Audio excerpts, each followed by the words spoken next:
It's our birthday, guys. What is happening, everybody? It's DJ AlphaTyler and my wife's torso. Um, if you guys don't know why we're live today, then you haven't read the title, obviously. But if you guys didn't know, exactly 1 year ago today, we started this channel up on YouTube. We posted the first video. And, everything got kicking. I think my microphone is working. I didn't test anything before I went live. Honestly, I got off work and I was like, I'm going to lay on the floor for a minute. And I accidentally fell asleep and now I'm awake. And so we are having a conversation. So how's everybody doing? So far, I see LOD and I see Alan. This is way earlier than we are accustomed to doing live streams, and so I would not be surprised if it takes a minute for everybody to start showing up. But the purpose of this stream, we're going to hang out, we're going to talk for a minute, look over the things that we did for the past year, and then all that. I need to fix my auto. What's wrong with my auto? Let me see.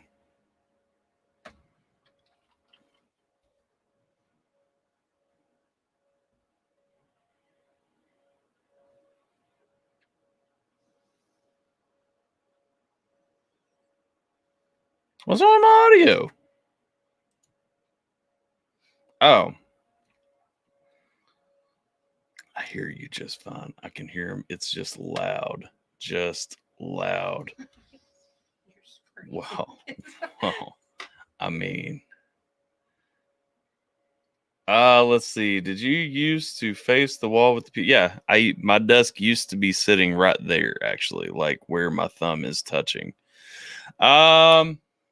Let's see. So this is a community stream, and you guys are just topping. So if you guys want to jump in, I'm gonna watch some of the old videos. We're gonna look at the first reaction we ever dropped. But if you guys want to come and join the festivities, hit that link to jump on in the chat. What? Oh, I have a cupcake with a candle too. I guess that's a thing that we're planning on doing. I did post the link. Yes. Okay. Join if you'd like to. Until then, I'm going to open up a bottle of wine and, celebrate like a refined gentleman.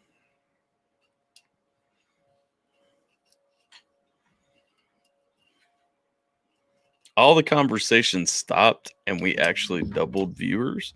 So I'm not entirely sure why all of the conversation stopped. I jump in, just can't talk right now. Okay, jump in. Jump in, good sir. Jump in.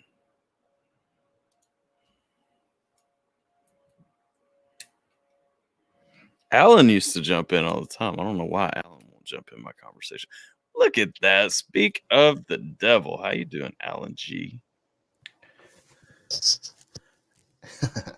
Well, there's no elections anymore, so there's no elections anymore. So now we're just hanging out talking about the weather.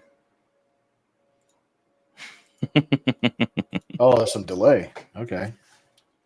Oh, there is a little bit of a delay. I don't know exactly how much there is right now. Hold on, let me mute that. You came in with YouTube still unmuted? Yeah. Yeah, that's a headache. Yeah, I was like, wait a minute. He just said the same thing I did about no elections. Great minds, man. Great minds. I was actually reading your mind. I was ready for you when you said it. Yeah, you ain't ready for this.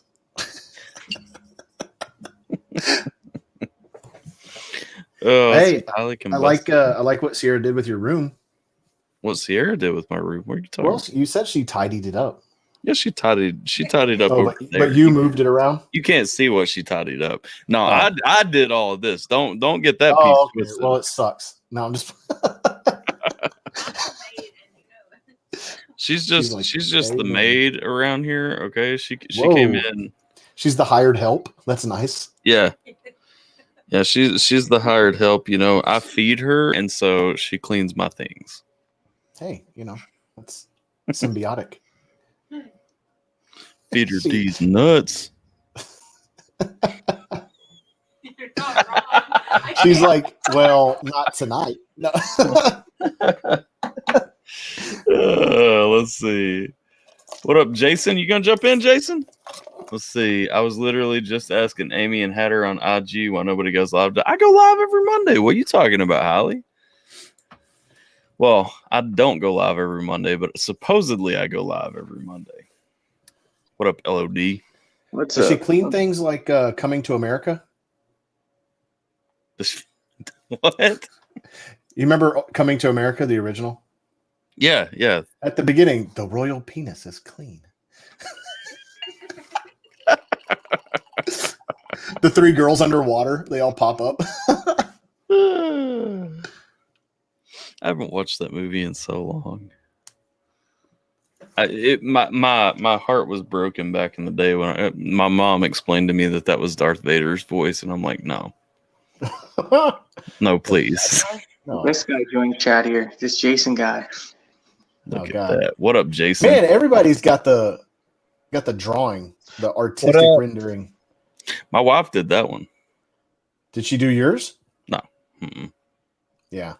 No, Hey, so- what- and- yours, they need to like kind of round the face a little bit. an actually talented artist did mine, not Oh, not her. not the help. Got it. The help. The help. Hand me the picture you drew. Actually, hand me that picture over there. I like that big finger in the background. I see she found the right shade for Jason. Were you on that live stream when she was Yes. trying to figure out what color Jason was? She literally put him just dark brown. Oh my I was god! like, "Who are you looking I at?" had to go back over it and change it. She did. So I actually have a second copy of this because I folded it wrong the first time. But she did actually draw a picture of me for Wee Scheme's birthday card that we sent him. Hang on. Hold on. This is the prototype. This is obviously not the one that she sent him, but that's my man. wife's rendering of me. Did she draw you or like kind of paint over your like? Well, paint it picture. over, and then filled in the features. Oh, that's cool. Yeah. Your beard ain't that full though. Alpha. That's a nice beard. She's not going to take shots at me in a picture. LOD called your name. He's about to say something. Yes, sir. Yes, sir. Can we get Mad Hatter in here? He's talking a bunch of crap that I ruined your Yes. stream. Yes, Hatter, please come in. Oh no, we're bringing drama in. No, it's a joking matter. We all bust each okay. other's chops. It's like JJV when he came in. I was like, oh my god, this guy Jason JV, because that's what we do. So Okay. you know what's funny? It's actually oddly appropriate because the channel is 1 year old today, and so exactly 1 year ago today, I did not know any of you. Yeah. And unless you are, I think, one of the 100 people who actually watched my first video, even after a year ago today, I did not know you. You know, I don't remember when I found you. I think it was pretty Baby Metal. early. It was pretty early, but I mean, like your gaming streams had me on it. I think that was it. Like some of those. Yeah, you and Gabe. Gabe was always there when we were doing the gaming streams, but then like Like he would say, the one time I jumped on, he wasn't there. oh yeah, I think he might have come on later or something. yeah. but No, I think I for was a there by little myself. while.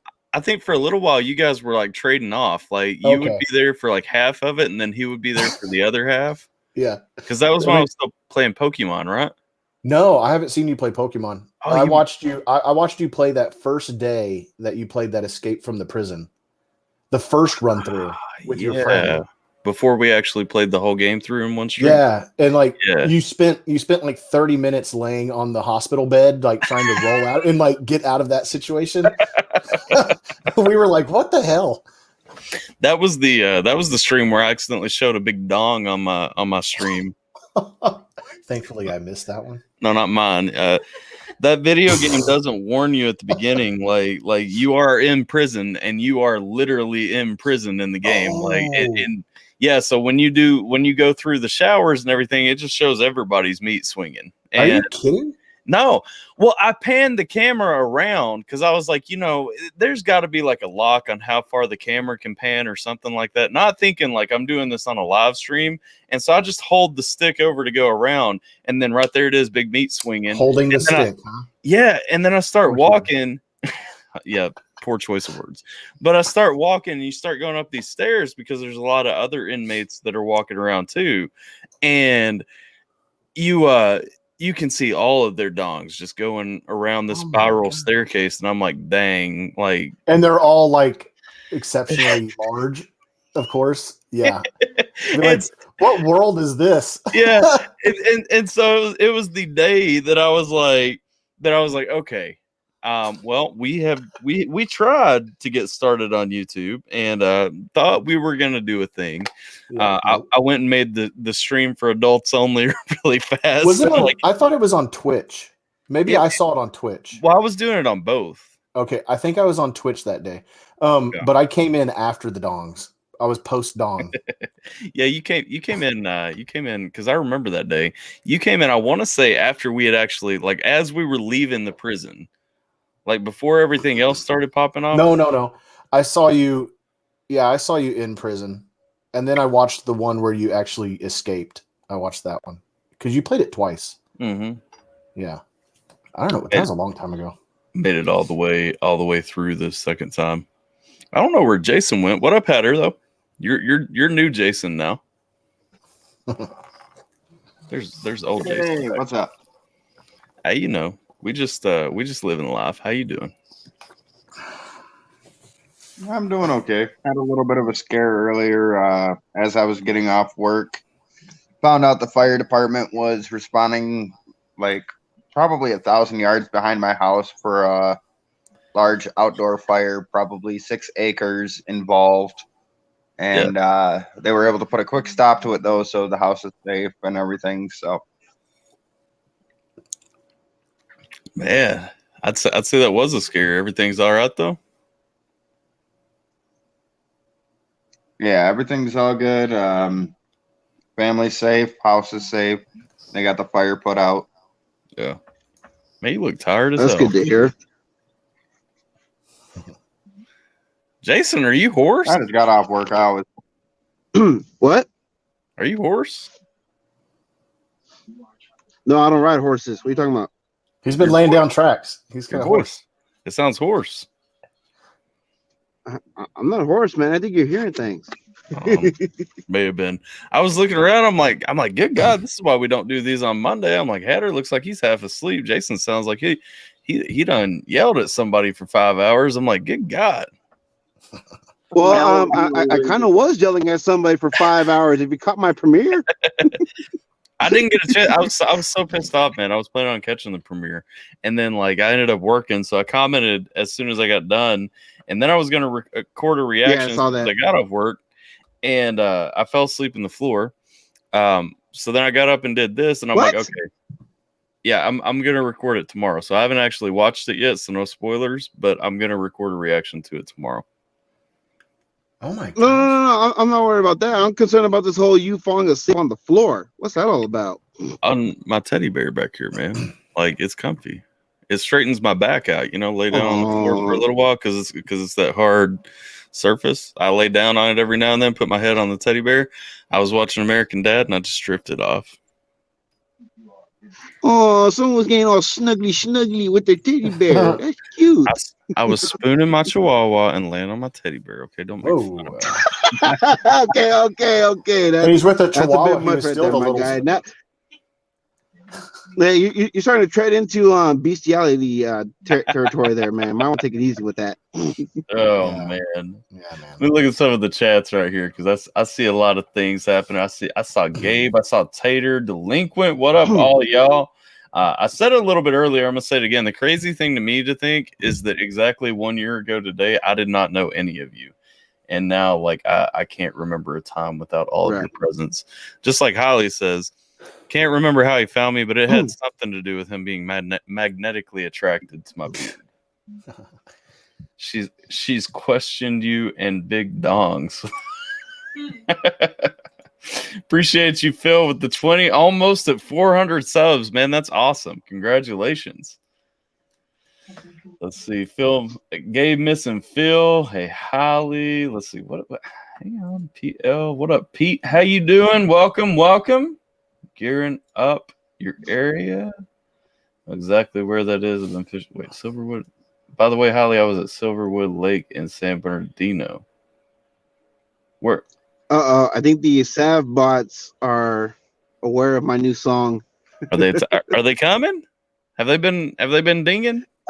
I think they are. Just recently, Carson the rapper, who you and I should be very familiar with, he's calling my song "ass trash."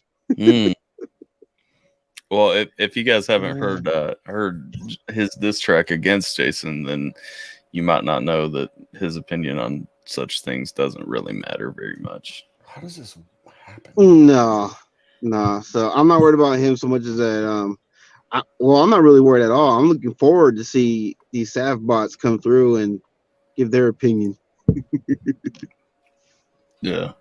Hey, do you know how Twitch works with the like tier 1 subscriptions being gifted? Because I just logged in, and in the last 4 days, I've received 4 1-month subscriptions, 2 of them to channels I've never even been to. I know that I bought like during like a scheme stream before I bought the subscriptions and given them to people. Yeah, I know you can do that. And usually, like if you're in the stream and somebody gifts, it like randomly picks people. Yeah. So I got that on 2 channels that I've been to, but the other 2, I've never even heard of these people. But I have 1-month subscriptions now. You got an Amaranth subscription now, getting some of that sexy ASMR. What is Amaranth? No. Someone named Kirsten and someone named DJ Rue Hefner. I don't know. I don't know. Rue Hefner. Yeah, I don't know who it is. It looks like a Polynesian guy. That's the damn name to make right there, man. What up, Tater? Aloha, Tater. Oh, there goes the neighborhood. Aloha. Jason's jealous of my little chihuahua. Chihuahua.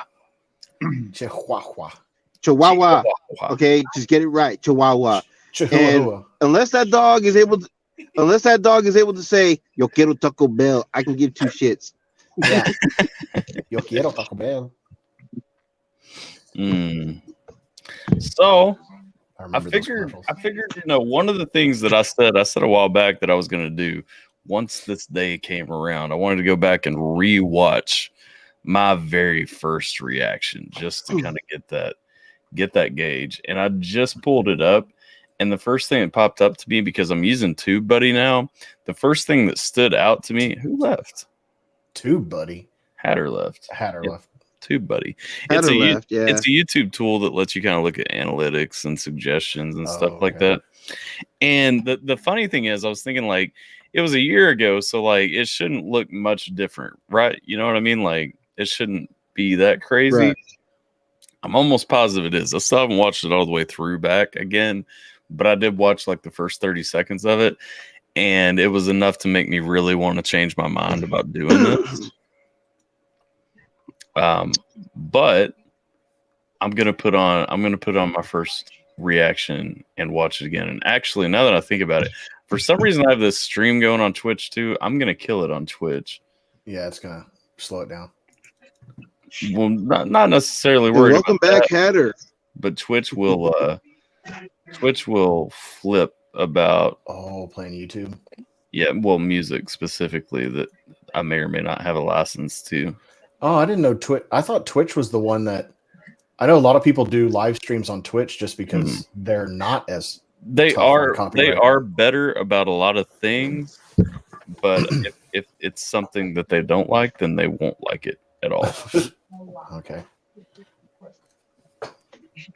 So I just want you to know that all day today, I'm like, what the hell is going on? Today's the 22nd. Nobody had doctor's appointments.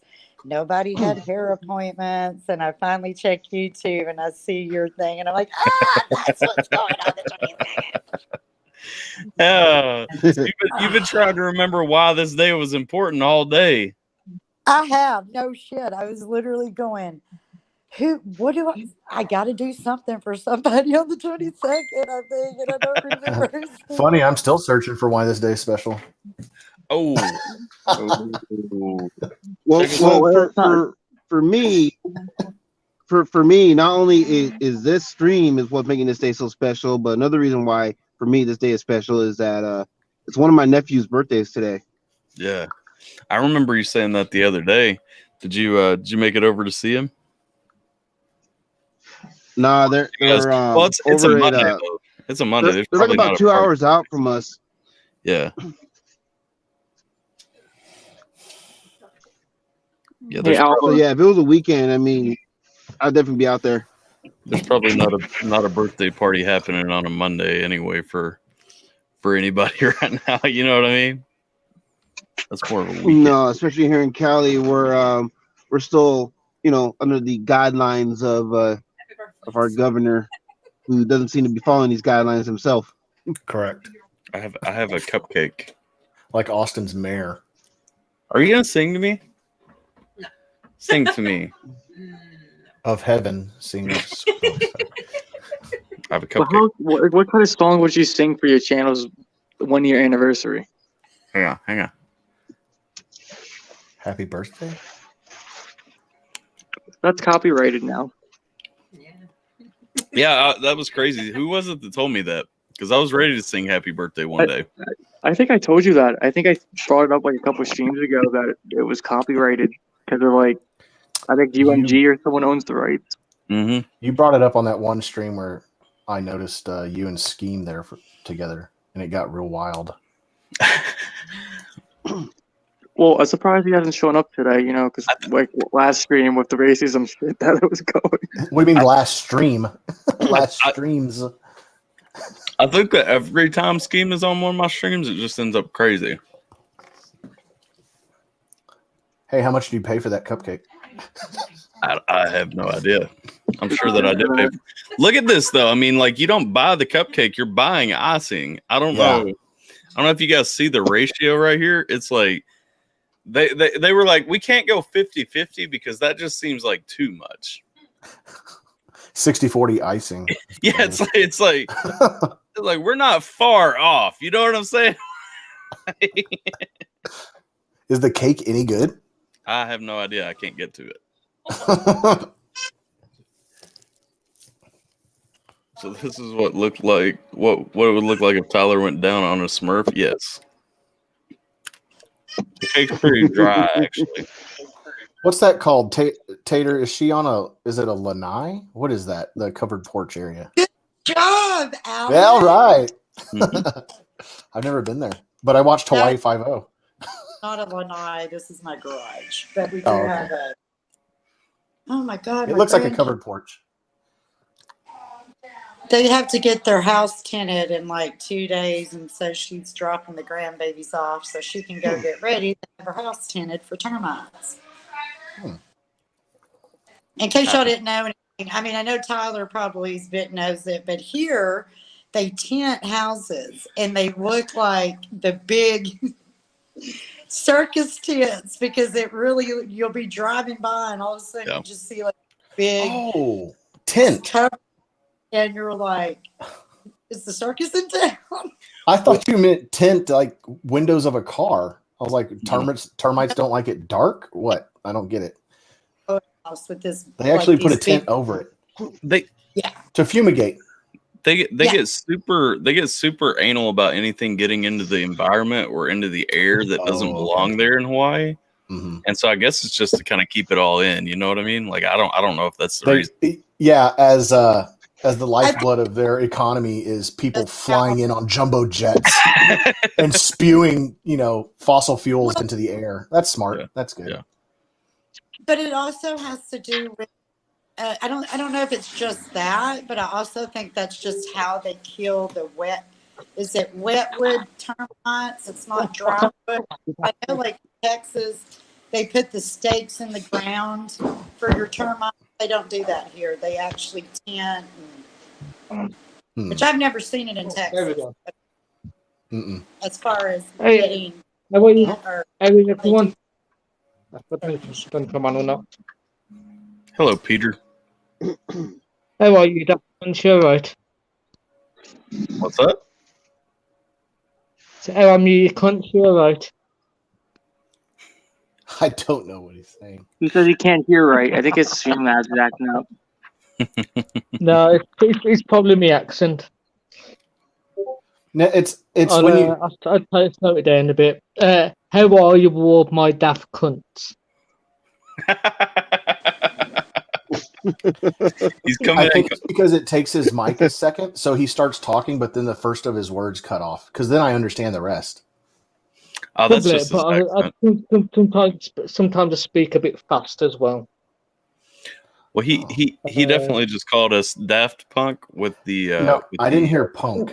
with the punk replaced with a Oh, come on, with just a word say the goddamn. It's a term it's of a word. endearment.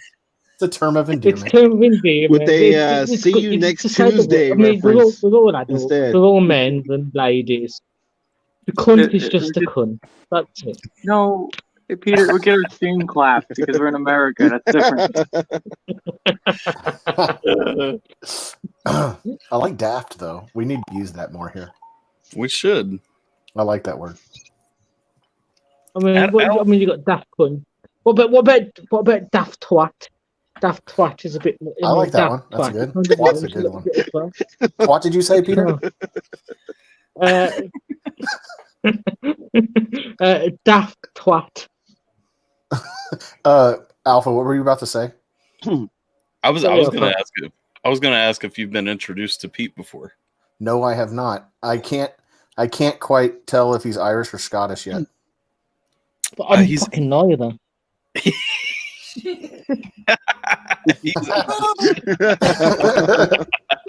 Well, his accent's so damn thick that I just assumed he was one of the others. Yeah, I'm from a place in the West Midlands of England called the Black Country. Oh, The black. I Okay. love it. It's north of Wales, right? No, it's east of Wales. It's east of Wales. Okay. Yeah, Wales. To be fair, Wales isn't too far away from where I am. Not that far away from the border of Wales. Yeah. That's what I thought. Okay, it's east, not okay. And this is So where I'm- skiing comes I'm in to the take west to the of Black England, Country. east of Wales, south of Scotland, and fuck London. I can't Fuck stand London. London. London is my country. What? You say fuck London? Yes. Nice. Okay. Now hold up, highly combustible, because I personally support the idea of a breakfast that includes baked beans. Okay, that Hell no. really. Oh, No way. No, hold on. No, if you're talking about full that English. sounds all kinds of wrong. The full I English don't sounds like- no. fantastic to me. Well, I don't like beans. It depends. so It depends I'm on if biased. I don't really like the beans touching the bacon too much. But if you have about 4 rations of bacon, about 4 sausages, 2 fried eggs, a couple of hash browns, some mushrooms, some baked beans, some toast or fried bread, and some black pudding. See, black pudding, I don't think that's the deal breaker. I don't want that. Some black pudding is lovely. Tater. You just fry it for about a minute.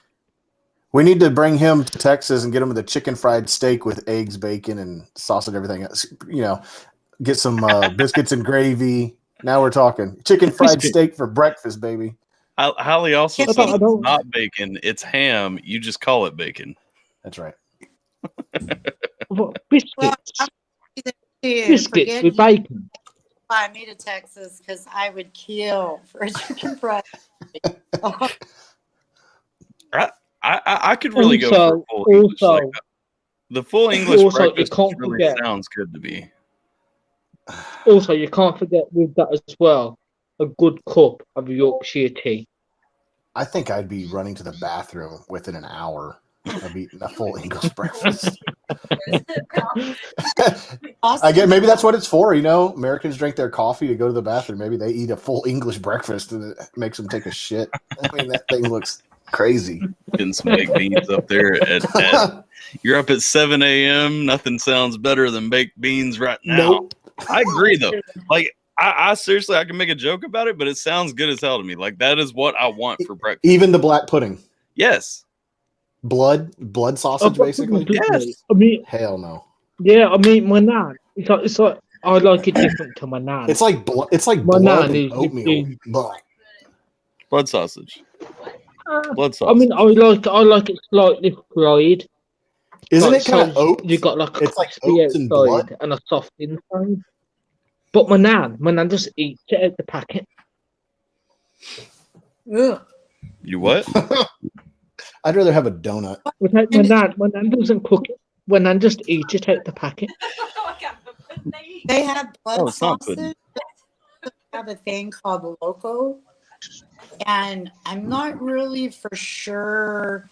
It's like I don't know what it is, but it is some I'm looking blood. at black pudding. I don't know what it is, but it is some nasty looking crap. Okay, Yeah. blood Nah, sausage is made from black pork. pudding. But It's honestly black puddings for dogs' bollocks. With oatmeal and barley. Blah. You don't want oatmeal. I mean, you don't really need oatmeal with a full English. Well, it I says mean, and it says and a cereal, usually oatmeal, oat groats, or barley groats. some porridge. What? I'm reading on. It doesn't sound that bad, though. Like, Tyler, it sounds disgusting. I'd try it. And The only blood sausage I eat is chorizo. but I still say. Go ahead. So I say at least it's not France where they fucking eat horse meat, frog's legs, and Who eats snails. horse meat? Who the hell eats Okay. horse- Right? Frog legs are fantastic. Okay. Yeah, Is he and saying they the also French? eat horse meat. Yeah, the French do. In France? Yep. Are you The just French saying eat that- horses. Are you just saying that because you don't Yeah. like French people? Yes, but I don't like them either. So it's No, okay. it is true. The French do eat horse meat. I know there's some bias. I know there's some bias because the English are supposed to hate the French, and they always makes jokes that I hate France, but I don't like France. France is probably a lovely country, although my ex is allergic to France. In that it's quite a funny story. She actually when she was at school, it was like a week holiday to France, but but because she studied French at school. As soon as she reached the border, she was constantly sick, and didn't get better till she reached England again. Huh. So she just What about- couldn't do France. Like just no France at What all. about Belgium? Was No she France also, at did y'all all. go into Belgium just to test this theory? I mean, Belgium's especially Brussels. You don't mention Brussels in the UK at all. So I got a question for you. Do you prefer Swedish chocolate or Belgium chocolate? Are you talking to me? Yes, sir. I mean, I don't know. I mean, all I've had is my own chocolate. I mean, I prefer Galaxy to Cadbury because Cadbury sold out to the US, and the chocolate went shit. Tastes like chalk now. He likes Willy Wonka. Well, no, Willy because Wonka was actually pretty decent. That was the thing, guys, like a branch of chocolate when I was a kid of Willy Wonka, and Willy Wonka chocolate was actually quite nice. But I don't eat much chocolate in general. They do make Wonka bars. I think Hershey's makes Mhm. Wonka bars now. So Yeah. like Yeah. there is actually Willy Wonka chocolate. It is. I mean, it's something that I find quite strange. It's like, do you remember the Harry Potter every flavour beans? Yeah. Well, I had to get someone in America sent me them because I couldn't get them in the UK. Yeah. It's a UK. Oh man. Oh, I can't say that properly. Peter, I don't think because I have a friend that lives in London, but he sends Belgian chocolate to us, and he Belgian says chocolate it's is nice. better than Swedish chocolate. So. No, but Brexit means Brexit. Something about Brexit. We just jumped on Brexit now? Yeah. Am I I'm sure Brussels is in Belgium. But isn't Brussels the capital of Belgium? Wayne asked if I'm drinking wine. I am drinking wine. I'm being fancy. Should be champagne. Red wine. Thank you, Miss Brenda. Thank you. What up, Shanester? What is up, And I'm actually smoking some flowers right now. So you jump in. Let's see. John Henley. John Henley is also from England. So I mean, you guys. So did you? There we go, Did yeah. my American friends here understand what chocolate he was talking about that went to shit when he said that? Completely. It's Cadbury. Oh. But Yeah. they say Cadbury. Cadbury. But I have Australian friends that Oh, argue with me. She's like, "It's Cadbury." I'm like, "What? Like the cheese? Cadbury? Cadbury. No, I would Cadbris?" the Twix and the Snickers and all of those in the Galaxy containers that they get around Christmas, where you have all of those little goodies. They have better chocolate in the UK than here. Like Snickers there compared to Snickers is beyond you wouldn't believe. well, I mean- They have Mars. They have Mars chocolate in the UK. Yeah, Oh, but John. they use the I mean, I guess they use different chocolate because it's Snickers and it's a Twix. I'm in these little. It might be the. I've heard people say that our chocolate tastes like. I've heard from butter to cheese, so it's probably the milk solids that we use in the milk chocolate process that makes it taste bad compared to other people. Okay. John Henley, is that a United shirt? Uh-oh. We're about to have a soccer war. Or is that an Arsenal? I can't tell. It's just being small. The suit's red. Red usually means Arsenal or Man U. We're gonna start a war over the most useless of fake football teams. Yes. Is it Manchester? Don't they have a team? Man, they have two teams. They Yeah, have Man City City and and they have Man United. United. I have a friend who's a City fan for some reason. I You know. my friend. I don't know. I think it's the Manchester something. I don't know. All I know is when he does come over here, he brings his little Brit box so he can watch. If the team is red, it's United. If it's baby blue, it's City. Oh, Manchester yeah. United. Although if it's also red, it could be Arsenal. Oh, It's London. I know Manchester United from the movie Euro Trip. isn't No, I mean, there's isn't lots of Manchester matches. United owned by the same guy who Also, owns the Tampa Bay Buccaneers? I mean, it's like there's some like Green Street, which is a fantastic football film, but about football believe it is. hooliganism. Lower leagues fan. What up, Glyphic? How you doing? Welcome. in. Malcolm Glazer. A lower league fan. What are you, Walsall?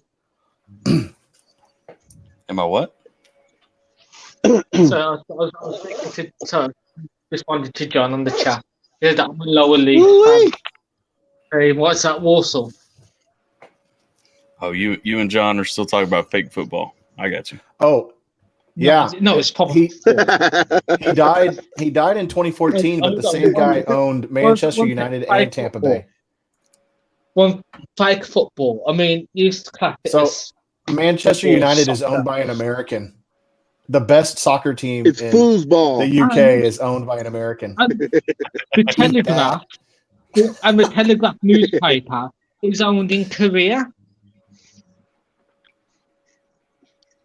I say Cadbury's is owned by America. We don't own anything anymore.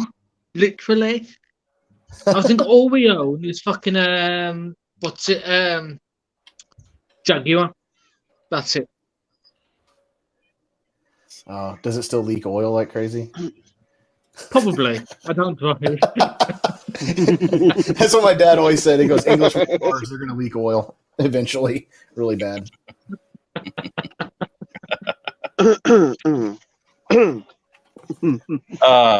Wayne, yes. Let me just a second. I'll send it over to you. Everybody left. Everybody left? What? We started talking about cars and Where soccer. did everybody go? People LG and dropped out. Tater both left. I'm still here. Well, Tater's audio was kind of glitchy. Fake football, the numbers speak for themselves. I'm just playing. You know, it's gotta be that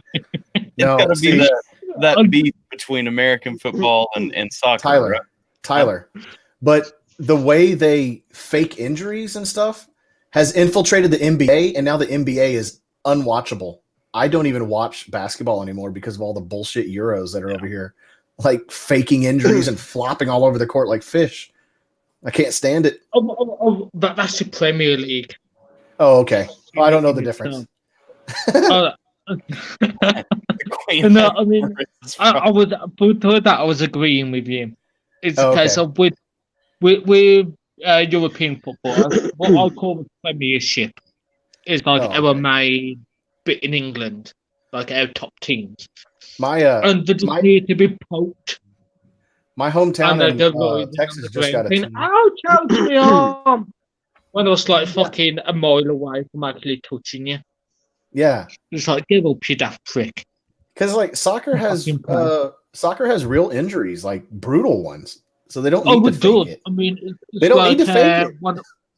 One of our players at the minute, Jimenez, isn't allowed to play for the rest of the league due to a head collision where he suffered from a fractured skull. Yeah. Yeah, they break legs and all sorts of stuff. I mean, I don't know where rugby players do it. Yeah, they don't seem to get hurt. But they don't seem to get... Well, they do sometimes. I mean, you can see them get hurt sometimes. But, I mean, unlike American football, they don't wear the padding or the helmets. Gabe agrees. I'm sorry. American football? We're talking about football, right? So no, I'm on about American football and rugby. Well, so... football, due to injuries. the helmets and the pads give players like a false sense of security, so they lead with their head. And rugby guys don't lead with their head because they know they'll get hurt. Yeah, they don't have that security. Yep. So that's why football is brutal. And people I've heard foreigners say, "Oh, they're wimps because they're wearing pads." No, those pads allow our players to turn themselves into human missiles. Like, NFL is brutal compared to other sports. Yes, it is. I even watched a video of a guy reacting to the NFL. NFL hits. Yeah, I've seen those reactions. He, in his youth, he did rugby when he was a teenager, and when he went to university, which would be college for you guys. He did American football, and he said the amount, because you've got that protection, the amount of force that you can deliver because you know that you won't get as injured is much more brutal than rugby. I think I suffered from some brain fog for a while after just playing some middle school and high school football, not even getting into the big times. But I got my bell rung plenty of times. I agree. I agree.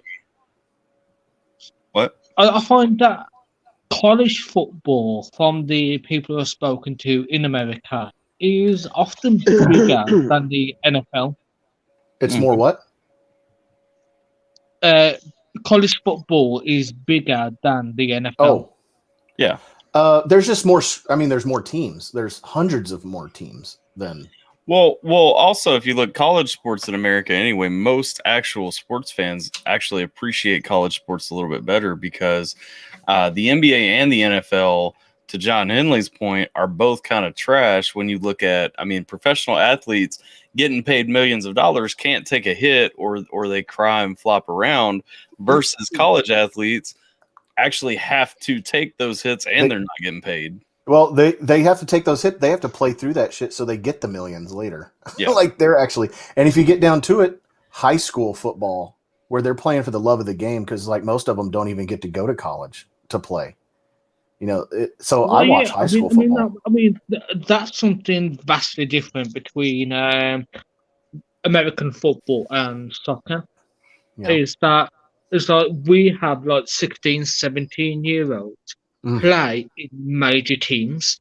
Mm-hmm. Hey, So, Peter, I mean- Peter, you want me to blow your mind? So here in Texas, football in high school is played by 15 through 18-year-olds, right? I've been to games where there's 50,000 people in the stands and it's on TV, on cable TV, the games with those kids. Yep. Yeah. It happens. And they play at the Dallas there Cowboys was Stadium one and they game- almost fill it. I mean, there was one game not long ago in the last league when it was Liverpool versus Everton. And Everton are mainly 30-year-old men, seasoned football players. Liverpool came out with no one older than 19 years old.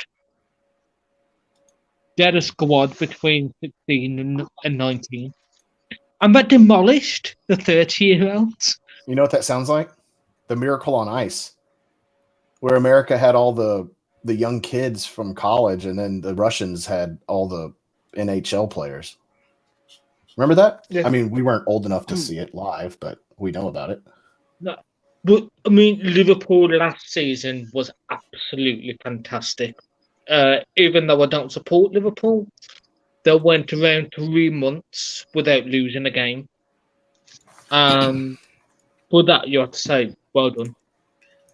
You deserve to win that league. But I think there's also more tribalism within the UK with sports than there is in America. Ooh, I don't know. How did we get on such a sports kick just now? I don't know. People have left because of it. I don't It's think, your I don't think stream, anyone, Ty. huh? It's a what? It's your stream, bruh. Yeah. What happened? I'm just wondering what happened. I mean, like sometimes I sit and I listen to these conversations unfold, and I'm like, how do we get from point A to point B? I've gone back and I remember how.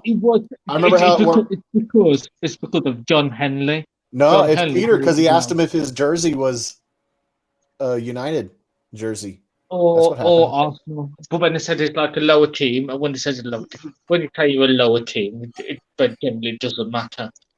My No, hometown no. just got a soccer team, MLS. But I don't think they filled out the team. They're actually finishing up the stadium right now. They're building a stadium. It's a swanky stadium, too. Let's see if I can find pictures. I haven't heard that term in a long time. What? swanky. Dude, when you see it, it's Swanky, yeah. It's the Swanky, classiest. baby. It's the classiest of terms. I'll post it in StreamYard. Did you miss cutting the cake and singing? We did the cupcake earlier. What up, Josh Snow? How you doing? Yeah, we did the. I did almost say Jon Snow. Yes, You did say Jon Snow.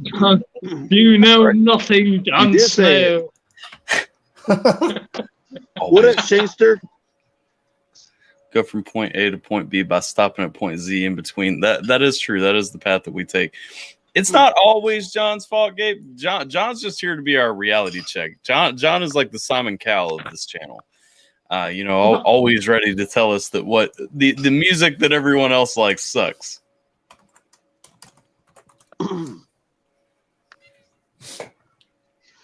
Yep, that's John Henley for you in a nutshell. So check this out, guys.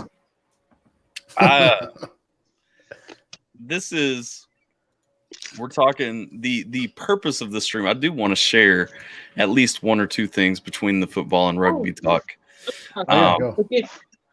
Forgive my rudeness. Happy 1 year anniversary. No, you're fine. So I'm looking though at the history. So just so you guys know, the very first video that was ever uploaded was in 2009. That was though, as my personal account, it was a video uploaded for me. It was a video of a bunch of guys in the army doing dumb things. And there's no relevance at all because literally just one of my friends is running around in his army underwear saying dumb things. However, the first video when this became a channel 1 year ago today, on March 22nd. Oh, of course, it won't copyright claim. It won't automatically pop out. Oh yeah, it has a copyright claim. Most of the videos on the channel have a copyright claim. The very first video, the very first reaction video. I just want you guys to watch this for a minute because I know that I am socially awkward, and also my tagging skills just sucked because literally just Tom McDonald and reaction are what are tagged in there. And then we got the swag going on here with the description and everything. A whopping 14 likes, over 231 views. Those were the 14 people who didn't fall asleep. How did you decide to react to him first? So literally the background, I was talking about starting a reaction channel for a long time before I actually started a reaction channel. What's good, everybody? I am DJ. Oh, we're not ready for that yet. That energy. I like that intro, by the way. Yeah. Yeah. Hey guys. So, hello everybody. I'm DJ AlphaTyler. We'll get into the energy in just a minute. So literally I've been talking about, like I want to do a reaction channel, and like these other people are not genuine when they come across or anything, and I'm like, I'm gonna get out there. And so I was sitting here one day. I did not decide to go after that song. It just happened to come out the same day that I had finally bought a camera. And I was like, oh, well, may as well record a reaction. And that just happened to be the song that had come out that day or the day before or something like that. Yeah. And so we started with Tom McDonald. It's no secret. I'm a Tom McDonald fan. So, it started there. And this is what happened. Just check out this energy, guys. I mean, this is you would not have wanted to be anywhere else. What's good, everybody? I am DJ AlphaTyler. This is my channel. Brand new reaction channel. So I'll tell you guys a little bit about Slay King, myself, who I am, what I'm about.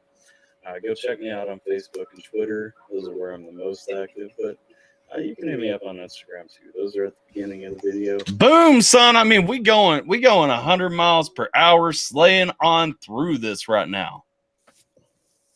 So who am I? I'm a wedding and event DJ. A little about me. I'm a Colts fan. I'm a gamer. I write articles for a few. I didn't really know how to make a video, to be fair. Like, I didn't know that you weren't supposed to explain 100% about yourself at the beginning of every one of them. Websites. Hey, we all got to start from somewhere. I know, right? Like I watch it and I kind of like half of me cringes, but then the other half's like, you know what though? It turned into this, and now a year later, like we doing all right. That's it. I mean, it's basically standard repetition. The more you do something, the better you are. Yeah, exactly. And that is true. It's like riding a bike. I mean, when I first started writing, I was probably dog shit, and now I'm average at best. I wouldn't say I'm Stephen King. Yeah. But I'm not bad. Right. And that's due to repetition. But can I slightly plug something a little bit? The what? Can I slightly plug something a little bit? Yeah, go ahead. Do you know Loopy? Mm-hmm. He's recording my books via audio. So he's making audio books for me, which will be released on Spotify and YouTube for Cool. Is free. he doing the voiceover and everything? Loop is doing it all. That's awesome. What up, Glyphic? I'll be uploading it, but to be Loop who's recording everything because he's got a sexy voice. Yeah. That's cool. Look at Glyphic jumping So on in here. That's my plug.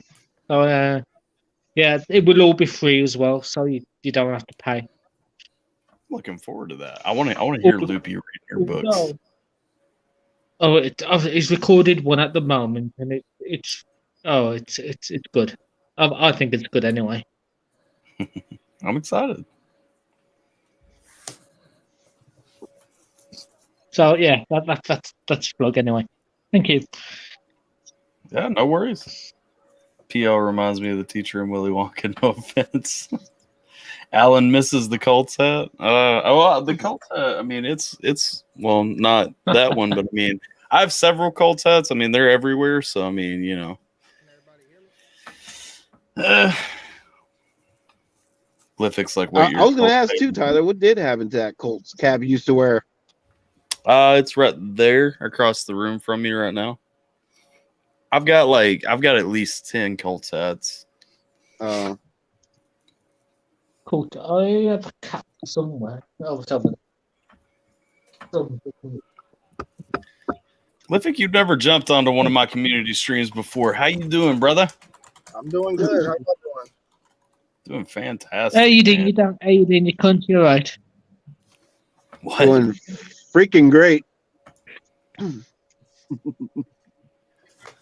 Shit, I probably hop into one of these.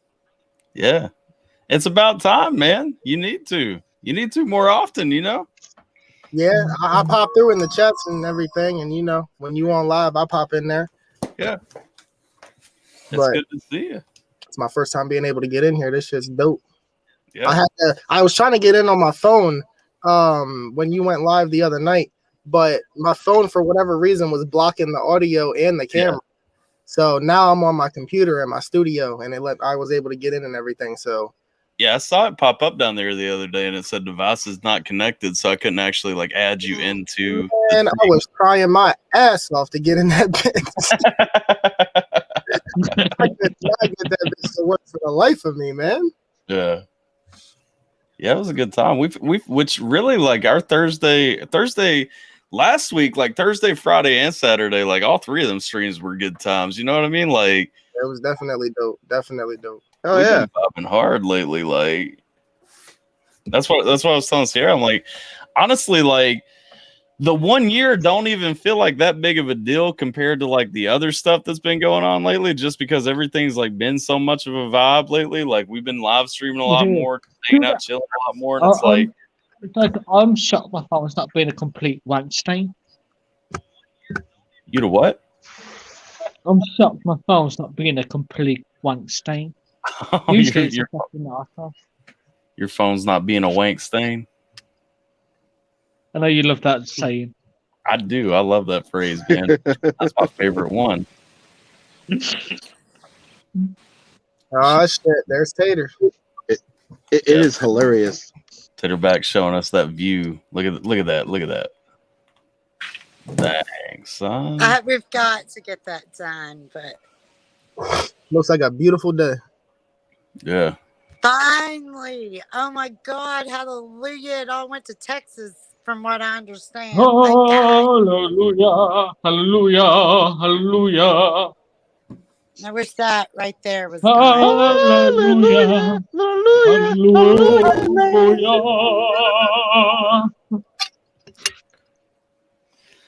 The after party stuff. This like at eye level, and it's going to open up because my kid has a better view than I do. Bright sky on the morrow. Chill. We're hoping to be able, from what it may not be as easy as we thought it was because it's bamboo, but we don't want to whack it all down because it's really good coverage, like, Yeah. privacy.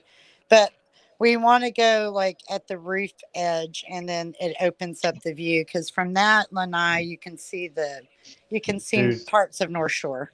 Tater, I- you're gonna have to do that like every 3 months. That stuff's gonna grow like I crazy. was Oh, just gonna say, well, it doesn't no, matter how you cut it, it's just gonna keep coming back. Bamboo is Yeah. but pain in the actually, ass. no. I Yeah. learned that once you cap them up here, they won't grow. But it's going to be more, I don't know. A dude that I know explained it to me.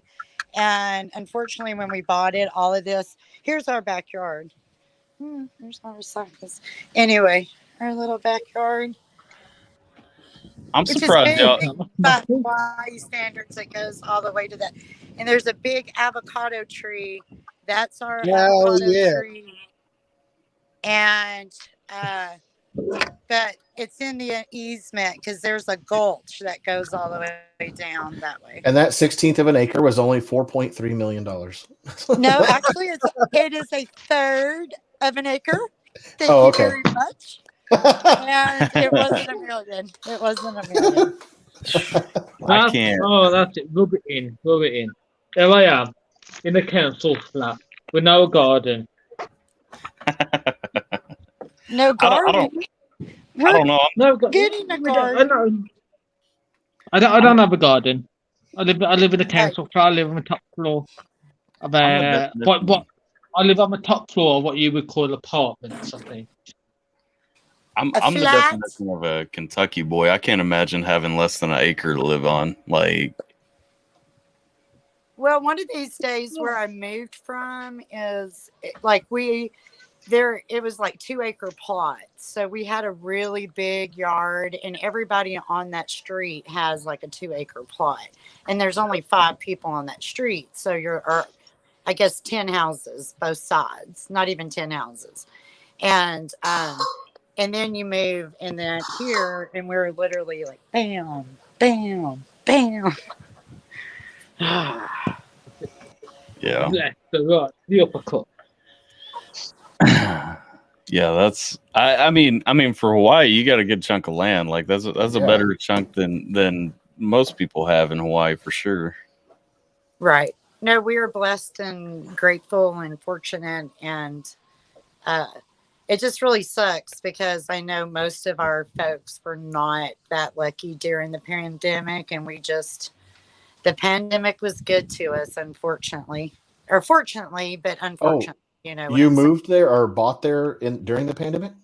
Yes. Oh, okay. No, I didn't move here. No, I've been here. You for bought 10 that area. But yes, we just moved. We bought this. We closed on it in October, and we finally got moved in January. Oh, cool. And your daughter lives next to you? Is that who you said? No, Who lives next to you? Nobody lives. Or no, that's just no. She lives down on North Shore. She lives about. Oh. She in island miles. It's a long way away, but it's only Right. like 15 miles away. But that's a long way. I don't even know if it's 15 miles. It's probably not even 15 miles. Okay. But it's really, like Tyler was on Oahu. I've only gone to Oahu. I visit, but it's not something that I go adventurous around. Most of Oahu's streets, until you get out of Oahu, most of them are, decent. And I say decent, it's not, I guess it's functional. But here, unless you're on a main road, they're really windy, potholy piece of craps. Yeah. Yeah. Oahu is way too crowded. But especially, talking about the part where I lived, like down near Waikiki and stuff. It's super crowded down that way. But then up north, it's a lot more spread out, but it's just junky and dingy. Oh, I don't know anything Right. about it. I don't know. It's my really place, we have about four different flats around us. where I'm on the top floor, would be classed in America as the third floor, I think, because you don't count the ground, because your ground floor is the first floor, I think. Yes. And we just share like a communal area and the car park, which I don't use because I don't drive. The only use I have for that car park is when the ex-missus drops off my son. Tater, what island are you on again? I'm on Maui. Oh, okay. So, let me turn it up. There we go. John says they give you just enough space. It's on that to- Maui Wowie. Which one is Maui?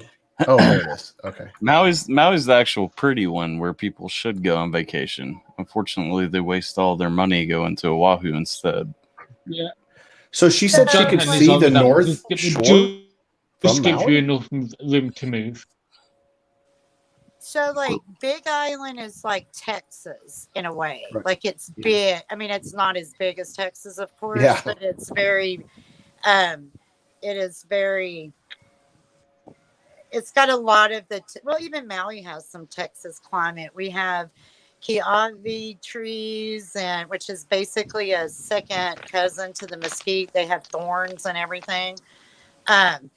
And cactus, like up in the Kula area, which is like that way. Because I live up country, I don't live by the beach. It takes me about 10 minutes to get to the beach. But to John Handler, they just give you enough room to move. But there's also one word I'd like to say to you: Grenfell. You said what? Grenfell, which was a tragedy that happened a few years ago, where the Conservative government, a couple of hundred people burned to death in high-rise blocks of flats. That's because y'all are packed in too tight. Well, they do live on an island. I mean, so does Tater, but she has room. Yeah, we don't. I mean, we're getting to be like Oahu, though. It's getting to be kind of crazy over here because I've been here 10 years, and the last 5 years, it's really kind of gotten out of hand. I mean, you're just like, we don't want to be Oahu. We do not want to be Oahu.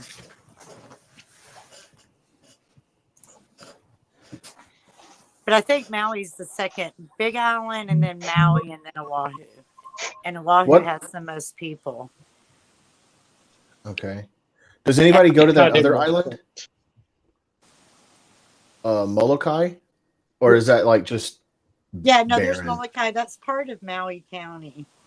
Oh, So there's Molokai, Lanai, Kauai? Ho'olave, and Maui all make up Maui County. And then Oahu's Oahu County, and Kauai is Kauai County. And What's Big on Island Kauai? is- Anything? Oh, Kauai is definitely like, I will disagree with Tyler. Kauai is probably the prettiest place. It looks like it's all just parkland, sort of. No, well, It's got cities? no, Hawaii. I mean, like Hawaii does have one big city. Oh, they have Waimea. I've heard of that one. But it's way more what you would think about if you thought of Hawaii, like, you know, Jungle and all that stuff. that's what. Well, not because that's where Jurassic Park was also filmed. Oh, I didn't know that. Yeah, I think it's Hawaii. And some of it filmed on Maui, I do believe. But it's just no. I mean, like they don't have. I think they only have one McDonald's. It's really they don't want, and they don't want the big. See you later, sister. Have a good night, man. I've never been there. Last time we were going to go. Or we were going to go. What was it? Hurricane. What was that hurricane 2 years ago? 3 years ago?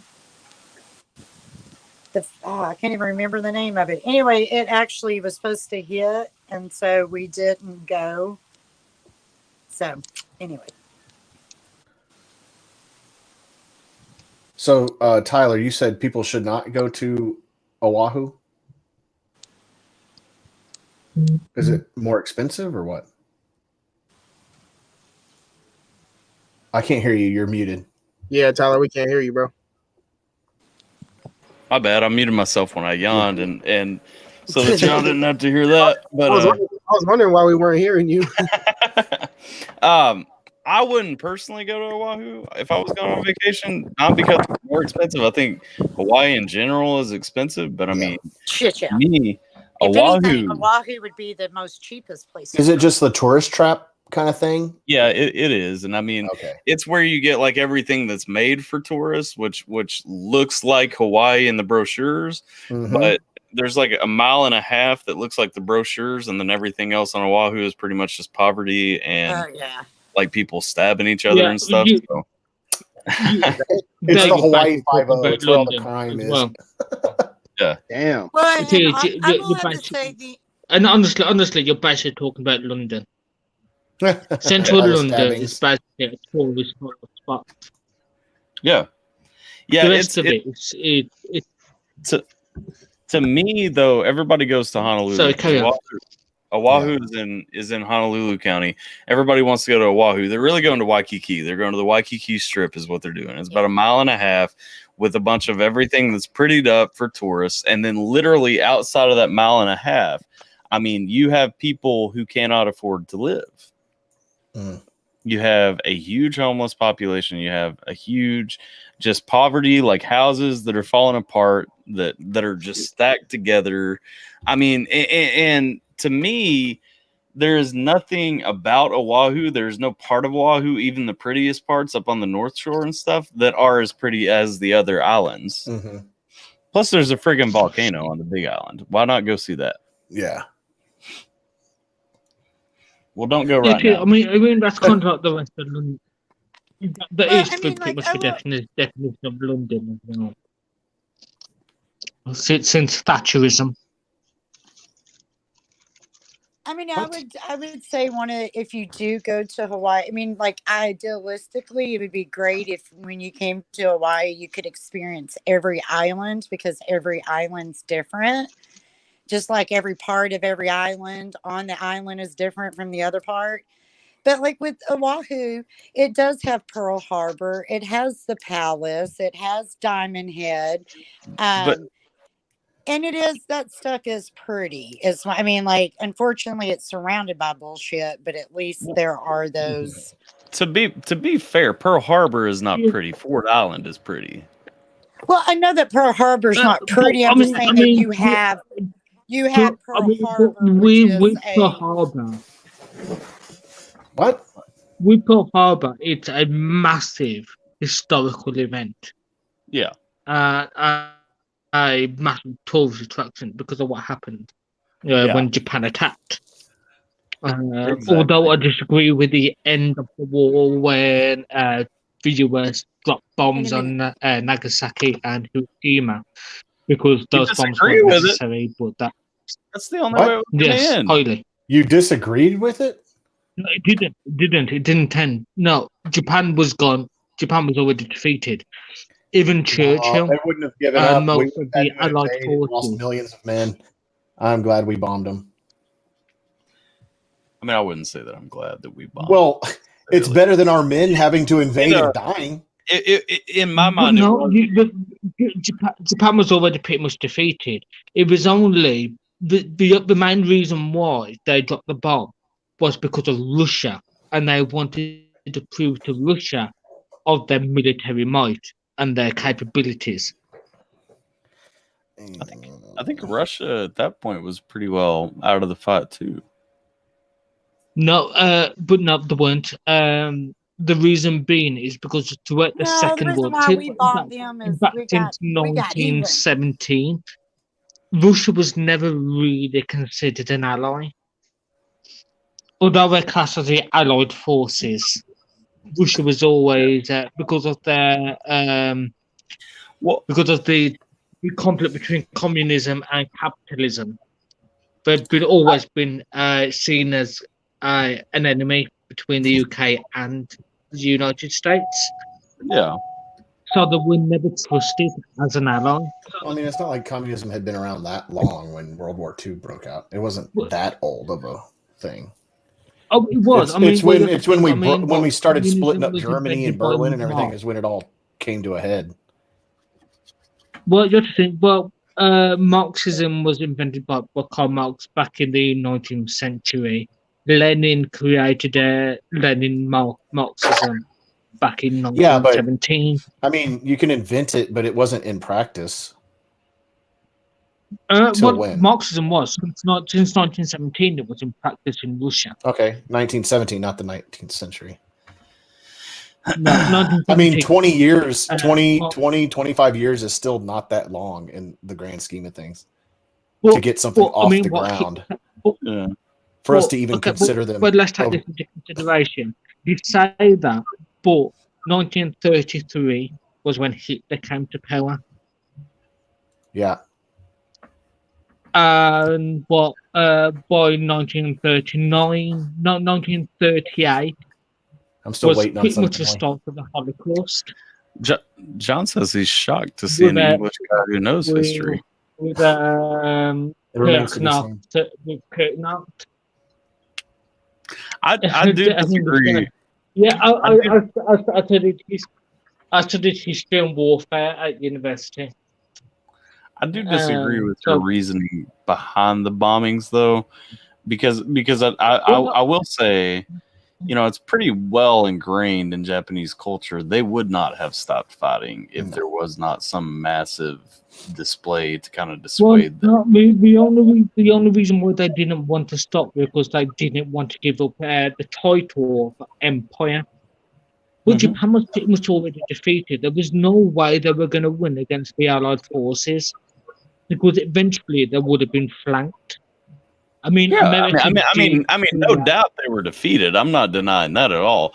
I'm just saying they weren't going to stop fighting. And when we're looking at warfare, I mean, if we're going to have to inflict casualties anyway, we always want to reduce our number of casualties. And I mean that was a way to. It's like getting in a fist fight with a 130-pound meth head. You've already dropped him 6 times, but he keeps flailing. I'm going to end him. You know what I mean? I don't want to accidentally get hit. Michael Walzer, who wrote Just and Unjust Warfare, said that it was a case of a supreme emergency. Whatever, Bolton. Reckon 50% of English people couldn't name 10 U.S. states. I can't name 10 English states, so. Tyler, is there even English states? What are they called? Not states. Whatever. Yeah.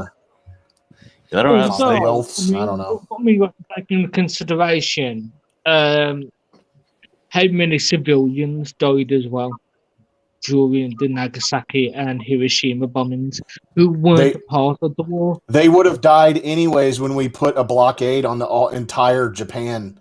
Like, we would have starved them all to death. That's what we would have had to done. So this way we just killed. The blockade was pretty much already done. I mean, the blockade on Germany as well. To me, if you start a war, you better be ready to finish it. And we finished it. They didn't. I mean, so you can't argue with that. We did finish it. I mean, that's what I'm saying. We did finish it. Don't start the war if you're not ready to bear the consequences, and we gave them the consequences. It's like there's also honestly, I don't even believe in the Geneva Convention. Like, war is war. There's also the fact and the fact that Britain is a fair fight. It's like there's also a debate on whether I'm going to go third grade. They started Hamburg and Dresden. They started it. We finished. Do you agree with the bombings of Hamburg and Dresden that the British caused, where Britain literally carpet bombed the 2 cities, right? And then they got it returned. Many civilians. It didn't show up on the Streamlabs, so I can't highlight it. But John Henley says, "I'm sorry, an English fucking state." What?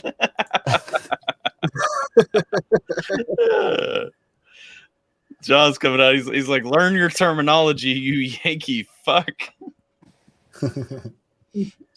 Well, Technically, if you're talking about war and countries, England, the UK is a state. I mean, there's also the word state is differential Yeah. between language and history. I mean, you have like Thomas Hobbes with the state of nature and warfare, and warfare's a massive thing. And I mean, John just war Henley's in theory a was state dead of disbelief 15th that someone century. knows history. What up, Stacy? Also, what up, Helena? I was talking to you in the chat, but I didn't say hey to you. So, What up? What up? I'm going to plug a podcast right quick. plugging a podcast. No, if you go Is it about to- Pearl Harbor? No, it's called The Real Dictators, and they cover Kim. Well, actually, the Kim Dynasty, Stalin, Hitler, Mao. And each one of them is probably 2 or 3 episodes, and it's very, very knowledgeable. Makes you kind of sit back and think. And I agree with Ty or whoever said it. War is not pretty. Sometimes you got to kill your own to save your own. Well, I mean, when it comes onto a definition, I mean, all warfare since the 15th century has come under 2 principles. One is jus ad bellum and jus ad bellium, which means justice at war and justice in war, both of French terminologies. Even Clausewitz, who was Prussian during the 19th century, spoke about this. It's about what's right, what can a country do to start war, and what can soldiers do within war. So just like, if you just like with jus ad bellium, which is what you can do in war, it's about sort of, for example, taking a captive who is unarmed. Is it okay to kill that soldier, even if he's unarmed? Usually the answer is no. Depends. Technically, I mean, it's immoral to kill a soldier that's unarmed without. I mean, if they're unarmed, but yeah. What if? But the fact of the matter is, they know what war is, and it's them against us. So it's basically their life or yours. So at that point, it's you got to go, buddy. Yeah, I can tell you. But what's better? I'll give Taking you a soldier in as captive, trying to extract information, or just shoot him in death, or just shooting him dead. And that's the sick part of it. The fact of the matter is, you try to get information out of him first, and then still kill him anyway. Yeah. And that's just wage of war. I mean, this brings on to the notion of torture as well. Mm-hmm. I don't know if you've ever heard the term the ticking time bomb. Well, yeah. The theory of the ticking time bomb is basically a scenario, and you've got a terrorist in your captivity. You know he's planted several bombs within the area. What do you do to abstract that information? Whatever it takes. You torture the bitch. How do you know it's going to give you the right information? It's worth a try. You don't.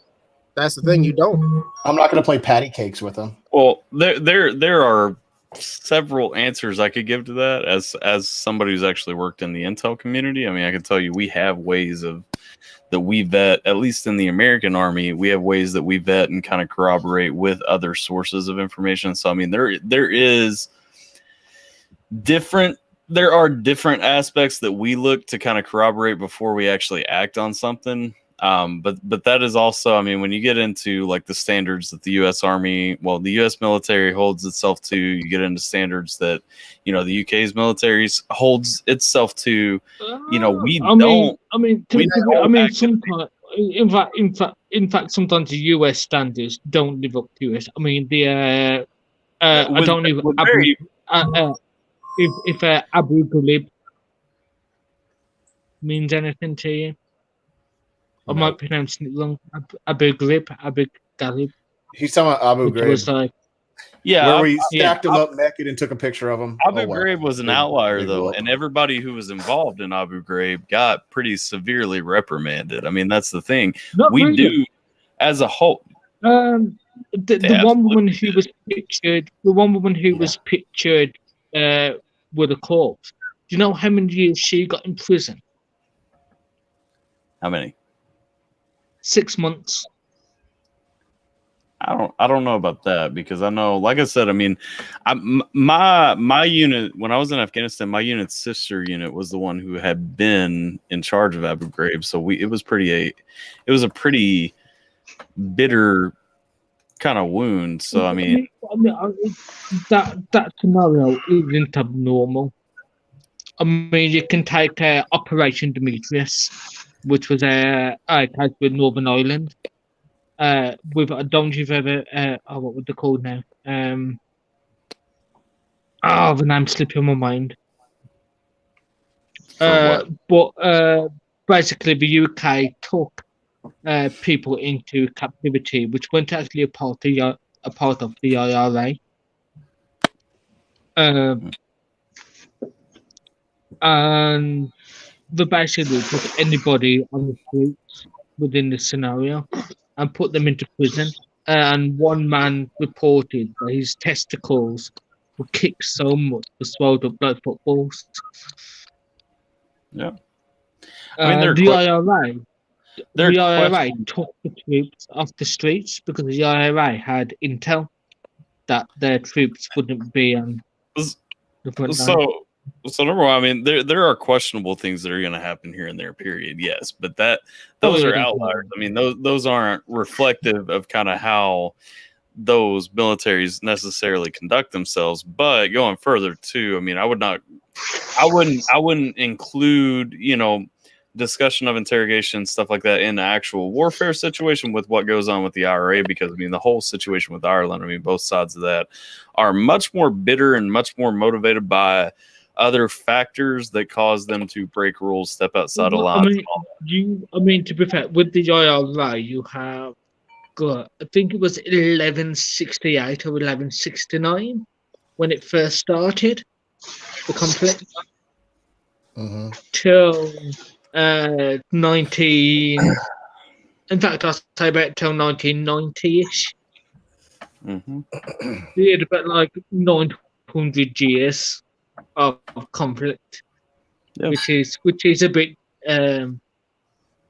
different. Yeah, I mean, there are a lot of blood feuds, I think, that go on over Ireland that would inherently cause that situation to kind of step outside the norm.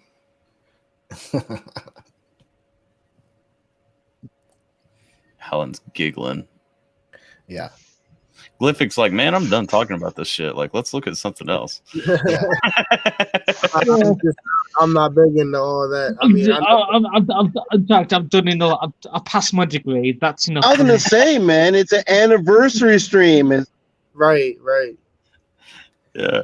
This is an anniversary stream, man. We need to be partying, not talking politics. That wasn't politics. I agree with that, actually. In fact, I apologize for talking politics. The best streams we had were election night and the day after. Those were great. No, we always have good wide ranges of conversation. Glyphic knows that. Facts. We did. What up, Gabe? We're all a bunch of cunts. Dang, Gabe with the mustache. Look at that. Looking dapper. You got that cheese stash going on right there. Freshly shaved, everything else. It's Fishy Man Gabe. Boy. I've got a fucking mustache as well. I was gonna say something really bad. I'm gonna keep from saying it. 70s porn. Hey, look at Amy's comment. Yeah, Helena's. Whoa, strip show, huh? Helena's waiting. Well, Gabe already told her that he was. Helena needs to jump on one of these StreamYards, bruh. Let's see. Have a good night, Wayne. Let's see. Getting info portion of work can be much worse than death in some circumstances. Yeah. Helena's waiting. Well, Gabe already told her that he was. Helena needs to jump on one of these StreamYards, bruh. I hear me. Yeah. What's going on? Let's see. Have a good night, Wayne. Let's Oh, see. mute Somebody's your echoing. Cheers, Brenda. Much It's worse Gabe. than death and stuff. Yeah, Gabe, you got that nasty echo happening, man. like I did. Yeah, I like that shirt How you am I got. doing now? Am I fixed? Yeah, I hear you now. Okay, cool. You like what shirt? The Halloween one? Yeah, I like his Halloween shirt. Yeah. You got that throwback going on, you know. This is Alpha. Halloween. Can I what Oh, was it shot? I mean, yeah, I can. Let me see here. Can we get a shot oh of well, thank you, Amy. I got. Hey, I've got careful a glass with of the wine. Yalachi for product placement. I'll You break the know- rules of etiquette and just down my wine. I guess I got a pretty good bit. Dos Equis and an energy drink. Shouty too hotty. Dos Hey, Equis? Lime and salt. If you give me a minute, I'll pack my bowl, but I'm not drinking too early. Just gonna pack her bowl. Let's go. Let's go then. Okay, hold on. Okay. I already I got a smoked my bowl of bowl. Cheerios. I'm good. Bowl of Cheerios. Who jumped? Oh, Tater. I already Tater had to smoked my bounce out bowl. to go pack her bowl. She's like, I gotta concentrate, guys. Like y'all gotta stop. Pete left. Man, Everybody everybody. out now. Pete's like, we ain't talking about war no more, man. Piss on y'all. Yep. He's an all He just nuked us. Nah, He it's just all- nuked us. Oh, and Stacy's calling Tater out too. Stacy's saying, in the time since you said you was packing that bowl, I already rolled a J. Come on now. Oh, what you talking about? I smoked one, rolled one, and smoked it. What? Goodness gracious. Yeah, I already smoked 2 bowls earlier today, so y'all are slacking. We Man, got some. I've been high all day. Pete's back with the camera this time. Bro, who you telling? Yeah, back with the drink. Look at Jesus on cam. Yeah, it's fucking there. I'll fucking stay on it now. Gotta get that beard in. What up, Stacy? Was it What up? almost 3 a.m. over there? Is it, huh? It's 9 I was p.m. looking at his clock. Oh. So it was like 2, 3 a.m. Okay, Well, you- I don't know who was saying about I've been high all day. Yeah, me too. Yes, Smoke up. ma'am. But doesn't have a back feeling anymore. Oh, it's only right twice a day. Pete, are you Holy. Pete, Yeah, are it's you only right drinking, twice a day. are you drinking your beer out of a straw? He's got a halo too. Look at him. He's like Actually- angelic. Real fact, no bullshit. Sorry, now I'm Drink, not drink alcohol out of a straw, it actually hits you harder. Well, No There's a bullshit. reason why I drink out of a straw. It's because when I get drunk enough, I tend to spill it everywhere. Speaks So from the straw. experience. So with the straw, He's like the guy on airplane, just misses his face completely. I can concur. That's it. That's. We were going to fight the ceiling for a moment. Enjoy the ceiling. I agree with Alan. He's looking amazing with that halo above his head. I know. That's what I was saying. Go on and fight. Hear my prayers. He's drunk already. Oh yeah, I've got. Hey. I've What done a lovely voice. What up, Peerless? Appreciate you, brother. Welcome to the stream. Appreciate me. Fearless. Hell says, let's party. British hot stuff is ready to dance for us. What up, Yeah. Helena? Yeah, I mean, what the hell? Oh, British hot stuff, and we're all yummy. There you go, ladies and gents. There we go. But the British hot stuff. I mean, you're yum yum. But I, And you got the Latin Hot spice in the house too.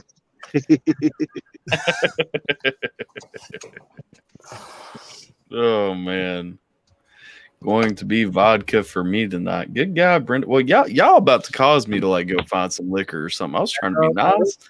I said I'm just gonna drink some wine tonight, maybe some beer later. But like, Man, I did want to say, if you don't mind, big shout out to the Alpha team. I was at like 190. I'm at like 193 now. because of your shout out the other night. That was I definitely appreciate that for real. Yeah, man, we trying to get up to 200. Anybody that ain't checked out Glyphic's music, man, Glyphic is bringing heat on everything. Pick a song. It don't even matter what you pick up, man. It is fire. He's packing in bars. I bet you won't catch all them bars the first time through. I thought you were trying to pack on weight. Bro, I tried. Gotta get 200. That inspires. Yo, Glyphic got bars on top of bars. Real talk, yo. Facts. Thank you. Yeah. Bro, I try to tell people all the time, like, not even on no cocky shit. I'll be like, bro, just you gotta listen. You really gotta listen. And people, like, I've had people, like, especially reactors, they'll think that they catch something and they'll be like, oh, he said this, that, and that. And I'll be like, bro, you got that part, but it's a double entendre or it's a triple entendre. There's also this, that, and that in there. And he'll be like, oh my God, I didn't even think of that. Yeah. Well, it was like that last one when we listened to it the second time right there with the with the books and hands and the watches and everything. Like I caught a couple things out of that the first time, and then like the second time through, I'm like, wait, like we got these extra things just coming out. Like man, I can't wait to release Peter with the pretty purple box. Oh yeah, this is gorgeous. Thank you, Biden. Oh, y'all check this out. Hang on. I can't wait to release this EP, man. I know people are gonna fuck with it for real. I know. It's daylight out there where she is. It's all nice and sunny. And it's a beautiful day where she's at. Look at that. It is today. Oh, it's a beautiful day where I'm at too. It's nighttime where I'm at, and it's starting to get cold. So hell no. Yo, when is your EP dropping? I don't have a date yet because I'm still working on a good bit of things with it, but it's definitely going to be this year. I'm hoping before the end of summer I want to drop it. That's my goal. Yeah. Because I'm also going to be working on a couple music videos to go with it, so I'm trying to evolve to the next level and not just release tracks, but also include music videos as well. So excited. Shit, that makes two of us, bro. It's a lot happening. I'll give you one thing. What's that? Postcard. You got postcard coming on it? Look out for him. Scheme. Okay. Oh, I got my We Scheme. Who got their albums today? I got mine. I got mine too. Yeah, I see you got. I saw both of you guys. Yeah. I've got to rep this. Here we go. But Stacy, just FYI, this is the first day it hasn't rained in like 22 days. So. Oh, okay. Enjoy your beautiful weather. Here's what I got today. Look at it. Bro, I saw that, man. I saw that. That's fucking dope. That is a sexy thing, man. I did see that. Man, I'm telling you, we have got to make that happen. Sooner rather than later, dude. I'm so pumped. I haven't had a chance to hook it up yet, just because I was busy all day today. But I'm so pumped to fire it up, man. You probably can't tell just looking at it. Like it's got friggin' screens between the track pads, man. I see it. Yeah, like it's got like readouts that come on your track pads and stuff. Like I'm pumped to fire it up. Dude, you gotta plug. Have you released like tracks or instrumentals or anything like that? I don't do a ton because I usually just do like everything, kind of on the fly. Like I'll track out like what I want to do and everything. But I mean, I just do different stuff here and there. I've got some instrumentals, but it's not anything like what I do in my live stuff. You know what I mean? Okay. Yeah, because like I've always been like a legit like actual analog DJ. Like I'm not, pre-doing all my tracks and everything before I go somewhere. Like I actually set everything up, cue it up, do everything like live on the spot. Killing that shit. Yeah, and so like I've always been really proud of that. But I mean, part of that is like you don't do the same thing twice usually. You know what I mean? Yeah. It's hard to imitate what you did because you just feeling it and vibing and just going with it. Yeah, now I can make beats, and I'm getting set up right now. So I've been piecing stuff together. I did have a studio set up at my old place before I moved. All my which is why like I've got random mixing boards in the background and everything like that because I mean that's where it goes now. But I'm going back and I'm working on getting everything put together right now. I'm gonna start making beats again soon. So I mean, hit me up in the not so distant future. But I used to, but that was like the last. What's up? Sorry, I was reading out Emily's message. I have an adorable smile. Do it more often and possibly take your clothes off. I don't think this is the right place for it.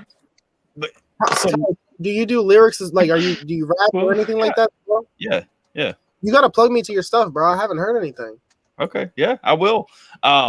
Hit up the Instagram, bro. There's some of it on this channel. Mm-hmm. Plug me, bro. Send it to my Instagram so I can check it out because one way or another, whether you give me an instrumental or we get a collab, we gotta do something, bro. Yeah, I'm looking forward to it. Hell yeah! And who did they say we had to get on there? There was a 3-way. Who was the other one? Jason. Was it Jason makes beats, right? Jason raps. Oh, he raps. Okay. So say you got to check out Alpha and Jason's song "Wolves," man. Like, where you been? Plug me. Put me on. Send it to me. Send it to me. I will check it out. I will drop likes, comments, show love, all that. I need it. Hey, we'll send it. We'll send it. Listen, man, like you were saying, go to my channel, bro. That's all you gotta do. Listen, Jay, I got you, bro. I got you. I'm terrible at plugging my own stuff. I really am. Like I have to. I catch myself because the worst. And my thing is, I love making music. I make music because I love music. But I know that if I want to make it in music, that I have to push myself. I have to push my brand. You know what I'm saying? Mm-hmm. So I find myself just releasing music and hoping that it does well. Mm-hmm. But I know that I should be putting as much, if not more, into promotion as I did into the production of the track. Yep. So it's just, I catch myself just putting it out there and hoping that it does well. And then, like the beatbox remix, you guys have heard it. It should be going crazy. Yeah, it should. It's only got like over 100 views. So it's like, right. I don't really know. I try to push everything on all my social medias, but it's like, damn. Sometimes I'm like, what in the hell am I doing wrong? Well, the thing with it is too, you always do like I do. I mean, in my own opinion, I think writing as an author, it's the same way, but slightly harder in a way. Mm-hmm. Because you're trying to get sales from books. You're trying to promote yourself as much as you can, trying to get people to buy your work, even though they've never heard of you before. Exactly. And Facebook has been great to me. In fact, it's mostly Americans that I've met on Facebook and certain groups on Facebook that have bought my books. Pete's saying he doesn't with the audio stuff that's happening with Loopy and I, because Loopy's recording the audio version. That way, I probably won't make as much money from it. And see, that's selling, but it's a way to promote. Right, and that's one of the other things that myself and Tyler face as artists. They're like, artists are literally a dime a dozen. There are so many people that are making music and trying to in the industry, you know. And it's like, especially, I tell people all the time in the rap industry, it is so hard to stay relevant in the rap industry because so many people go through trends and phases. Like, you gotta be able to once you make it, you gotta be able to stay ahead of the curve, because once you fall off the curve, you're gonna be forgotten about. It happens so fucking quick. So it's like, how do you stand out? How do you be different when everybody's literally trying to do the same shit?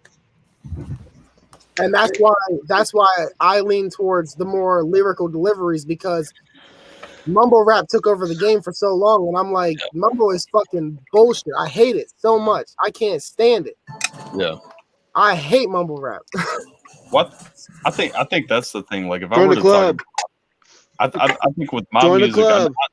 I know I'm a ton less lyrical than you are, but I know that I'm good at storytelling. I'm good at writing about, you know, what I'm feeling, what I'm talking about and stuff. For real. And that's what I do it for anyway, because if I'm not writing music, then I'm writing like in my journal or something. Exactly. You know what I'm saying? Like and that's where I'm saying, like, for me, music, not just rap, because I've done heavy metal, I've done, you know, electronic music, I've done all this thing. I've actually done a metal crossover, which was interesting. There's a dog. I love a dog. Yeah. Well, But I tell people all the time, my mic is my therapist. If I didn't have my mic and my music, I honestly don't even know where it would go. You know what I mean? And I'm constantly. You bastard. What can I fucking do anything? I was gonna say also, you were saying how with you not fucking well, just do what I want you to, you bastard cunting thing. There we go. Hey, what are you doing? Why can I not hear anything when you put a stubborn fucking piece of shit and fucking asshole, cunting wank stein piece of shit? Just so you guys know, if you haven't heard this before, his phone's messing up. He's not talking to you guys. It works. It works, buddy. It works. It's like Peter. So, like with what you were saying, it's doing what you wanted to do. It's working, my guy.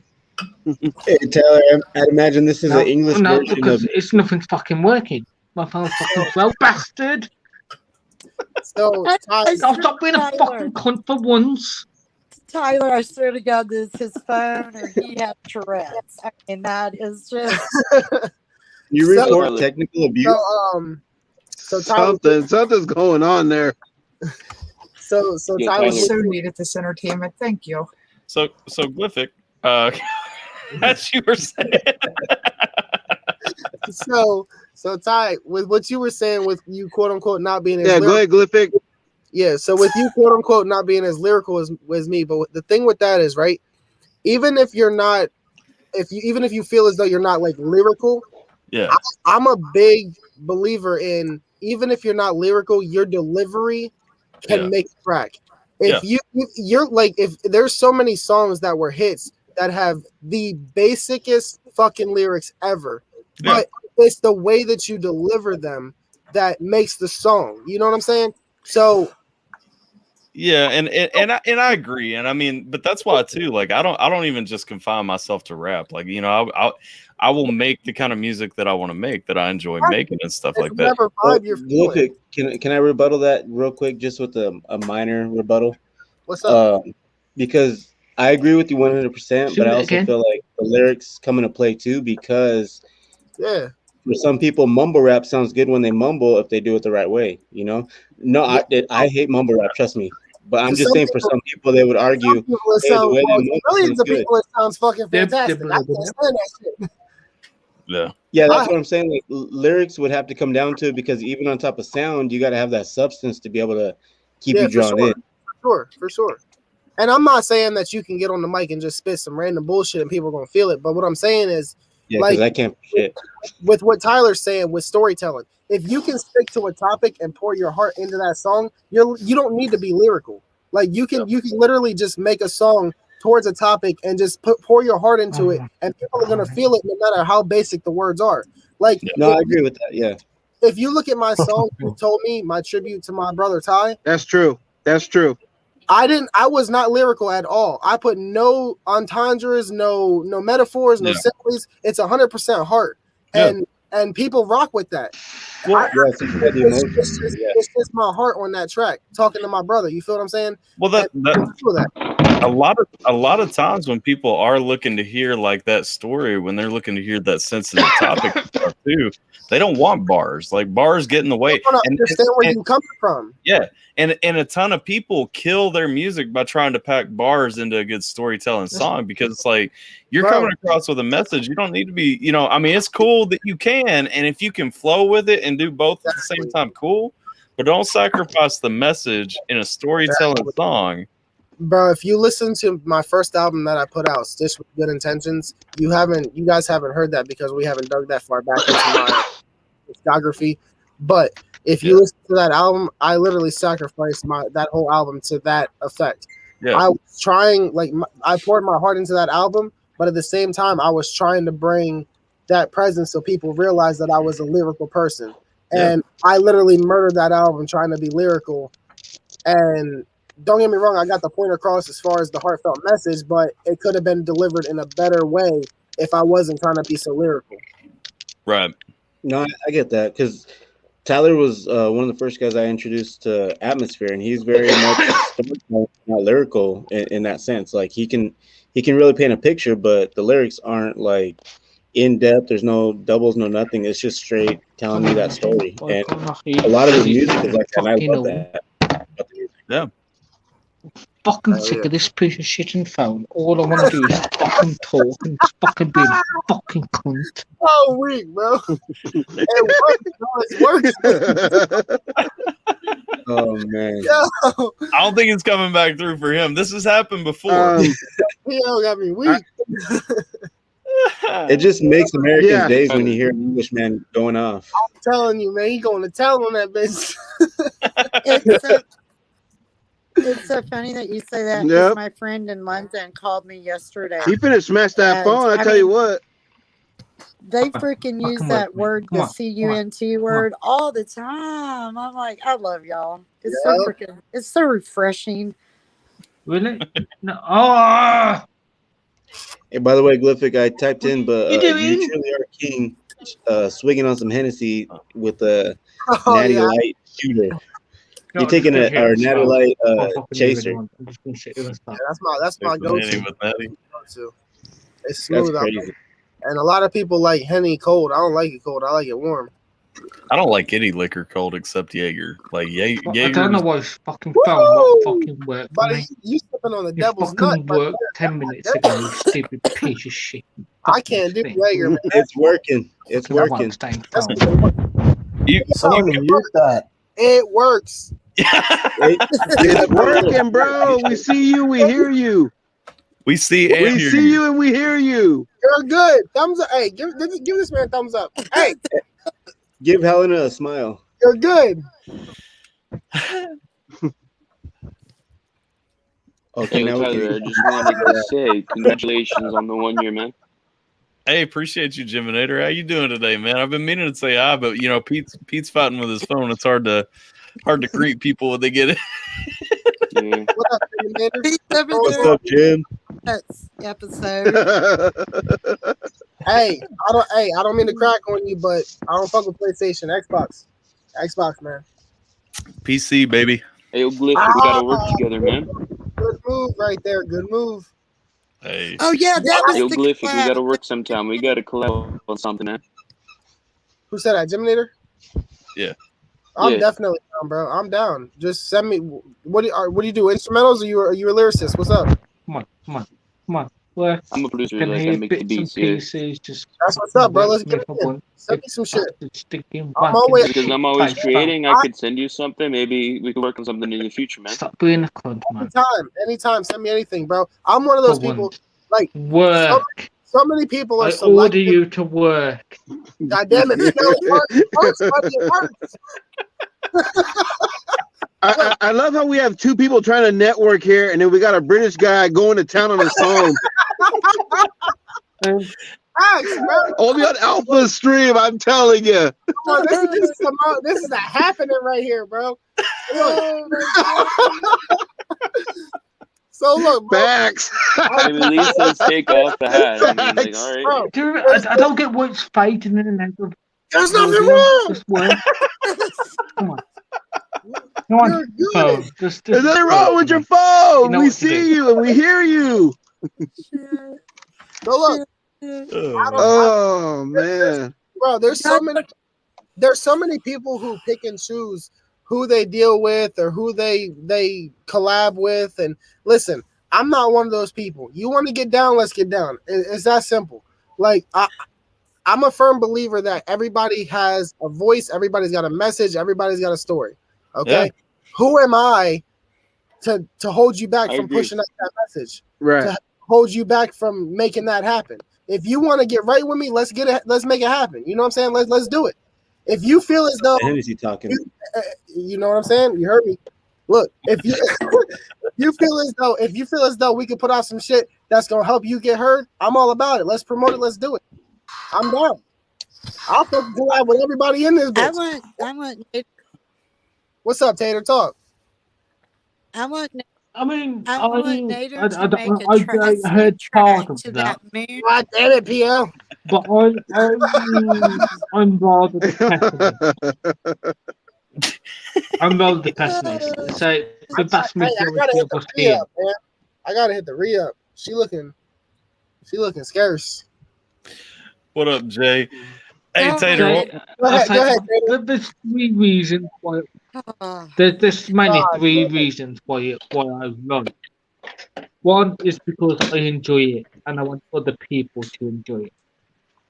The second is to make money because although money is an obscurity, we all have to make money. Yeah. Somewhere. Well, the third reason is and this is my biggest Yo, fear, Tyler, this one's for you, man. is to be forgotten. But eventually, we'll all die at some point. Yep. But when I die, I want to be remembered, and I want to be remembered for making great literature. Yeah. It's like writing your name on a wall, right? Like nobody went out and made a piece of graffiti tagging their initials or something just for the hell of it. You know what I mean? Like you want people to see it and wonder who that motherfucker was or something. You know, like I feel you. One of my I want to be able to be the biggest cunt you've ever met. But I might be the biggest cunt that you've ever met. But if you remember me, you remember me. That's true. That's true. But yeah, I feel you, Glyphic. I feel you. Wait, what the hell? What the hell, Helena? Got a bit confused. Whose fat belly is shown at the very bottom? Realizes Tyler's backdrop. What are you trying to say? Whoa! Whoa! No! Whoa! Hold up! Shots fired! I'll have you know that shirt is tucked into my pants with a tie hanging over. Okay. Yeah. See, she thinks I look sexy. My boy hitting every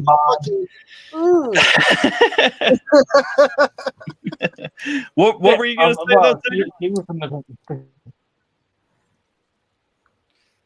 say? Tater was saying she wanted to hear Nader make something. What was she wanting?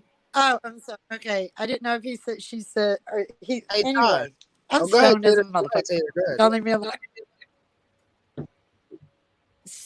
No, the track, that moon track, Nader, that you made, like you could do a whole like sleep quote meditation track or loop track, whatever you want to call it, tracks. I would so buy it because that's what I go to sleep to every night. Like I stream that shit off YouTube. Listen, I do. I think I could do a video. I could go, oi, you cunt, get to sleep, you twat. What you doing awake? Sleep, you motherfucker. What the hell happened? What the fuck just happened?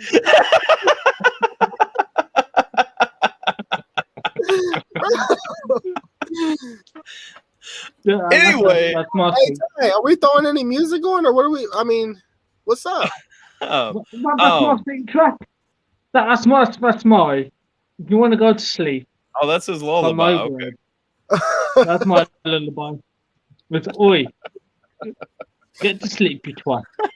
Hey Ty, have you ever heard of histamine to knock out the ball?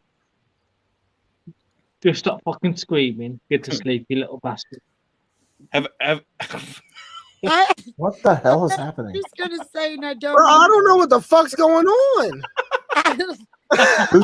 Who is he talking to? I don't know. He said that's his lullaby. I'm confused. I That's my lullaby.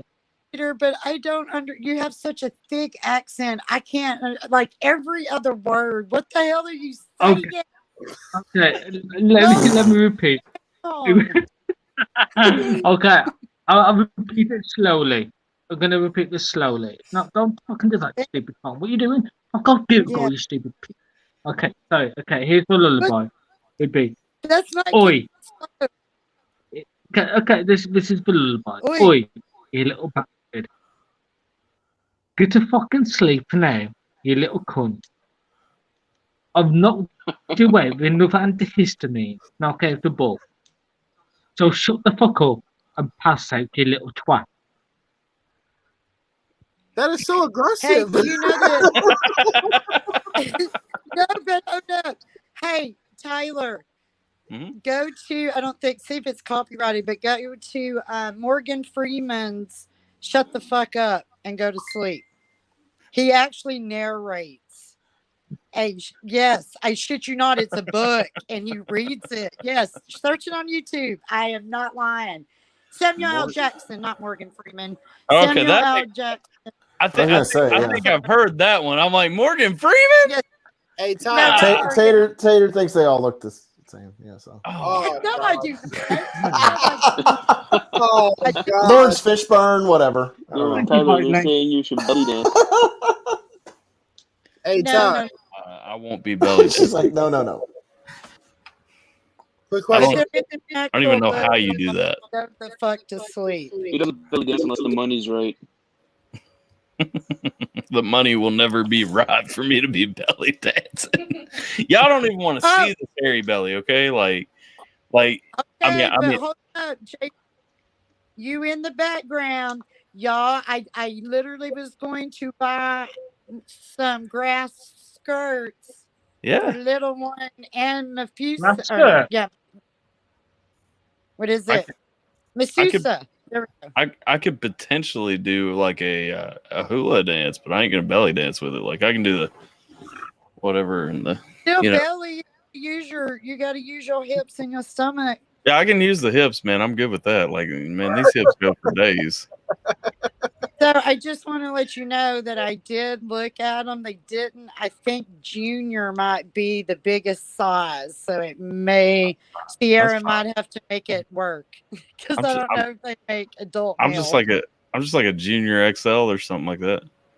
Okay.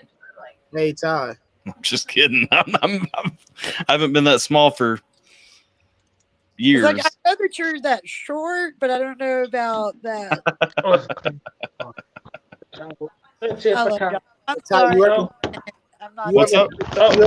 You ever heard of Massetti? Have I ever heard of huh? Massetti. Massetti? Yeah, I've heard of Massetti. I can't remember where I've heard of Massetti. That's a rap. That's rapper, right?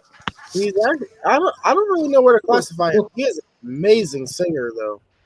Hang on a second. I'll tell you what song I've heard from Massetti. I have a track with him called "Running Out of Time." You should check that out, bro. I hear your song with Massetti.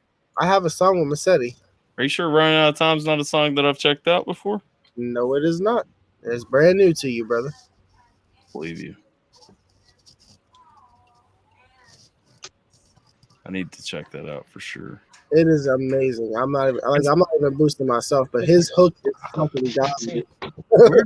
Where do I know Massetti from? Massetti is amazing, dude. I don't know how he's not small, but he's not big either. He's like in the median, you know? I don't know how he is not mainstream, dude. He should be so much bigger than he is. Bro, there's a lot of artists, though, like, for real. True. And I think it goes back to what you were talking about earlier. There's just so many artists out there. Like, it's so hard to stay relevant. Yeah. That's what I'm saying. Once you get a glimpse of spotlight, you gotta fucking stay with the trend and just keep it rolling. Because if not, you're gonna get forgotten about easily. Like there's in hip hop, I tell people all the time, it's hardest to stay relevant in hip hop because once you get that wave, you gotta stay with it and keep it rolling because hip hop goes through so many trends over like it's just within like something that's hot today is not gonna be hot 2 weeks from now. You feel what I'm saying? Like it constantly goes from one thing to the next, and you gotta stay with it. If not, you're gonna get left behind. And that's the hard thing about it. Like learn to adapt. You can see even 6ix9ine is having trouble with it. Normally he would go crazy on Instagram, everything. Yeah. He's not posting but like once every 2 or 3 weeks because he's got to see what the trends is looking like and then drop on whatever the new trends is. Yep.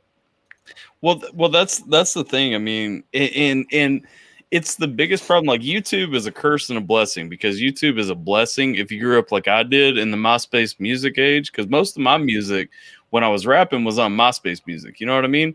And speaking of which, when are you dropping that mixtape, man? You're old. we are going to talk about that mixtape soon. Let's get it. Let's talk about this. But a lot of my music was back in the MySpace Music Day, and the thing was, it was so hard because you weren't finding a new audience in the MySpace Music.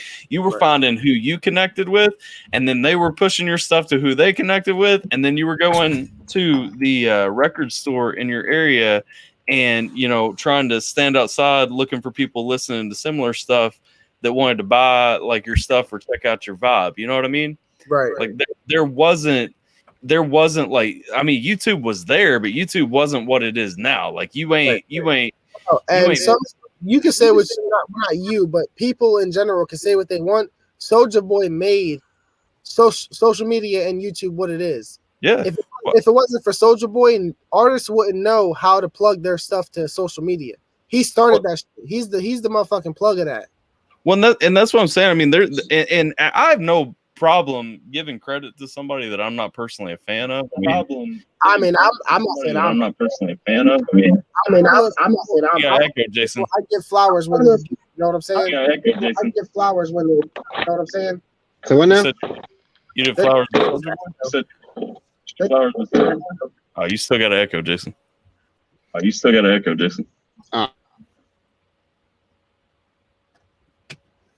Now, what'd you say about Soulja Boy? So what I was saying was, with Soulja Boy, he's basically the GOAT of using social media to plug your music. He was basically the first one to ever do it. And I'm not saying that I'm a huge fan of Soulja. I'm just saying I'm one of those people who gives their flowers when they're due. You know what I'm saying?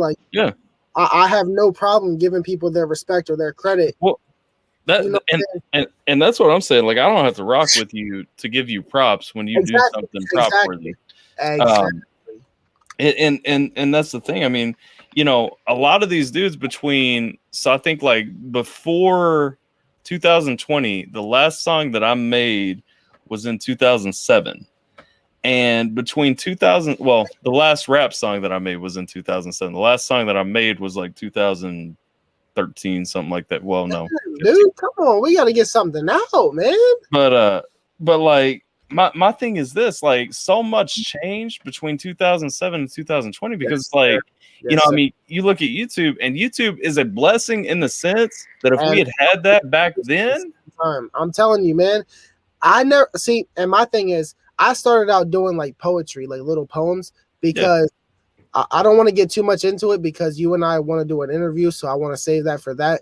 But my background story is very dark. You know what I'm saying? So I started out putting my feelings on a page. You feel me?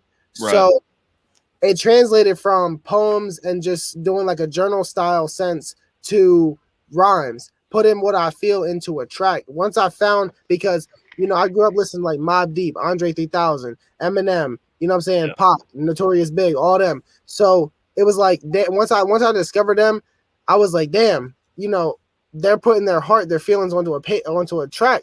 I could do the same shit. So I started finding instrumentals. That's when freestyling came into play. So I'm like, that's where I found it. And I was like, I was just writing back then. Dude, if I would have known about MySpace and all that back when social media really started, I could have started back then. But I didn't really start putting music out until like 6 years ago, maybe. Yeah. But I wasn't really taking it serious as to where it could be my heart poured into it, but also to be able to make music off of it until about 2 years ago. Yep. So within the last 2 years, my sound has developed to what it is now. You feel what I'm saying? So it's just like now I'm just trying to figure out what the trend is to be able to. Cool. I mean, I hate poetry in a way because I can't do it. I do have a favorite poem, but I can't write poetry. Yeah. I started out writing poetry because I felt bad for it, for real. That's where it all started. I think my favorite poem goes something like I can't remember. I don't know who it's by, but it's like some long day in the middle of the night. For me, music is like I put a story on my Instagram, and I put a few options, just like why do you listen to music, lyrics and story, or the general feel and the vibe of the sound. And like most people enjoy the vibe of the sound. See, Tyler, he likes the story. He likes a message in his music. like the For story. me, like that Space Coop song we played at the start of the other stream, Tyler was like, "Nope, I ain't fucking with it. Get that shit out of here." Me though, I like the vibe, the sound of a beat. Like I don't care. Like I love the message, but I'm not all about the lyrics. I'm about the feel of the song. That's my 2 cents. I don't know. I mean, as a writer, the words mean everything. And that's because you don't have the reason for that is because when I'm writing a story, I don't have music or anything like that to go by. I have what the character feels, what is the environment, what's the plot for that individual person. Yeah, and see, like with what Amy, that for me is extreme. It's extremely personal as well with my writing. Yeah. Yeah, see, like what Amy Lee is saying, that is it's crucial. You got to be able to be lyrical, but also deliver the message that you're trying to get across. And that's why with like my beatbox remix, I was trying to be lyrical, but I was also trying to give a delivery to where people can just vibe with it and just, you know, it's not so much about having to listen to what you're hearing. Even though you gotta listen, you can vibe with it. It's something when you rolling down the motherfucking highway, it's 85, 90 degrees outside. You just throw the top down and put that jam on. You know what I'm saying? You can just vibe. That's what you gotta achieve. You gotta get your lyrical points across within the lyrics themselves, but you also gotta hit a vibe that people can just chill with. Yeah, if you're not connecting with someone, if you can't get people to want to listen to, I mean, because here's the thing, I can hear a good story 100 times over. Like I can go find somebody else. Yeah, and that's the thing. There is always the balance, you know, between what is pleasing audibly and what is presented well. And if you're not doing both, at least to a certain extent, you might focus on one side or the other. And like you're saying, you know, when I'm listening to a song, I do focus a lot on the story that's being told or the bars that are being used. You know, I try that's like you were just saying the other night. You were listening to with the Cali's by the pack. Hang on one second, Pete. What was that, Glyphic? That's like you were saying the other night. You listen to that for me personally very well. Right. And that is the Cranberries zombie music video. Mm-hmm. The singing goes, and you can feel the emotion throughout the lyrics. Yeah. But there's a point in that, to be fair, even as I want, you know, there's a point where I always cry at the music video. Yeah. And it's after the singing has stopped, and it's just the music. And there's a point where there's a child who looks like he's screaming. Well, but with a song like that, I mean, when you're talking about that song, you know, you're talking about a song too, where that's a very personal story to her when she's singing it, and you can hear all of that emotion coming through. But I mean, what we're talking about, I mean, the big thing is, you know, hip hop is weird when it's compared to other music genres, because if I'm singing a rock song, like if I can scream until my voice is hoarse, or if I start crying during the song, it adds an emotion that's going to transfer into the song. You don't have that in hip hop. You know what I'm saying? Like, because usually with hip hop, you got to keep your composure, you've got to keep your cadence, you've got to keep unless it's artistically going off, it's going to sound like shit 100% of the time if you break away from it. That's like you were saying. I mean, it's like for me, Massive Man does that. What's that song now? I love Massive I know Man. the song I'm thinking of. I can see the visuals, but I can't think of. It goes. It's pretty much like about depression. I can see the visuals, but I can't think of the name in my head.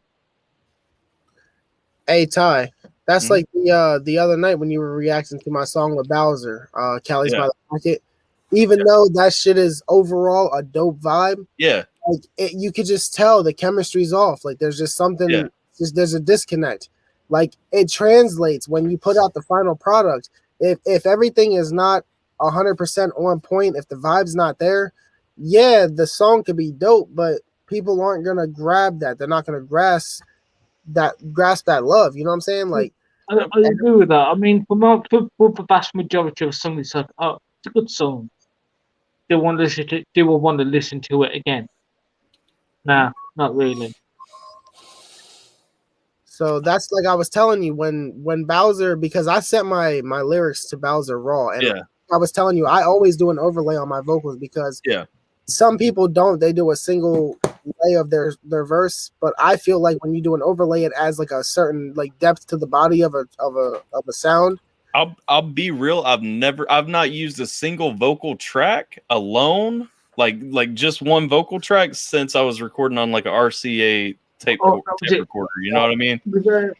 It was Massive Man, Fallen Angel. The song I was thinking of. That's the song.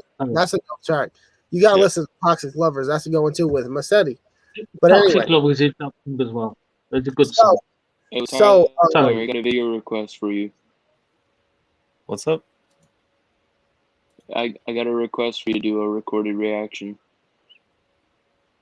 Let's hit me up on Instagram about it. That'd be the better way if you're wanting me to do a recorded one for it, just so I don't lose track. Because if we talk about it on a live stream, I'll lose track of it. Do I'm Not a Vampire revamp. I've been meaning to get to that song. I've seen a lot of people reacting to that song, and I have actually done a lot of reactions to them. I just haven't gotten around to it. But I saw Scheme already spoiled to me. He put in the title that he thought it was a perfect song. So like I'm already kind of going in expecting something great. But I've been thinking about starting a reaction channel for like I'm gonna do that one first. Like it's just like I've heard it once, so it would more be like a review, like you said. But you know, I'm thinking of starting. Yeah. Hey Ty. Yo. I can't lie. I've been thinking of restarting a reaction channel because the truth of the matter is people like to be entertained, and reaction channels grow so much faster than an artist channel. So my thing is, I could plug my music from the reaction channel. You know what I'm saying? But in the same sense, I don't want to be known as a reactor. My thing is this, like I personally, because Crenny had that same issue. Do you know my boy Crenny, Lord Crenny? I don't think so. If you've never checked him out, check out some of his music. He's really dope. But that was one of the things he ran into. He was doing reactions and putting his music on his channel at the same time. And like the reactions, just because you're gonna do more reactions than you're gonna do songs. You know what I'm saying? Easily. Yeah. And so they were kind of taking over, and it's just like you know, looking when I put my music and stuff, it doesn't get the pop that my reactions get and stuff, and that's fine. Yeah, I mean, as a reactor, not an artist. I could probably do reaction videos, but I choose not to because I'm a writer. Writing is what I love, it's what I do. So every time I put out there, it's going to revolve around that area because it's. I probably won't be a good reactor. I'll probably sit there and think, I've heard this before. I've done, all right. It's another song. And I don't like, and also I'm not a very good one for compliments and giving compliments. If I think something's alright, if I think something's good, I'll say, yeah, it's decent. That's it. Yeah. Me saying something decent means Gary's done a good job. Oh my god. I'm gonna take a quick change of pace and say to Jay's point, saying I miss the days of MC spitting with a DJ and a beatboxer. I do too. If I'm being 100% real, like I went and saw Upchurch, not this past Saturday, but the one before, and one of the most impressive things to me about his live performance is it's him. He's got a drummer and he's got a DJ. And like that's his setup, you know what I'm saying? And it's cool because it adds like that actual authentic sound, yeah. For real.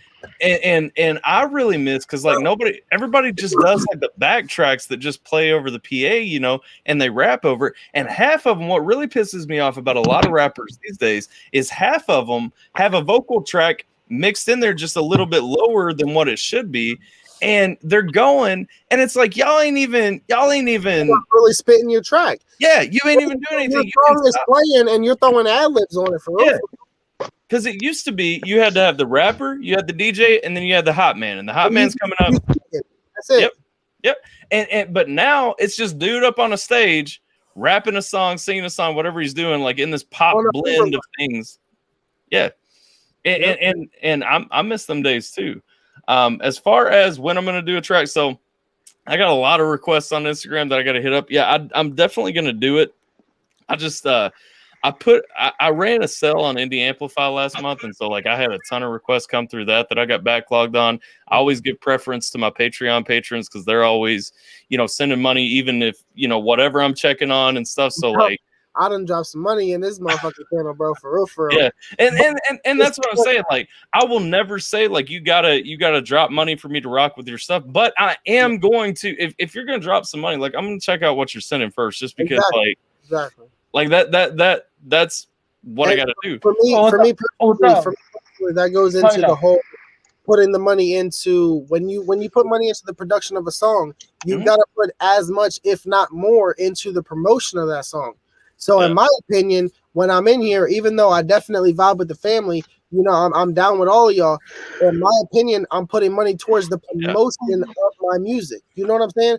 So it's like when I'm putting my music on your channel, even in the live streams, you're putting it in front of the faces of whoever is here now and will be in the future. Well, so the thing is too, and I know J-Law told you this, like the first time he asked you to come and hang out on one of my streams, like this is dope. It's a dope community. Like people are gonna show love. You know what I mean? As soon as literally the first day, people were showing me love. The first day, I got one song on this channel, and people were like, "Holy shit, Glyphic, that was dope. Thank you." Da da da. I'm like, bro, thank you. Like that's all I want. Like I'm not saying I don't even if I told people, even if I don't never make it big, like I'm good with that.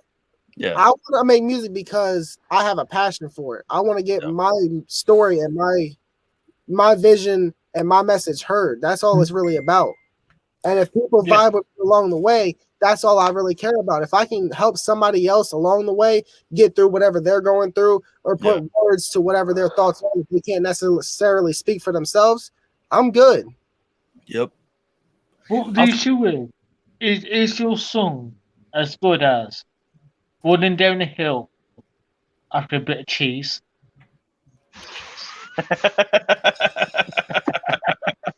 You talking about the cheese hill racing and stuff? No, totally knows one. I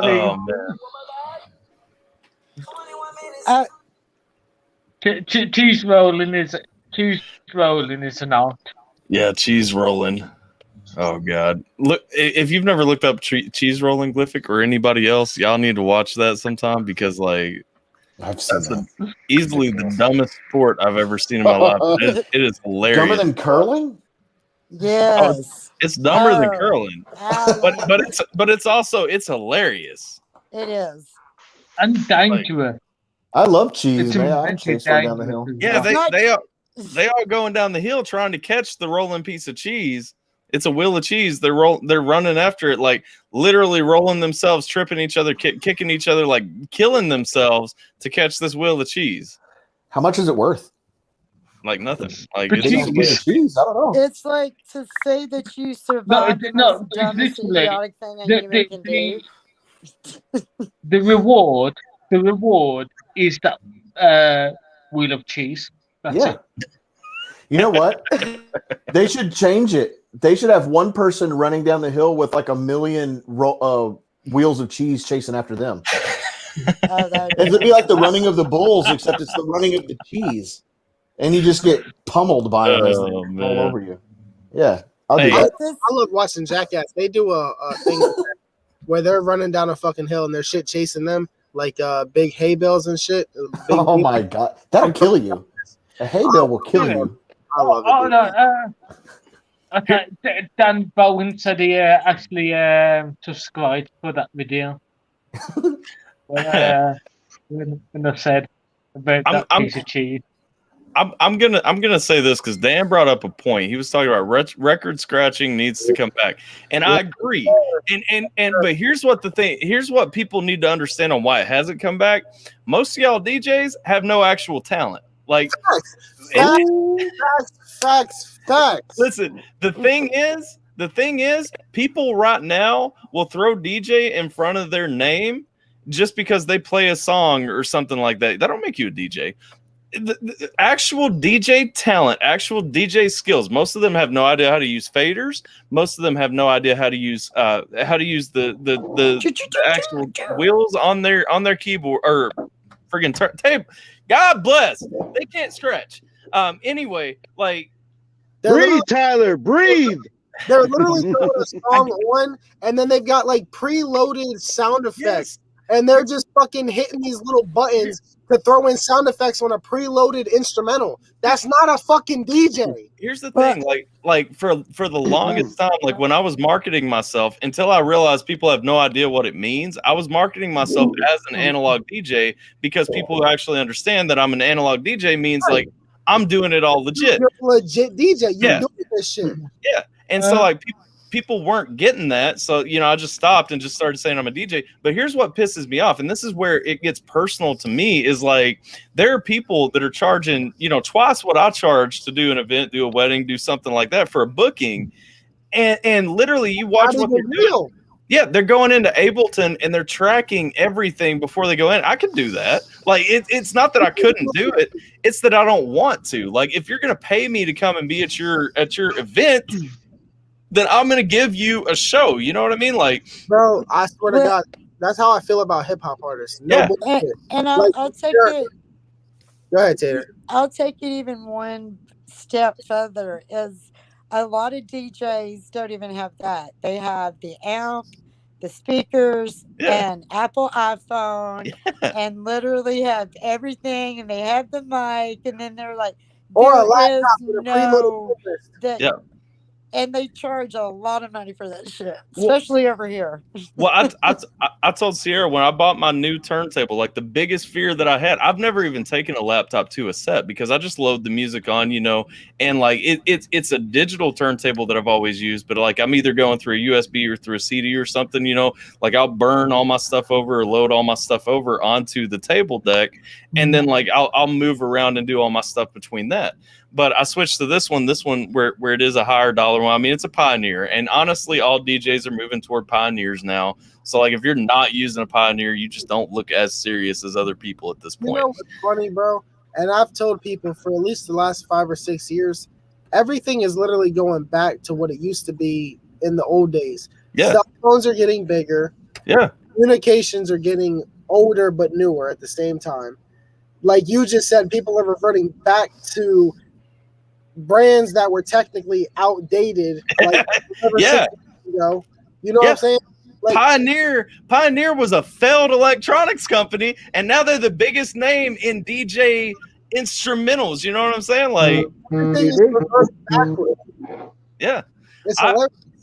I just, but that was always my thing. Was I was like, you know, I just for me. I always want like if you book me to do a show, like I want you to know like you're actually getting something. You know what I'm saying? Like I'm not just gonna sit on my laptop the night before, track out some switches and transitions and stuff like that, and then stand in front of you going for 20 minutes. You know what I'm saying? Like exactly. And it was actually on the turntable getting busy. Yeah. Yeah, that's the dumbest stuff ever. The typical DJ move right here. You gotta give that. You gotta hold your headphone. Here's DJing 101. Okay, you ready? You go. One headphone on, one headphone off. Yep, there it is. Mm-hmm. And say your name every few seconds. Tyler. I'm DJ It's your birthday. AlphaTyler. What up, everybody? And you gotta sound off that sound horn. Let's get it busy. Bro,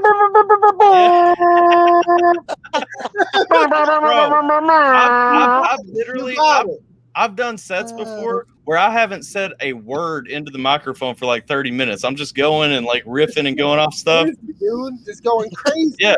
Like I come out, like my lights kick off and I just start going to town. And it's like, we'll go 30 minutes straight just to get everybody excited, get everybody amped up. Crazy. Yeah. Speaking of which, because this is probably a decent time, I wasn't going to announce it for a couple of weeks. May 1st, y'all want to be watching the channel. We're going to have a special live stream. I won't be as interactive on that live stream. I'm actually booked. It's Derby Day. If y'all don't know, the Kentucky Derby is on May 1st. Well, this past Thursday, opening up ATRL, we checked out a band called Slow Kill to open up the show, and they contacted me after that. I'm actually booked to head up to Louisville on May 1st and open for them. So nice job. Hell yeah. Hell yeah, Ty, congrats. Well, they hit me up on that booking though too, and they asked me if I would want to live stream my set and stuff like that. I don't know if I'm going to live stream their set too, but I'm going to be live streaming my set for that. So May 1st, special stream. We're going to be going. Y'all show up. That's cool. That's one of my biggest downfalls with me being in Delaware. There is literally like nowhere in my state to do live shows. Yeah. So, and I mean, I don't really have much of a following, so that's why I need those live shows. Yeah. That's why I need more promotion. But like, especially COVID fucked that all up, because if you look now, artists, they're literally performing on social media and they're charging people to get. Yeah, that's true. Yep. And it's like, yep. I've said it before too, though. I actually started this YouTube channel. Had COVID not happened, like I didn't have time with bookings and stuff. I really didn't have time to run like a YouTube channel. And so when COVID happened, like part of the reason I did this was I'm a DJ who can't do shows right now. You know what I'm saying? Like exactly. But yeah, I'm super pumped about May 1st. So if you guys get a chance, if you're free, come and check it out. Dude, you know I'll be Cool. there. If y'all want to I got a question. If y'all want to see what a real DJ looks like, just for the record. Huh? Talk heavy. God. God. I like that. Shots fired. Shots fired by God Almighty. You better bring it. Oh, I'll be bringing it. Yo, man, I jumped on to say congrats on 1 year, but I can't get a word in edgewise here, and I don't want to interrupt nobody, man. You gotta talk a lot. I know the feeling. We're deep in I this. jumped on because You just I gotta felt jump like I in, was Sweeney. behind That's how in the the game chat. goes. I mean, geez, Louise. What the hell? You got your own channel, man. Yeah, YouTube, for real. YouTube is hating on me, man. I don't know if I'm gonna make it a year. This shit. Well, with me, I jumped on because I felt like I was behind in the chat, and I wanted to get in on the conversation. Yeah. Big cunt. I feel you, Jay. I am behind in the If chat. you're a true cunt, you're a true cunt. But I do have a question for you. That's so. What's up? Have you seen the new? Have you seen the new trend in video DJs?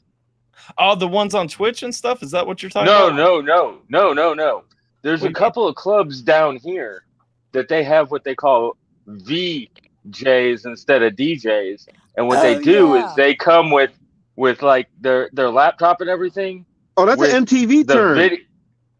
Yeah, but they come with like the videos of songs and not like the music, and they play the videos up on a big screen TV in the club. Don't be fucking. Yeah, that's MTV. Why are you cutting out? Oh my God, Peter, you're working. You're working. Baby John, you're working. The owner of the club can hook his fucking phone or laptop up to an auxiliary cord or HDMI cord and just play music videos the whole fucking day. Now, in defense, most of the clubs that do stuff like that are based inside casinos down here. Man, bro, I've literally had people hit me up to like book me for a wedding or something like that, and they want to give me like 5 pages of songs they want played, and I'm like, songs. They want you to just play shit. Just show up and play what they do. And I have told them before, you would be better off hooking up your phone to a speaker, to a PA system, and just playing it that way than paying me to come.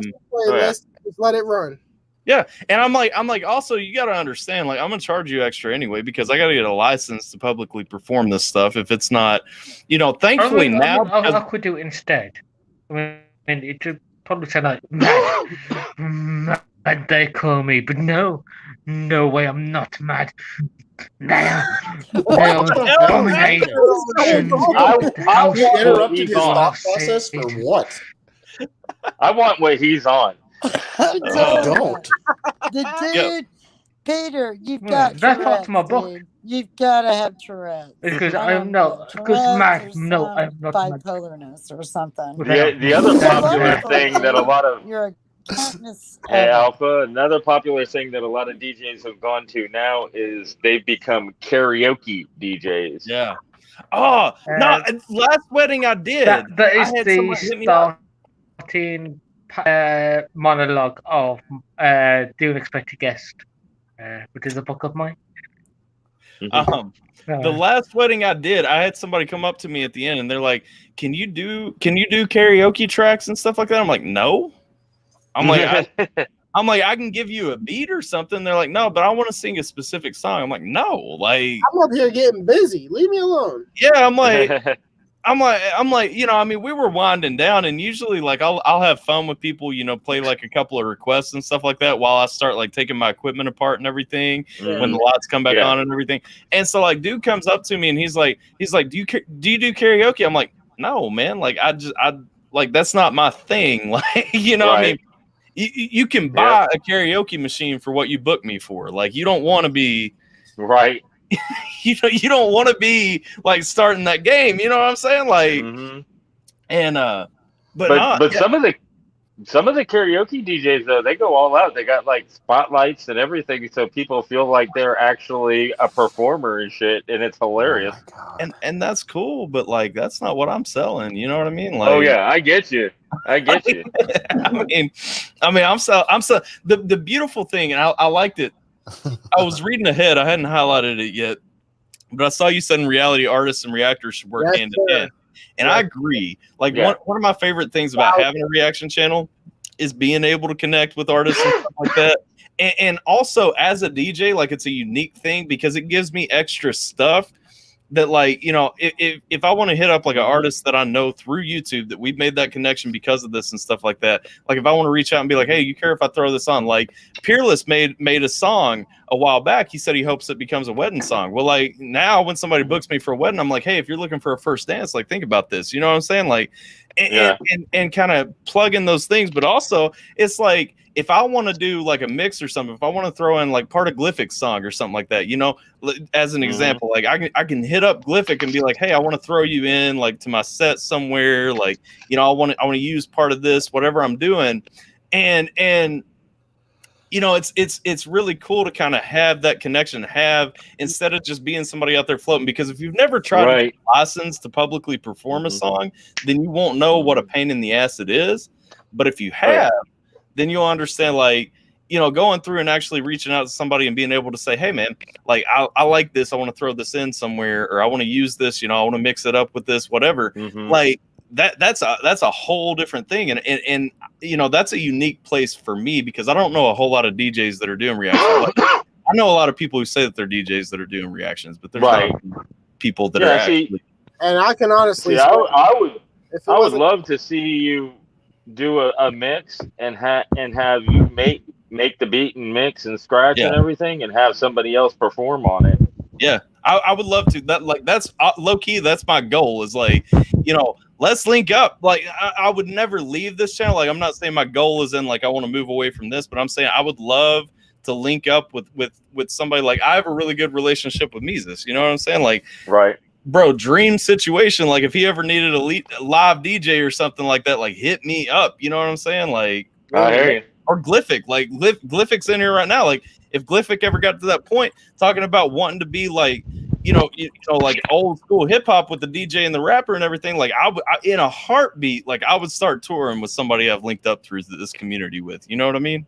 Tyler, you should put the names on, man, with the people on their faces, because I see Alan and I see like two other people. But we're going through the chat right now, brother.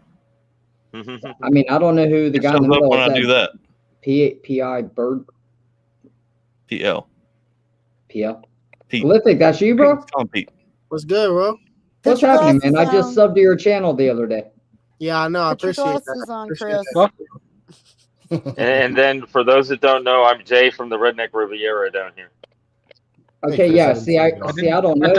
I heard my name being said, but I didn't catch what was being said. I thought that was John Henry in there because I heard a UK accent. That's Pete. That's Pete. So I'm a firm believer in, you know, building a good relationship between artists and reactors, because I can honestly say, if it wasn't for the listener, Timothy Butt, if it wasn't for J-Law, if it wasn't for Robert Detler, It's a Rap Yo, if it wasn't for you, Alpha Team, I wouldn't even be close to 200 subs. You know what I'm saying? Because with my music, I found that if I reach out to reactors, it helps me in a way that it gets eyes to people who would have never, ever seen me before. You know what I'm saying? And Right. It's Another win-win. thing for artists is if you watch the live streams and see who's in them all the time requesting music yeah, and start Is that hitting them me up. or yeah. is he putting out? It's got to stop. Well, it's See, that's always been my dream is to kind of start up a promotion group yeah. that I got artists, reactors, and fans all in there working together. Yeah. It's always been kind of a dream of mine to do that. That honestly, that's what I think of this community as. You know what I'm saying? Like when I think about what like a YouTube community ends up being, like that's what it feels like. Because like I can tell you, there's I mean, people like hell one day on Instagram just sent me the picture that I'm using on my social media and on my YouTube banner. Like just send me an animated picture one day, and she's like, "Hey, here's this," and I'm like, "Do you care if I use this?" Like, I mean, like, because it was dope. And then it's like, it's like Geminator J. Geminator's making dope beats. Geminator and Jason. Geminator and Jason linked up through my live streams and stuff. Now they got a song out together. Geminator sent Jason over a beat, and Jason worked it and put it out. Like that's what I've always thought about from this community is like, I mean, we got makers in here, we got artists in here, we got people who just want to listen and be fans in here, we got graphic designers in here, we got people who can mix. It's so crazy when you look at it, and it's like, and then you have me. Yeah. Yeah, you got Alan being cynical, saying everything. I'm just lost. I've stumbled my way. And then also you have some trolls that come through that end up rocking with artists too. Yeah, if you all get confused by the accent, there is another voice I can do, and it's the only other accent or voice I can do. I have no idea what you just said. Like for real. If you have I'm not being mean either. I just have no idea what you just said. Like, can you? He's talking about his accent. What the hell is happening? I don't know. That was Jay. A real DJ actually sounds like Tyler on his first reaction. Just listen to the hot behind him talking about being a DJ. Listen, like real talk. Like there are sets that I'll go out and stuff. Though I mean, like I'm not the guy like jumping around trying to do the bells and whistles. Like I'll entertain you, but I'm not leaning on the fact that like I'm trying to like just get my name in 1,000 times or something like that. Like you probably already know who I am if you booked me and then showed up. You know what I mean? You DJ with a button-down shirt and a tie. Come on. I feel like something's weird with Tyler because he is like on speed 3000 right now, and I have no idea why. Like, did you take like caffeine supplements before? Me? Yeah, man. No, I'm amped, man. Like the channel's a year old. Like we've done it. I expected to have maybe like a few hundred subscribers after a year. I've got 18.1 thousand right now. Like I'm Congrats. Congratulations. Congratulations. And what you were describing, Alpha, that's the way rap started, was the DJs were playing at house parties and people really weren't vibing too much and they were just hanging out and everything. And then all of a sudden somebody went, "Hey, give me a microphone. I'm going to hype this crowd up." And they started rapping and MCing. Yeah. And that's really the start of rap. Well, and you know what's cool to me, Tyler, is I just hit 400 subs, man. That's awesome. Hey, that's awesome. God bless. I'm telling you, I can't wait. I can't fucking wait. That's what I'm saying. Like, zero subs. And well, in all honesty, the best advice anybody can give a reactor is to just keep grinding, because the more content you put out, the more people find you. What's up, Luana? What's up, Luana? Keep grinding. I have zero subs. Buy out. Keep grinding. Be yourself. Subscribers. Keep grinding. be yourself and don't try to bullshit people. Like that's the thing. Exactly. Too many reaction channels try to bullshit people, and they try to say, "Oh, this is my first time hearing it," or I caught all this. It's like my first time reacting to like Queen, Bohemian Rhapsody. I've never heard that. If you've never heard that fucking song, you're living in a fucking that's shed. something I've gone around and round with reactors before with. That's something I've gone around and round with reactors before with. It's right, man. It's like people that say like, I've never heard this song that's been. Yeah, exactly. I've never heard that. In the UK, if I said to you, okay, react to Wonderwall by Oasis. In America, you may have heard of that song. Mm-hmm. In the UK, and you're a reactor, and you've never heard that song before, you're living 6 feet under a graveyard. I think if you're anywhere and you've never heard Bohemian Rhapsody, you're probably lying. Yeah, true.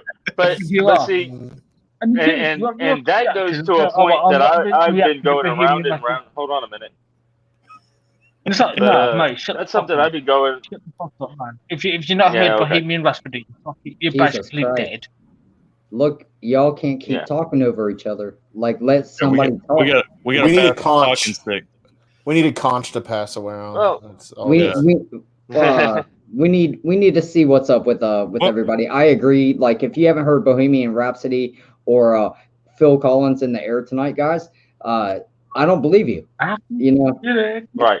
How do you not hear? Unless you're 16 or something like that. One of these young reactors. I don't even care then. I mean, like, how do you not hear that song? It's everywhere. You know, because all they listen to is mumble rap. That's how. Well, in the Air Tonight's in movies. God. I want to know what I don't watch movies, so I don't know. I want to know what Jay was. Well, what I was gonna say is I've gone around and around with reactors before on this similar topic where everybody says I don't want to listen to a song until I make a reaction to it because then it's not a reaction. No, a reaction is how you react when a song is played. You can take a song that, like Survivor's Eye of the Tiger, that everybody's heard because it's been in Rocky movies and everything else, and you can have a reaction to it and tell how it makes you feel. However, it's not a first time reaction. Disagree. That's the difference. You put first time reaction when you've never heard it before, but when you've heard it, you put. The reason why I disagree with it is I take it back to when I spoke about Zombie by the Cranberries. And there's a part of that song that I know I will cry at the end. So if I were to react to that, it's not an authentic reaction because although it's an emotional song and I know I will cry by it, okay, it's still not authentic. Let me ask a question. What does PL sound definition?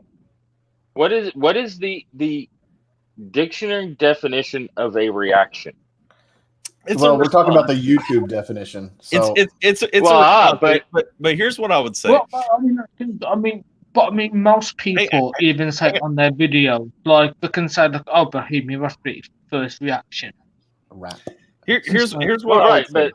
But that's what I'm saying. If you put first reaction, then you're lying. But if you put a reaction and you tell people, I've heard the song millions of times, but I'm going to show you if you're my reaction to the song. Sure. Well, here's what I would say. To me, a reaction to me, a reaction on my channel is going to be my first time hearing the song, because for me personally, if I've heard a song before, I already know. I'm gonna have a preconceived notion. I'm gonna have an idea of what my response is gonna be to said song. You know what I mean? In some way, shape, or form, something has shaped what I'm gonna say, and you're not gonna get a genuine response from me because you are gonna get a thought on what I think about it. Now, is there anything wrong with a reaction channel doing, say, a review or coming back to a song that they've already heard? I don't think there's an issue. But again, going back to being genuine with people who are subbing to your channel, be genuine and say, this isn't my first time hearing the song. You know what I mean? I've seen multiple reaction Right. channels that will differentiate, and they'll put either reaction or review. A Mhm. review means they've heard it before. Yeah. So that's just the Well, I do terminology that. that react. Well, yeah, you do, but I follow a lot of reactors, and a lot of them do that. Me So that too. when I say YouTube definition, that's what I think that is. Like a review means you've heard it before, and Yeah. you're just going to like talk more about the lyrics or something. And see, I can understand, but at the same time, I think that's where language as well as the honesty comes into play. If you say reaction and then you're pretending that it's the first time you've ever heard it, Yes. that's fake. Yes. Yeah. But Yep. if you say And I first do time think a reaction lot of and it is a YouTubers first do. time reaction, yeah.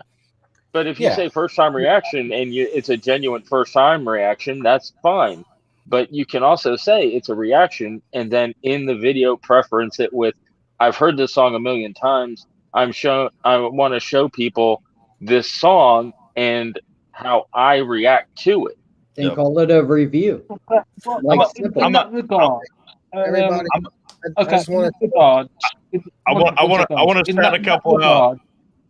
Hang Hold on on. 1 second. I want to shout a couple of people out because I'm behind in the chat. What up, Jekyll, Hillbilly, Jesus? How y'all doing? Appreciate y'all stopping by, showing some love. I see Alyssa join, Phil's back, Dan, Amy Lynn. Welcome back, everybody. Appreciate all y'all. And Hello, everybody that joined. I'm not seeing the chat right now because I'm in here. honestly, seeing Miss Jesus in here made me think. Perfect example. I was having a conversation a little while back. I could have heard one of Mises' songs that was upcoming. He asked me if I wanted to check it out and stuff, but I told him, I wanted to drop a reaction to it, and he's like, it's up to you. But that's the thing. Like, I want to hear it for the first time when I drop a reaction. But that's my preference. I mean, and again, you can do what you want to do on your channel. Like at the end of the day, if you got a YouTube channel, like it's your platform to do what you want to on it, and people who rock with what you're doing are going to resonate with it. But be honest is all I'm saying. You know what I'm saying? Exactly. Yeah, I understand that, and like I said, I've had the conversation with others, and I completely understand everybody's point of view. I have my own personal point of view, and nobody really rocks with my point of view. let me give you a scenario, right? You're driving down the road with YouTube music on your YouTube radio on your phone, streaming Bluetooth, right? And you hear this badass song from Mises, right, called "Breathe," right? And you've never heard it before, and you listen to half the song, and you're like, "Holy shit, this is really good. This song is like badass." There's no video for it, right? Because you turn it off. So you've heard half the song, right? Because you want to hear the rest of it. You get on YouTube, you find out there's no video for it. It's just kind of you might find a lyric version, or maybe just like, whatever. A thumbnail with the audio file. A thumbnail, right. So I can call that a reaction, yeah. Because I've only heard half of it, because as soon as I realized, holy crap, this song is fucking awesome, I wanna actually do a reaction to it. Why can't I? I'll say too, I personally agree with what Helen has said there. Honestly, if you do a reaction to a song and you chop it up, it's not the full experience to me. I had that same thought too, because like I said, when I was thinking about like my channel's identity and stuff, I want to be genuine in everything I'm doing. And I noticed I know that sometimes like y'all will catch me like stumbling over my words or something like that when I'm talking about a song, but it's would I rather have that in there or and give like a full, first time, like one take experience, or would I rather, try to make a production quality thing? And I'm not hating, because I know like A-OK, like if he stumbles over a word, he's going to go back and like re-record that piece. You know what I'm saying? Like, I'm not knocking on that, but I am saying like, that's not how I'm going to do it. Hey, I just want to say, and that's where the reaction part comes from. And I think there's always certain bands. And there's always certain bands that you've never heard of before. I mean, like one of my favourite bands, like my favourite band of all time, is The Madness, which in the United States you've probably never heard of. I've heard of Madness. What? You heard Madness? Like, Madness is like a 70s, 80s rock band. 80s. Yeah. And my favourite band of all time. But you ask most people over the age of when they're born, like after 2000, probably never heard that band before. True. That's the kind of time when you think, okay, first time reaction, would they have heard Air House? Yeah. Well, Air it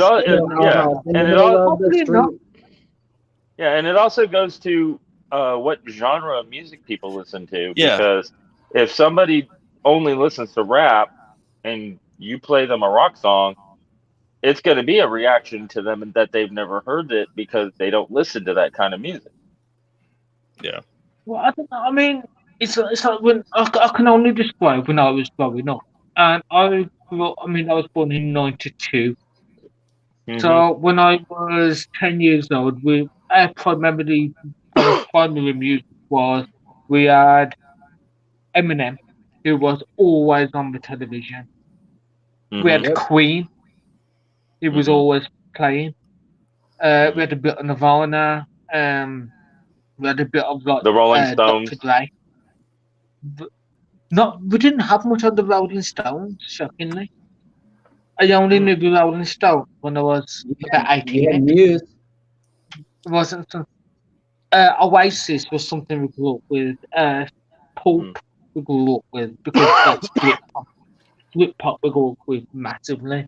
So there's certain areas, but I mean it's like stuff like Queen, Guns N' Roses, bands like that which are massively well known.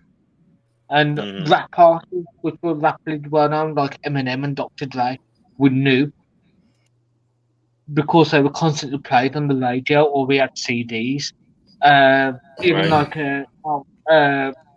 Red Hot Chili Peppers, that was another band which we always knew because it was always being played. So if you grew up in this area, even so, I mean, it's like I'm not a big rap fan, but I know Eminem, and I know his earlier stuff. Yeah, you know some of the bigger names. Yeah, and I know some of the bigger names from Britpop, from rock, from heavy metal, from that era. Yeah. So if you were born in that era, I still find when you were a child, you still experience, from my experience anyway, you know these bits and pieces, and you get to hear the song because they're always playing. Which is why I don't understand. Sorry. It's okay. I was just gonna say that's the greatest thing about music is such a personal experience and brings out your own personal thoughts and feelings when you hear a song. You know, and that's the greatest part of music is it touches people in different ways. I mean, it's quite shocking because I'm quite a big heavy metal fan. But if you were to ask me who one of my favourite and best artists ever out there is Vivaldi. Vivaldi is fantastic. Yeah, that's good. I can listen to Vivaldi all day. I've heard some of their stuff. I can't listen to them all day, but I see the talent and I like them to a degree. Vivaldi, classical. Yeah. Look at Jesus. That's what I meant. Trying to hire Mises a manager right here. There we go. We got that handed on the call next. Trying to get her man a manager. He needs one. I'm gonna tell you. No, I think that's the thing. I think that's the thing with music. I find people generalize music too much. I think, if I like rap, I can't like rock. If I like this, I can't like classical. Forget about the In Forget all about honesty, I the think stereotypes. I mean, I love Vivaldi. I like Eminem. I love Slipknot. I love right. a vast majority of music, where it doesn't hinder me at all. I feel more free. I say when I wake up and when I'm cooking, I prefer to listen Right. to classical music. If I work out, it's rock, heavy metal.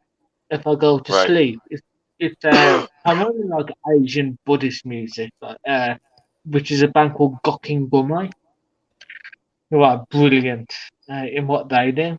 Very quite peaceful music. If you like And I if find you there's like certain music Asian which and if you like Asian and like heavy metal, you should check out a band called X Japan.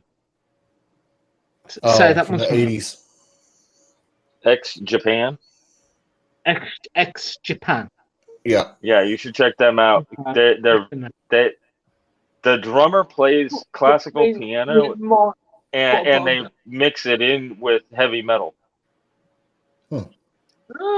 I'll check them out. But I mean, my main point on this is, especially when I was growing up, I don't know if it was the same name, but there was a stigma on music itself where you could only either listen to rap or you could listen to metal, and you would label this, you would Oh label yeah. the goth or Right. a chav or Yeah, and music nowadays there's isn't so many that. crossovers that There is. that's hard to label now. Even when you listen to, so let's say rock and heavy metal, for example, the majority of rock and heavy metal comes from the blues, back in the 1920s. I think became rock honestly, and roll. I think And honestly, hold on. I think honestly, Sorry. genres are dead. Like there was a piece in there that I really want to jump in, and I think it's really important right now to realize not like all musicians, because a lot of musicians are just going for something cheap that'll make $1. But real talk, like most serious musicians today, like they're not locked to one genre for all of their music anyway. But even beyond that, even when they're making songs, there's so many elements they're incorporating from other stuff. Like genres have no place in the music scene anymore, in my opinion. Like there are some people like Mises. Like Mises is straight hip hop, and I respect that, and I enjoy all of his music.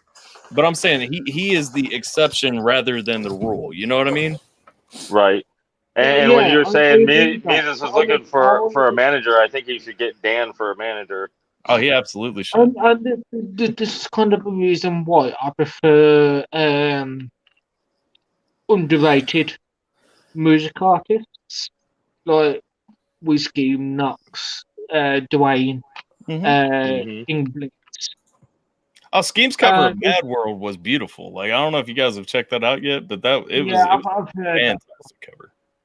Not yet. But they're not I limited. plan to, but not yet. But they're the not other thing limited is, by artists are so influenced Oh. by so much music nowadays. My nephew plays classical violin, and he'll take and start playing like Iron Maiden on the violin and shit, and it just amazes me to listen to that talent. Yeah, I disagree with you, Hal, though, because you have artists coming in like Jelly Roll, Struggle, Upchurch. You've got, again, country music has even been bent into other genres right now. And actually, if you look at listen to country CMT, rock now. and actually, if you look at CMT, they've done a show called Crossover where they've had bands like Def Leppard team up with country singers to do the country song as well as the rock song, because the country singer was influenced by Def Leppard, and Def Leppard liked the country singer's music. Are you going to do that? It's Emily, when you say country loves the country, there's no gender bending. But there is. I mean, it's like what's her name? Five Finger Death Punch, Genre Blue on bending, Black. not gender. Genre. Yeah. Gender bending. It's like blue on, Not less blue stream. on black. With He's like, whoa. He's like, no, there's gender bending like everywhere. I'm like, no. Somebody been watching too much Riley Reacts. Yeah. I have. What are you trying to say? Exactly. Puffle Handler, who is, I'm sure Puffle Handler is a troll and asks who the guy in my profile picture and banner is. That's me. I'll feed you. Come on, baby bird. Come on. Send me For some sure. love. Get the troll seed out. Troll seed. Let's see. Country will always Maybe be half an country, hour. no genre.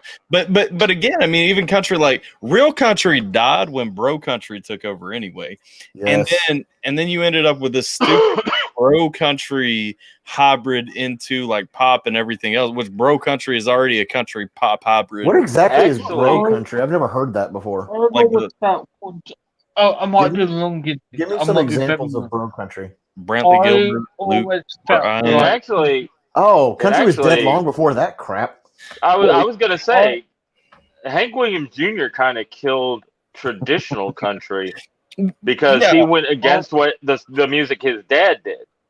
Well, and I'm not necessarily talking about traditional country dying. I'm just talking about anything that can be distinguished as its own genre. When bro country took over country, the country scene, it's literally other music with like a twang on your accent, and it's so full of shit. If you want like the best example of how full of shit country music is today, listen to Keith Urban. He's a friggin' Australian coming in like he has a southern United States accent. Go back to like Shania Twain.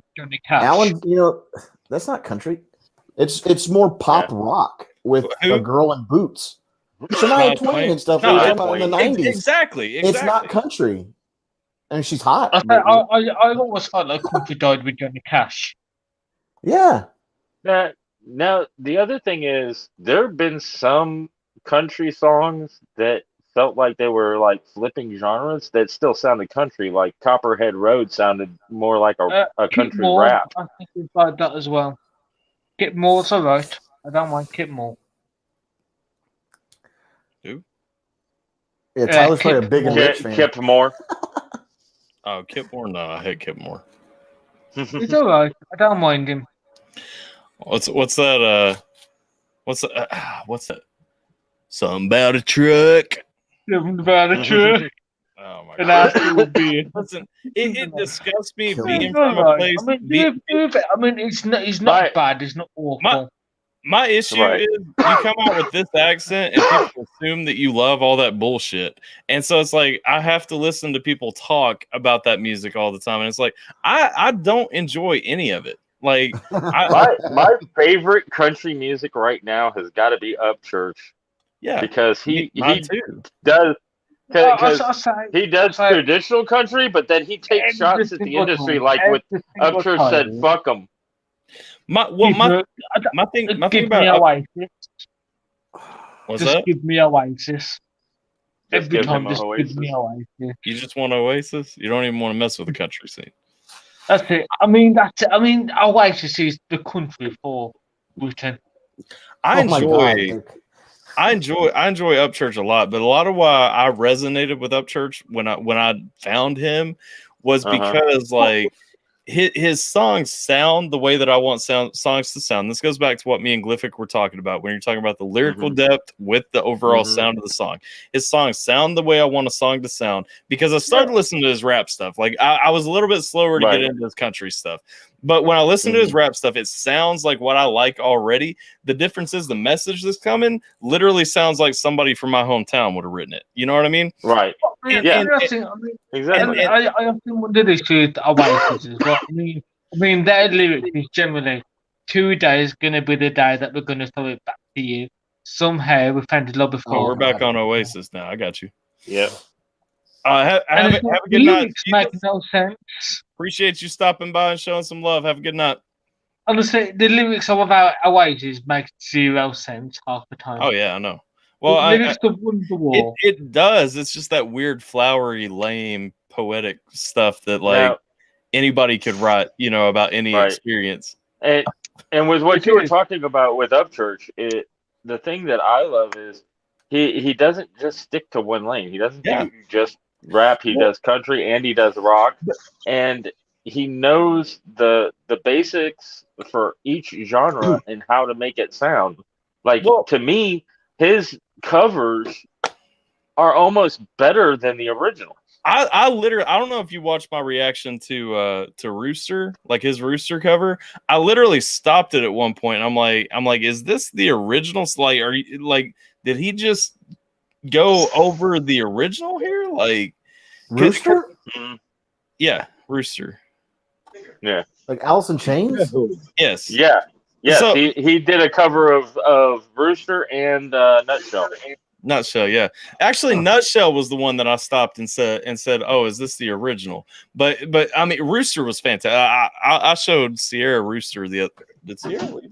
Oh, she's laying down on the table. Yeah, to me, Rooster, Upchurch's version of Rooster to me sounds so much better than the original. Yeah, and Nutshell's I'll get a lot of shit for me. I get a lot of shit for that, but I'm not a huge Alice in Chains fan. I am, and I won't. I say love that Alice in it's better. Chains. They're good. I won't say that But it's better than the original, but it is close to, if not as good. Right. And Well, to no. me, that's their best song. And to me, Upchurch What? nailed Alice in Chains' best song is Rooster? I To me. can tell you. No. It's a good tell song. you. To me, Hole's a I'm good not one, going to dude. say it is. I'm just saying to me, my personal One opinion. second, guys. I'm gonna tell you from the heart. Nah, not even that one. What's I up, am Tyler, going bro? to I had to tell stop by you. and say congratulations. Appreciate you, Buckshot. I am going Hey, to tell Buckshot. you. I'm going to tell you the worst song ever made from the heart. If you going back to Oasis, I'm gonna hit you through the computer. No. Humpty Ice Ice fucking Baby. Dumpty. Humpty fucking Dumpty can fucking rot in hell. We can shit in his mouth and fuck him up the ass. I hate Humpty Dumpty. How'd we get on What? Humpty Dumpty? I don't know, but It's you a know, He said worst that's the song worst ever. song ever. No. anyway, I That's the just want to worst stop by and say Yeah, man. congratulations, It's bro. a song? Hey, appreciate you, Have a good brother. one. Yeah, man. I'm out. All right, man. Have a good one. Yeah. Nah, but I respect Upchurch, but I mean that goes back to what we were talking about earlier. I mean, really, like a lot of the more serious artists, they don't just throw themselves on one genre. Like Upchurch will throw in, you know, if he wants to write a country song, he'll write a country song. If he wants to write a rock song, he'll write a rock song. If he wants to write a rap song, he'll write a rap song. And then like my favorite Upchurch song is Ghost, hands down. And it's like I Ghost, love that song too. yeah, and it's Now, like see- Ghost. Ghost is a dope track. Ghost See- has rap. It's got bluegrass elements in there. It's got country. Like Bluegrass. it's Yeah, literally it's- pulling everything in. Yeah, it's a great song. To me, my personal favorite song by Upchurch is the original Traveler because it's so storytelling as well as the video he shot is so visual. I love that song. Yeah. Tyler knows who and I then- like, and they go through all genres too. I mean, yeah, I do like Tyler something gets that in I trouble for pointing that out. I think if you have Yeah. a song They need to do a country crossover. that has a message or a story Metal country. and also a video, but the story has to be better than the video in order for it to be listenable.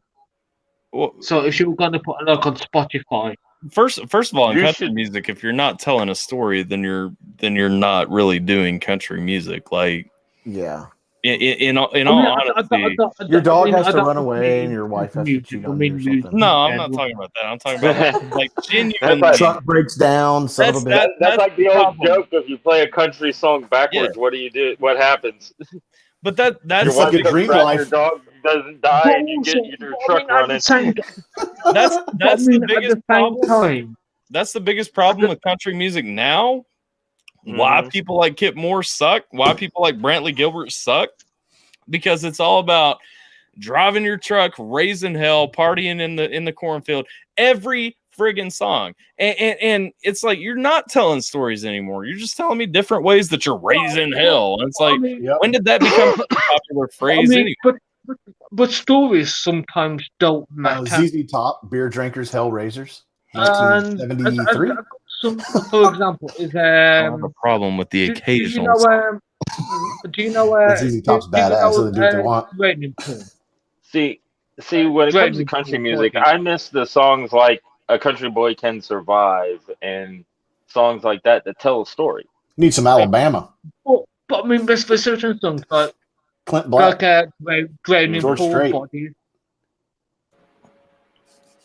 You know what? Do you all know that song? What song? I don't know. Drowning Poor Bodies. Yeah, Drowning Poor Bodies. Drowning Poor Bodies. Yeah. That song isn't a very good song to listen to, like while you're just I think chilling. it's a great song to listen to. It's a horribly Well, written song. If you're in that's it. It's a horribly written song. It's a repetitive song. But once you're in a club and that song plays, I don't know. That's where I want to be listening to that But song. that's I new get- metal. Like new metal, you found one riff and you wrote it into the ground. It's not like they had a bunch of riffs like Black Sabbath or something. Well, in one To song. me, one of the better modern metal songs is Voodoo. Voodoo by Godsmack. Yeah. I me, love I mean, Godsmack. I enjoyed like it that back one. in the day when I was a kid.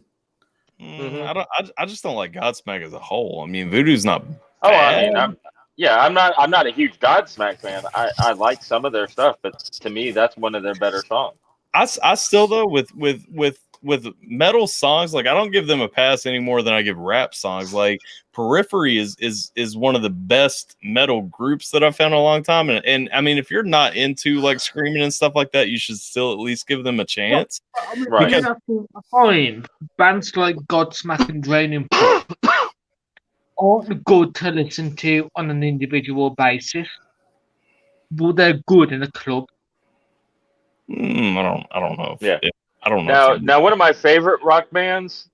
There's two rock bands that are my favorite mainstream right now, and that's Five Finger Death Punch and Volbeat. And who? I hate Five Finger Death Punch Volbeat. so much. They're mainstream. I've never heard of them. Yeah, I like them both because the only reason Volbeat I is like- fringe mainstream though. I do like I Five don't Finger think Death so. Punch because of what they give to charity. yeah, and, Yeah. See, and I don't they listen give to back either. to the I community too and all that.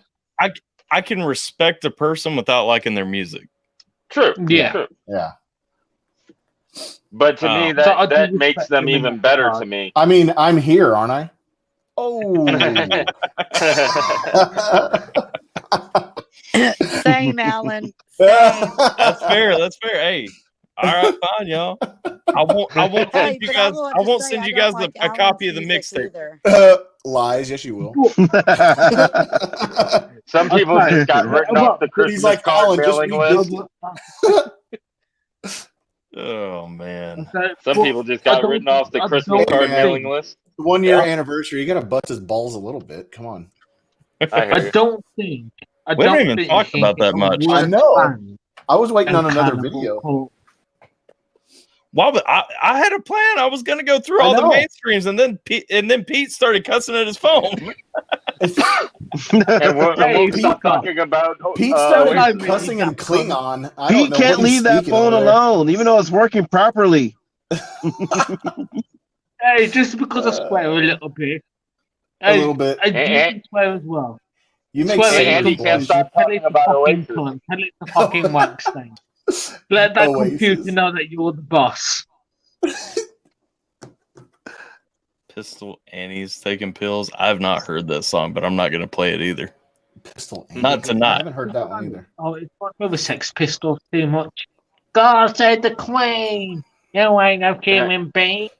You are like I was the saying, like Oh. I said in Vomit. the chat earlier, Can suck a like I said in fucking the chat toe. earlier, a independent rock band I found that's been on YouTube for about 3 years now is Citizen Soldier. That they seem pretty cool. I have Yeah. checked them out. I checked them out on a live stream a couple of times. I can't remember. You were not the first person that sent them my way, but I think Jibinator may have been. Probably. I've seen you mention them before. Yeah, Yeah. they are They- fantastic. They are really good. I'm really impressed with their music. It's nothing bad. 3 Country Chicks. It's not even UMG or SMV. I just don't want to really do reactions tonight. Like 3 Country Chicks. it's Oh, always Now, in what- my opinion, We gotta have at least just one chill stream where we're all just hanging out talking. Like the main issue with doing reactions with this many people is everybody ends up talking over each other, and it just turns into like a horrifying thing. You mean we haven't Yeah, yet? it would be pointless at this point. Have a good night, Shane. No, we absolutely have, Alan. That's why I'm not throwing reactions into the mix. That's where you gotta moderate and say, okay, your turn to talk. Now, okay, shut up. Yeah, your turn to talk. We need a Jim Lehrer talking stick to moderate this. Okay. What I will say, the Sex Pistols can lick my sweaty asshole. Oh. He didn't say anything about the Sex. You know what? He might actually do that. He might be game. Yeah, Johnny Rotten probably would. With his fucking nasty shit. Sorry, I just hate that band. What about Prodigy? You like them? Yeah, I can't really speak much about the Dead. Oh, so I guess you don't like them. They're not my favourite. They're all right, but I mean, that's a genre that's died, hasn't it? Like that early 2000s, late 90s. Well, the lead singer's dead as well, so. Literally. I think he died a couple of years ago. Yeah. He you know what genre kind of died that I haven't heard much from? Industrial. Yeah. Skinny Puppy? My life with the Thrill Kill Cult. You know what? Surfers? I also go against the saying, respect the dead. Yeah. How many of us would fucking respect Hitler? He's dead. Who? That's like we always say, oh, respect the dead. Oh. Stalin, Hitler's dead. You're all going to respect them as well. Oh, Stalin and Hitler, he said. Yeah. Oh. He's asking should we respect them as being dead. What?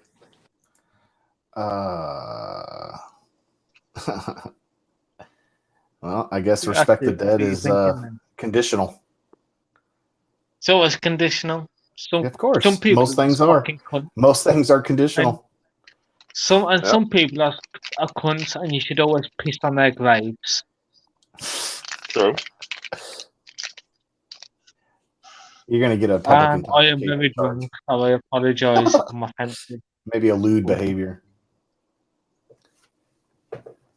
Does Hitler even have a grave? Went on to Ty. I went over to Wildcard's Facebook Live. What? I went to Wildcard's Facebook Live, right? And I kind of brought him up to speed on the certain individual who's supposed to interview me. So Wildcard knows. Larry King. Oh no! This is a YouTuber. Oh, okay. A big one? Yeah. Oh, nice. Fairly new. I helped this dude get over his first 1K subs. So and for some reason they decided to ghost me on this interview. So and I was gonna try to link him up with my boy Wildcard. Oh, we know who lives by the tracks. Probably on the wrong side of the tracks. But anyway, I was trying to link this dude up with my boy Wildcard, who's a rapper, and I basically just brought Wildcard up to speed on his Facebook Live, telling him, yeah, feel free to ghost this dude because he ghosted me on our interview. They're like, okay. Hey, Tyler, you're muted. Sorry for the train. Oh, hell. I was... dang it. Have a good night, I saw you talking. That's cool, Jay. Yeah, I like the that it is a train. Hey, I love real talk. Like I live like maybe a mile away from Main Street, maybe like 3/4 of a mile from the train tracks that run alongside Main Street in my town. I love, like, you can't tell me there's a better place to live than near the train tracks, man. It's like I got a triple whammy because I live like 2 houses from a street that runs parallel to the railroad track. On the other side of the railroad track is the Air Force base with the planes coming in and out. Yeah. And then a block down the street is the Gulf of Mexico, and you got the ships and everything going by. Oh my god! Listen, I like it though, man. There's something about it that Dude, you're nice to me. You're like the Blues Brothers. Remember the Blues Brothers movie? He goes to his apartment and he's like, "How often the train go by?" He goes, "So often you won't even notice it." Pretty much. I like that sound, man. Something sounds wrong with the world without trains running. When it rumbles the house and you have like your glasses like shaking on the shelves and stuff. Yeah. Well, I haven't had that since I lived in a trailer park. I got one better. Is when a plane is flying out of the base and the train is going by, we literally stop what we're talking about, Yeah. our finger up, wait for everybody it all to pass, and then resume our conversation where we left off. Oh, like when Peter starts talking. You are pretty much.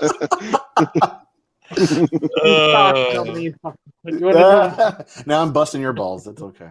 What up, Chris? Welcome back. What up, homie? Oh man, Sweeney's back in. What better way though for the 1 year anniversary stream on this channel to go than for everybody to just be talking over each other and running through the whole litany of topics? Like I held my tongue for the longest. Now This is And like the train coming by. this is what I've been saying for like the last like 2 live streams, man. It's like why can't everybody just talk once and then everybody listen? But you know, like and like Hey, why? And that's because I'm a cunt. It ain't working that way. I am a cunt, and I'm gonna speak. I don't think anybody disagrees. And the reason, I'm a There is no organization. I love Hey, every single motherfucking fucking wankstein cunt in this Hey, chat. Russell Brand. Nobody asked you, right? This is Fired. Jesus, Oh, man. Hey, I might be a drunk. Sweeney but I'm firing not fucking a shots. crackhead, mate. this is what we have, ladies and gentlemen. This is what we have spent a year building. Yeah. to take down both Russell Brand and Generic ass Darren Till. Yeah, Shush I for a mean, minute. it's just a shame that your mum would like this chat. Dude, I like it when Sweeney gets salty. Me too. Sweeney and salty. Hey, Salty Sweeney is the most entertaining Salty Sweeney you'll Sweeney. ever hear.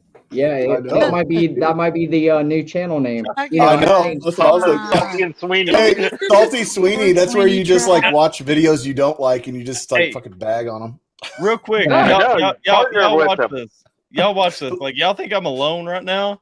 Sierra's literally laying on the teddy bear behind me right here. Dude, getting busy with the bear. What's up, Sierra? Yeah. You get a bit of a prayer again. Is that when Yeah, you Sweeney, ladies away? partner up with Sweeney, partner up with Salty Cracker and do the Salty and Does she Sweeney feel the show. bear poking her at all? Hey or- man, if I could get like half of his subs, I would be set, man. That guy's blowing up. Like you I can't hear even you. can't even get on his live stream and make a comment because he'll never see it. That I mean, he, Right. Who's 4, this? 5, But that might be 6,000 so. people. Salty That might be Cracker. so. Who? But Salty Tyler's on Cracker. half made it up to me. Salty Cracker? Salty Yeah. Cracker is a man, dude. I mean, Who the hell if is you Salty ain't Cracker? watching Salty Cracker, Salty Army. If you're not part of Salty Army, then you're missing out on YouTube. Like, I've for never- He real. got big. He got really big because he got into the political stuff during Trump. Oh, Hey yeah? man, hey, Well, the guy's channel. Ride the wave. He don't work. He don't work anymore. I'll put it to you that way. He don't Oh work. yeah, Well, not I respect him, but I agree with 90% of what he says. I just looked him up. Scheme has 10% of his subscribers and also does not work anymore. So I'm more impressed over there. No, Salty Salty How do you have Cracker. 63,000 streamers and not work? Because man, like listen, real talk. Like I have to make over $100,000 a year off of here's the YouTube for thing. me to quit my job. Here's the thing, and you guys know that like I'm super transparent. Like, so Gabe said Sweeney got saltier since his copyright. He did. No, but- I don't have Facts. a copyright. But like here's the thing. Like my ad revenue is garbage. Like anybody that's got a reaction channel knows like your ad revenue is garbage. Nothing. Yeah. It comes from like people who support the channel. It's like even my channel right now, though. You can look at another channel, like you can look at like Buddha's channel or something like that. Buddha's channel has alley-ooped me and gone up to like 50,000 subs or something like that. I still have more Patreon patrons. I still, consistently on lots of videos outperforming. It's like when you look at pure revenue numbers and stuff, I bring in more because there are more people that support the channel. Now, I also give a lot more back than a lot of channels do. Not saying Buddha specifically, but like, I give a lot more of that money back into the community with like free merch and stuff like that. But I'm saying like this channel's ad revenue compared to its size, is a lot more like Schemes. Like there's no way that 18.1 thousand subscribers should be making the amount of money that this channel does. You know what I mean? What kills me is I've run into this a couple of times is people start up YouTube channels and they're like, how do I grow my channel and how do I get to be big and make money off of it? And I'm like, it's not an overnight thing. You have to keep grinding at it. And people think, oh, well, if Upchurch comes to my channel and makes a comment, then I'm going to blow up. No, that's not how it works. Well, that's the thing. Like Upchurch goes to, if you rock with Upchurch is probably going to subscribe to your channel and comment on your stuff. Right. But like, but does that mean all for of example, I think Freakwood one is? of the No. best examples is probably KSI. KSI? Who started he was like 15, 16 years old when he first started. And then 10 years later. Yeah, it takes he's time. a big international. I'll say this: what people have to think about, if you want to have like a channel, if you want to YouTube full time, you have to always put your community first. That's why we do the community streams where like everybody jumps in. Because I have 18.1 thousand subscribers. How many of them do you think is watching every single video I put out? They're not. I mean, period. And you can look. It's not just my channel. If anybody tells you that every subscriber they have is loyal and watching everything, they're a liar. Okay, because we all will hit up the Easy Mills and we'll hit up the Weird Geniuses and stuff like that to get some extra subs, and that's fine. That boosts your sub count. That benefits your channel in other ways. It helps you hit milestones and stuff like that. Those people are not coming for you though. And you have to understand those people are never going to rock with everything that you do. And if they do, it is only to try to get you to do everything that they do.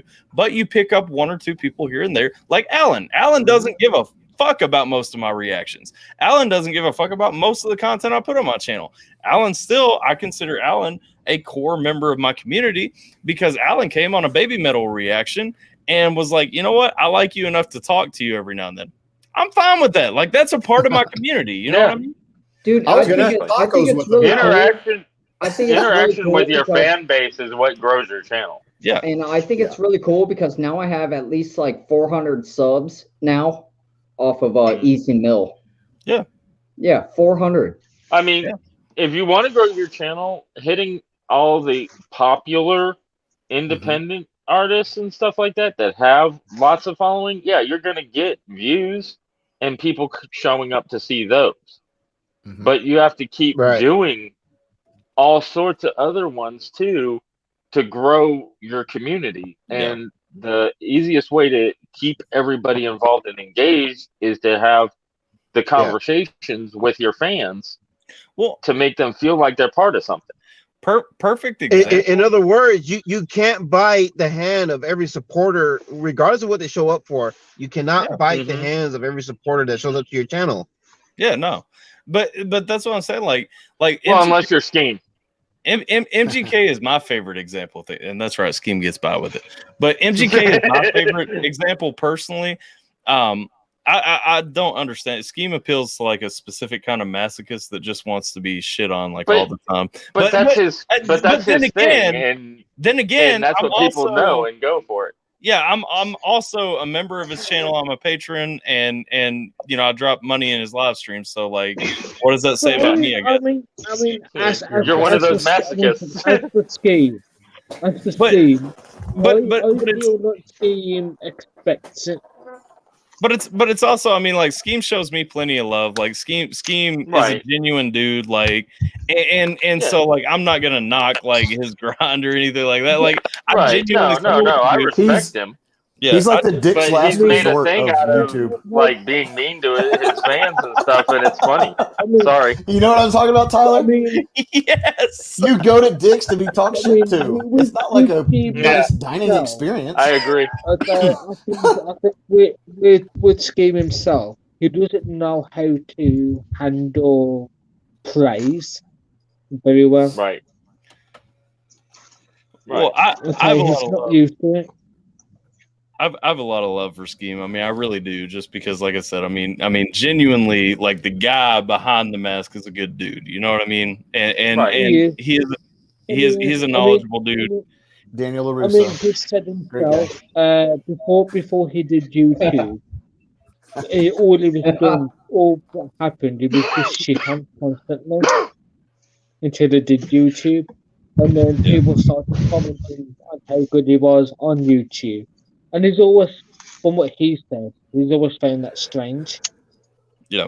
The thing that I love about Scheme. Family and peers. Yeah, So I think he's unapologetically opinionated. COVID.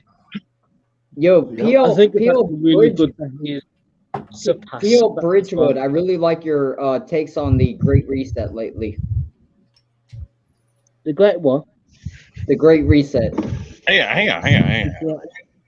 We're having a whole other conversation right now.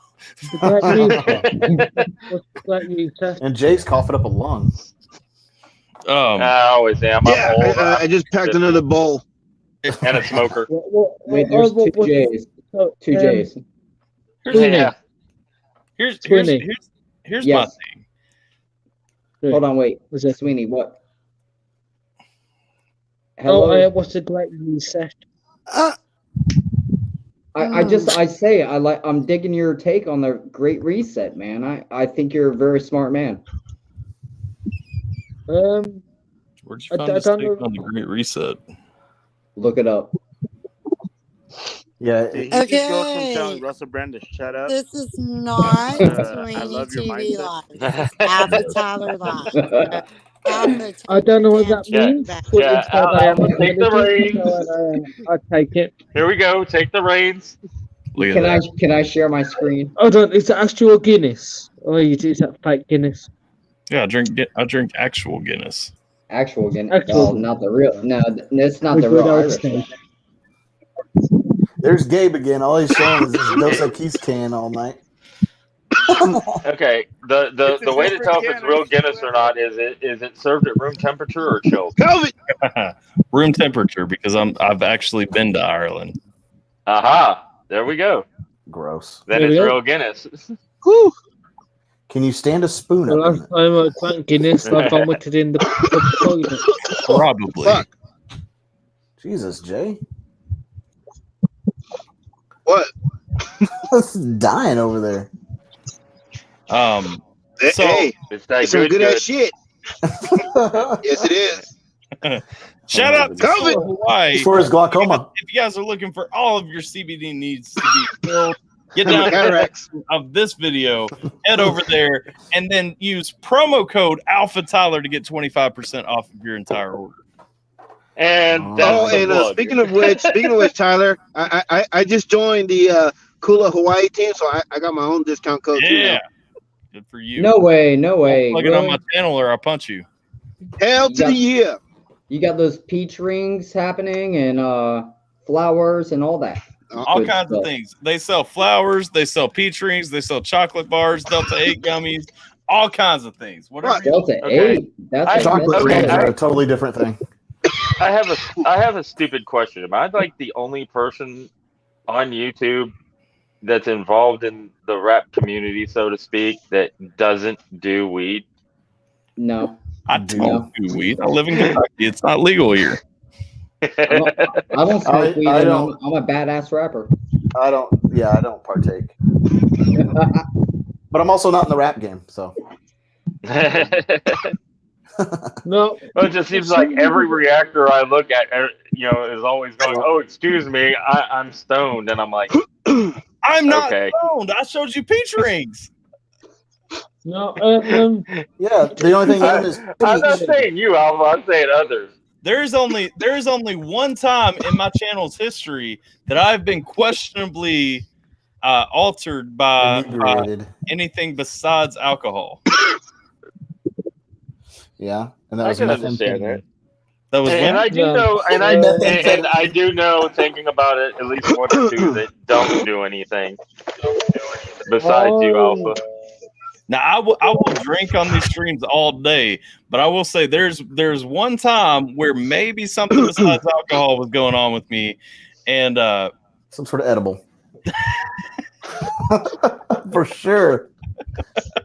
JB called it. I'll never forget how this guy took an edible before my interview with him. I mean, look at that! Look at that belly that Ty is resting on. It's for sure edible.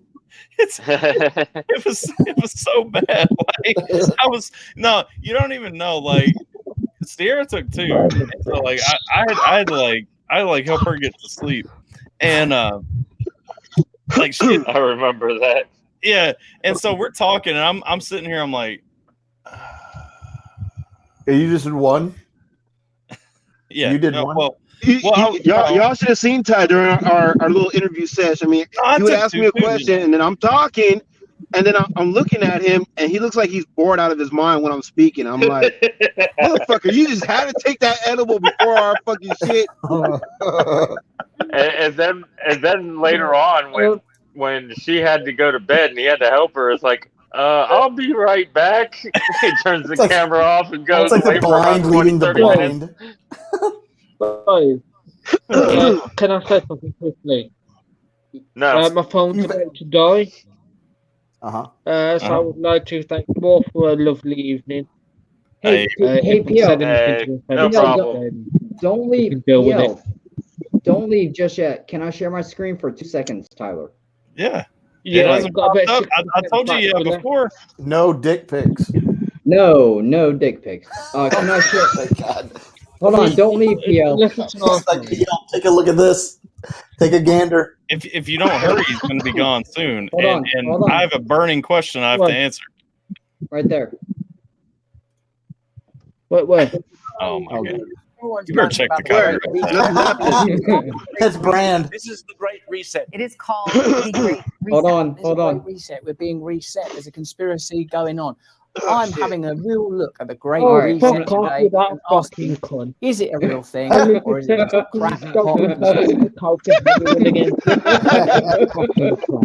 Sweeney, I said you gave a dick video. Honestly, you can fucking stick him up the head up your own mother's arsehole. All right. All I gotta say is between Alpha and Jay there, I'm not sure which one has the affinity for Riley, but one of y'all got something going on there. I think she looks. Nobody has an affinity for Riley, but some of us have an affinity for Ridley. Ridley, I meant Ridley. I knew what I meant. I was like, who's Riley? It's just a shame that his mother didn't swallow him. Who the hell's Ridley? Wait, I meant Riley. No, but who is Ridley? It's Hatter as a prettier woman. Yeah, prettier. Ridley, believe it or not, right? Some quotation marks in there. I'm gonna be 100% real. Like Mad Hatter when he's in drag, like he's a good looking woman. No. Yeah, he is a great looking woman. No. Like for real. I can't believe y'all even go there. Sorry. He's a much better looking woman than he is a man. I mean, like for real. Wow. Okay. This isn't salty Sweeney. This is something other kind of Sweeney now. Hey, no, this is sweet Sweeney. No, I'm just stating facts. That's all I'm here for. Facts. Lady. What the hell? So Pete, you said your phone was dying though. You got to bounce out. Yeah, I've got to go. Take care, you cunts. All right, have a good night, brother. Good night, Russell. Night. Good night, Russell. You wanker. Yourself just if you wank stains. Yeah, knock yourself out, wanker. I'm not a wanker, but you're a wank stain. Which is worse? You just crossed the line, Alan. A wanker is an insult. Oh, okay. Good. I got there. Wank stain is a term of endearment. It's something. I don't know if you're a wank stain, you're a wank stain. My phone's a wank stain because it doesn't fucking work. Do you smoke fags over there or? Oh, whoa! Sweetie's just trying to get that word in. We've talked about this before. Hey now. Guys, before my phone dies, would you like to know probably the most offensive word in the UK? What is? Felch. Felch? I know what it is, but that's gross. Did you say Why felching? that one? Whoa. Yes. We are not going to talk about felching. I'm confused. I don't know what that is. Oh, hey, Sweeney, go ahead and Google it. Google. You can Oh, sure. good wife. Go to the P Fucking Hub. Go to the P Hub and Google that sucker. Felch? But F- felch. Yeah. F-E-L-C-H. F-E-L-C-H. One word that's F-E-L-C-H. Like belch, taboo. but with an F. Really? Yeah. I have no idea what that is. Well, you're about to throw It's right up up there on with the blue Oh, waffle. I don't want to throw. I don't want to. No, I don't want to look then. Yeah. Hey, he should do a reaction video to looking up felch. I got. You want a true reaction? True first time That's reaction. funny. Bleh. Yeah, that would be fun. Guys, before we go. And then next would be 2 girls, 1 cup. Let me see if there's a video that explains felching. Oh my god! Don't. Okay, I'm gonna stay for this. No. I can explain it. He's gonna plunge his phone. If you stay up. No, the funniest thing is I want to see somebody do a reaction video to looking up what an Alabama Hot Pocket is. I've already looked it up. What is it? Alabama Oh, listen, Hot Pocket. listen. No, Jay, I was in the Army for 8 years. Listen, you know how many lazy days I that know. we had Oh, I looking get up you. random. I'm telling you, there were days where we would just pick a letter and go through Urban Dictionary, finding every fucked up thing that we could. Okay. Oh yeah, I get Hot you. Pockets. We got the what is it? The blue Tulsa, waffle. the Cleveland Tulsa, Steamer. Tulsa trombone. Yeah, there's the Cleveland Steamer. There's chili another dog. The rusty trombone. rusty trombone. Yeah. Yeah, the chili dog. That's disgusting. By the way, I've seen that. No, Alabama Hot Pocket is pretty I don't even understand Yeah. how that situation is called a rusty trombone. But like, Because have you ever played a trombone? I have never played a trombone, Well, and I've never had shit on it. It's the action of the arm. The real question is, do you know what munging is? Oh, Yes. That's Yeah. hilarious. Yeah. Oh, God. So listen here. I knew what munging was before I knew that mung beans were a real thing. And so Oh wow. and same for me and about 3 of my friends. And so we were stationed in Hawaii at the time. We're walking around the store one day. Walk around a corner, there's mung beans because you get a lot of like Asian culture Yeah. in Hawaii. Right. And so we walk around the corner, there's mung beans right there, and we're like, what the hell? Like fucking I know what that shit is. Like how you gonna Okay, selling the Tyler. beans? Tyler, I just looked up munging, and you need to see a therapist. Is it that bad? Really? Sweeney, if you look up felching, felching would be like a nice little appetizer to munging. Felching would be easy. Oh God! So would a Hot It's a nice Pocket. appetizer while And the you're watching Alabama one Hot man, Pocket one is even jar. worse.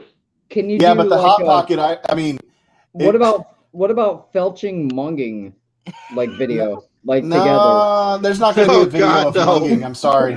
No, nothing on No, I like don't. that? I don't know a website that wouldn't get taken down for putting up a video of munging. You got to get on the deep web. Oh yeah.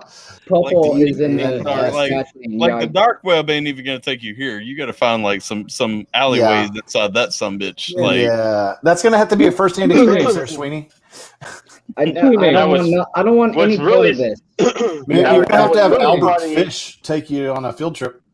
How the hell Now what's did really funny is there's some reaction. There's some people that have done reactions to where they film people reacting to watching Two Girls One Cup for the Yeah, first time. yeah. Those are Or like- hilarious. Or like meat Okay, spin. Remember meat spin? okay, Sweeney. Meatspin.com? Yes. Like PenIsland.com? I don't know that one. But meat spin and like Pub Girl Guys. back in the day. Meat Spin and Penn Island are very similar. Then there was Lemon Guys. Party. man? Have you been, Alan knows too much of this. Like, Dude, I grew up on the internet. It was my Alan playground. is sus. Puffle Handler says, Have just you searched seen it up. One Man, One Car? It's time to Puffle, delete my which one did he look up? Which one? Any one Yeah, of them. which one did you look up? Munging, I'm sure. We've thrown some educating terms out here. You're gonna have to be more specific. Tyler, so Probably the what exactly is a Alabama mung hot dog. bean? A mung bean is an actual bean. No, I know, but how does it correlate to the action of munging? Like, how is It it doesn't. similar? The It name. does not. Just the name. Yeah, just the name. Yeah. Is it because the bean is like sticky and slimy or something? Or No, so No. but it is green, and so like it was funny because when we came around the corner and found them, we were like, Gross. I mean, really finding out what munging was meant that like it was one of those days in the motor pool where everything's slow. We had already fixed our trucks up and everything, and so like we're all sitting around. It's either look up weird words on your phone and share them with the group, or throw rocks at each other's nuts. And Okay. so, you know, we settled Okay. on looking up weird words. Well, munging came out of that. And so we knew what munging was, and we were going to buy beer, come around, find mung beans, and they're green. And it's like, yeah, I what knew are you those? I knew you were trolling when you came, Puffin Handlers. That's fine. See you, brother. Hey, Puffle Puff, Handler puff, couldn't pass. handle it. It in his name, it's Handler. I Like he couldn't handle it. I said it Puffle earlier. pass. I Yeah. said it earlier. I said I'll feed the trolls. I said Yeah. we'll Hey. feed you. But I mean, With some you beans. got to be able to hang once you get here. We've had the trolls come up in the live streams before. They can't usually hang. I'm just Bro, saying. who was that one troll that came up in here one time? If anybody has a memory on them better than mine, he was like, "I will dance on your aunt's grave." Yeah, I added that guy on Instagram after because like he ended up coming on the stream and like having a whole community stream with us. Like, What a really kidding? cool dude. I forget his name though. I'll I mean, that dance was on your like aunt's 6 stream. months ago, right? Great. Corona whiskey shots. What was that? Gabe knows. Yes, that name, I'm yes, sure. yes. Corona whiskey. Corona whiskey shots. Now I know who you're talking about. Who? Oh, What yeah. was that guy's name? It was something stupid. And he kept going to remember, like man. he had like 6 accounts he kept going to after we would mute one of them and stuff. And then finally I told him just to come in the stream, and he came in and was telling me he was gonna fuck my mom and like my Yes. sister and stuff. I'm like that's cool, but like I mean, I like, remember that. what you got? Like, You come You got on anything now. else? I mean, yeah. It wasn't No, MC man, Everybody's Nemesis, already was done it? that shit. Like, what else you got? Dude, this is I'm gonna an mung your mom? anniversary- Oh, God. This is an anniversary stream. That guy deserves to have a spot here. You know, like for real. That was one of the funniest shits like I've ever seen on your channel. That night was incredible, dude. Like I said, It it wasn't was. MC Nemesis, was it? No, it was No. was it no. I God, can't remember. let's get the memories out. It started with an wasn't S. here. I remember that. If anybody can take the S and go from there, I remember that much. Sween. No, it wasn't me. Okay, I guess Pete's phone finally died. Anyway, I do want to go back. So Gabe was saying we were talking about building communities at the time. Gabe was saying we got sidetracked. What is Tyler's favorite example with MGK? I'm dying to know. MGK is my favorite example because MGK videos, anybody who's reacted to MGK knows, like MGK videos are not monetized. I was personally, because UMG swoops them shits up quick, but I was personally never an MGK fan. I had the very first time that I heard of MGK was when he was beefing with Eminem, and I'm like, okay, like you know, embodied him in the rap battle, like that's all I need to hear. You know what I mean? So had a reaction channel. Somebody one day finally suggested. I think the first MGK reaction that I did was "Misery Business," the Paramore cover, and I listened to it. And in my reaction, I said I didn't like it. It's still got a huge dislike ratio and all that stuff, and like everybody came pissed off and everything. But a lot of MGK fans stuck around, actually subscribed, and I said in the reaction, I'm like, I don't like this song. Not a fan of it. Doesn't hit like where the original wants to, even though the instrumental is trying to. Like his voice just can't do it. I still stand by that today. I don't like that song. But you know, I said if there's an MGK song that I need to listen to that's going to redeem him, you know, let me know what I need to listen to. We'll check him out again. You know, see if we can get around to pick it up and everything. Checked out MGK again. I like the next song that I heard. We went through all the songs the pandemic songs that he dropped, and like I enjoyed most of those, and we were doing reactions, and I had a ton of MGK subscribers join my channel like over that time. And now like MGK, I could drop an MGK reaction tomorrow and it's going to be one of the biggest reactions I drop. But the funniest thing is, like, when we're talking about building your community, I rarely react to MGK anymore, but most where they came from, like most of my Patreon patrons came to my channel from MGK reactions. You know what I'm saying? And it's like, that's where you still get into when you're talking about building your community. Don't ignore them. And most people still want to rock with you. Like, as long as you're real and you're not ignoring the people in your community. Yo, can I say something? Can I say something real quick? I totally subscribe to your Patreon because of your MGK reactions. Like, for real. Yeah. Or not. Well, and that's what I say. Like, and me and MGK have had a love-hate thing. Like, I've called out things I don't like about him because I don't think he's a perfect artist, but I enjoy more of his stuff than I don't, and I've always been honest. And the thing is, when you're building a community, people appreciate honesty more than they appreciate you just slobbing off somebody that they like. Yeah. And that's the same thing that happened with Scheme and Tom McDonald. When Scheme first started reacting to Tom McDonald, he didn't like Tom. Yeah. But he respected his grind, and he started listening to more and more, and he started to grow on. There's a lot of songs like Tom McDonald has that I even find that the hooks really corny and like I just can't get down with. But then there's songs like No Response. No Response is one of the hardest songs I've ever heard in my life. I think the musician in me tends to love Tom's hooks just because, like, I get, number one, the point of a hook is to be catchy, to tie into the song overall, to hook you in, like really pull you in, relate to the song, but also be catchy so that it gets stuck in your head. That's why it's repeated usually 3 times. You know what I mean? Like, it's that repetition, because what is the first thing that you learn from a song is the hook. Right. And going with Tom's, like, are they corny sometimes? Yes, but it's always kind of a tick when I hear people say that, because I'm like, they are, but tell me they don't get stuck in your head. And a lot of times he does that unintentionally. And that's one of the things that I actually respect about Scheme is when he listens to a Tom song, he'll point out what he doesn't like. And a lot of times it's the hook. And what he does like, which a lot of times is the verse, but sometimes it flips on him and he's like, wow, this is a really trash verse, but I really love the hook on this. Yeah. Crypt was the same way. He came around though lately. Like Crypt was always like, I hate, like when he would like do reactions to Tom McDonald songs, he was like, oh gosh, you know, this hook is so corny. But then the last few, Crypt has been like, you know, I talked to Tom, now I know the guy, now I get where he's coming from, that kind of thing. Like, you probably do hear things different when you know a person, like when you talk to that person, like, you know. What's up, Jambo? And to me, my favorite songs by Tom are some of his more emotional tracks, like Castles and I Wish and Angels. Dude, in This House. Like for like, I like that like aggressive Tom.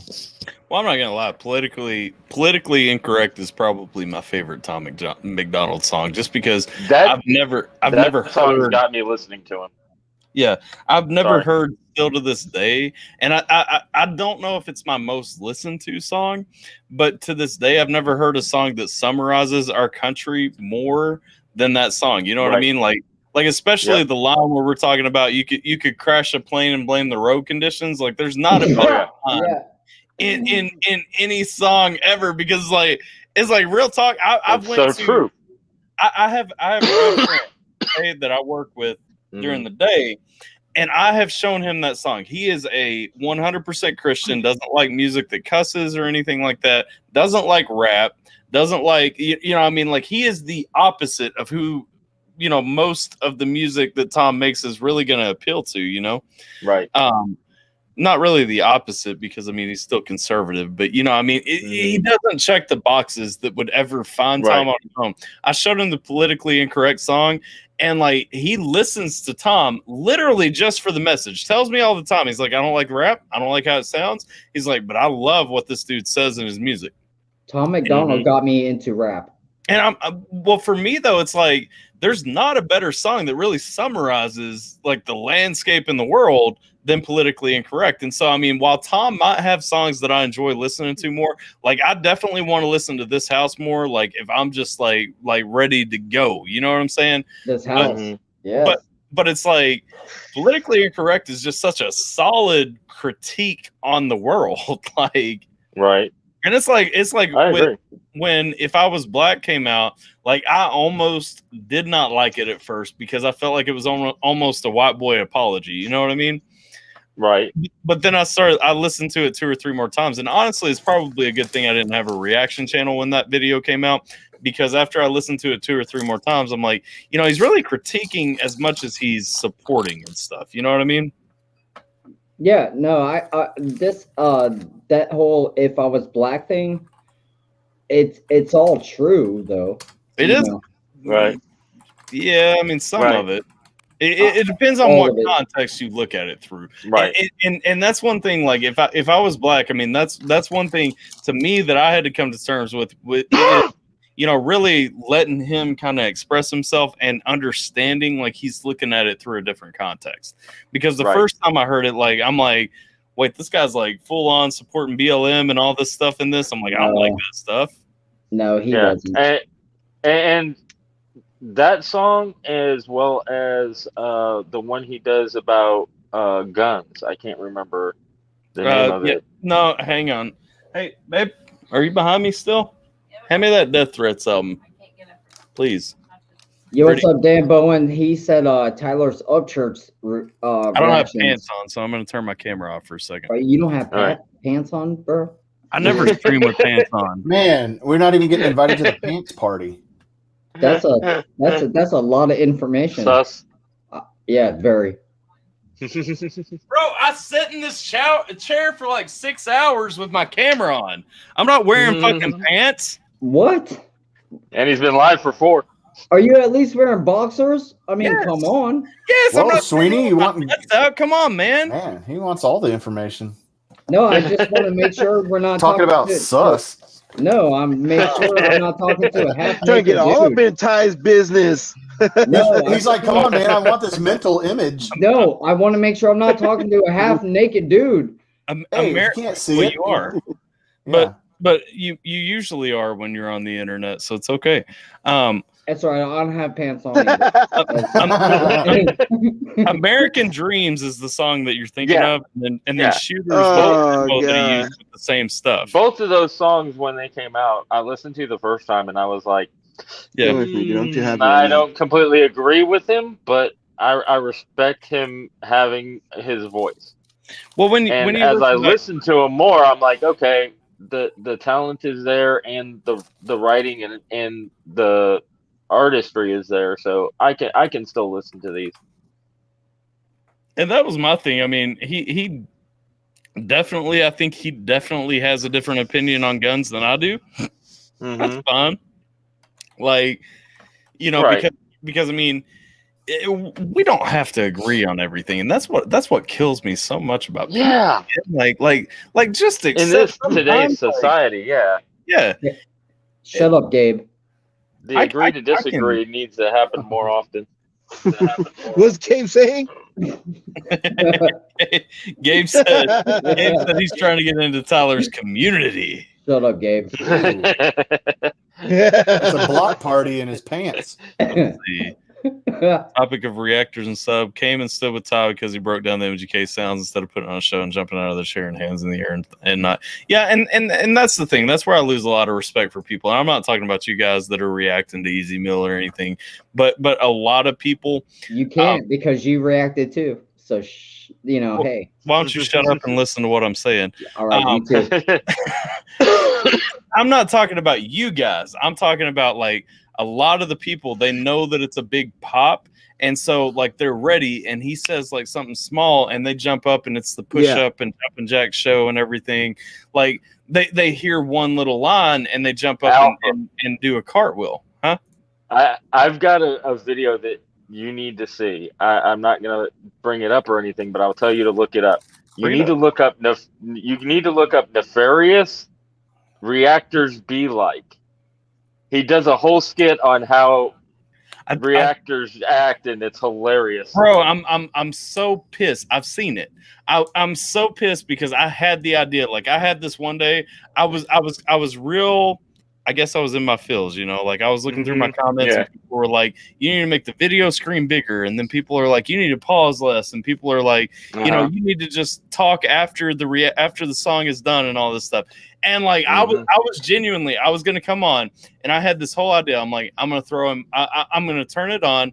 I'm going to say, hey, what's up? And I'm going to start playing the song. I'm not going to talk until it's over. I'm going to bob while it's on. I'm going to make the screen size huge. I'm like, and I'm going to get to the end. I'm going to say that was dope. And then deuces. And then that's the video. You should have done it. And I had this whole idea for that. And I'm like, I see that. And I'm like, well, he did like what I was talking about. You know what I mean? Like, yeah. Oh yeah. I got my It's hilarious too. Cause Nefarious does that stuff. Hold up. I got my first. You stopped it too much. You talk too much. Why don't you let the song play? Why don't you like tell us about it afterwards? What you're thinking? And I'm like, well, like okay, because I will forget. Check us out. Like the space bar is my friend, brother.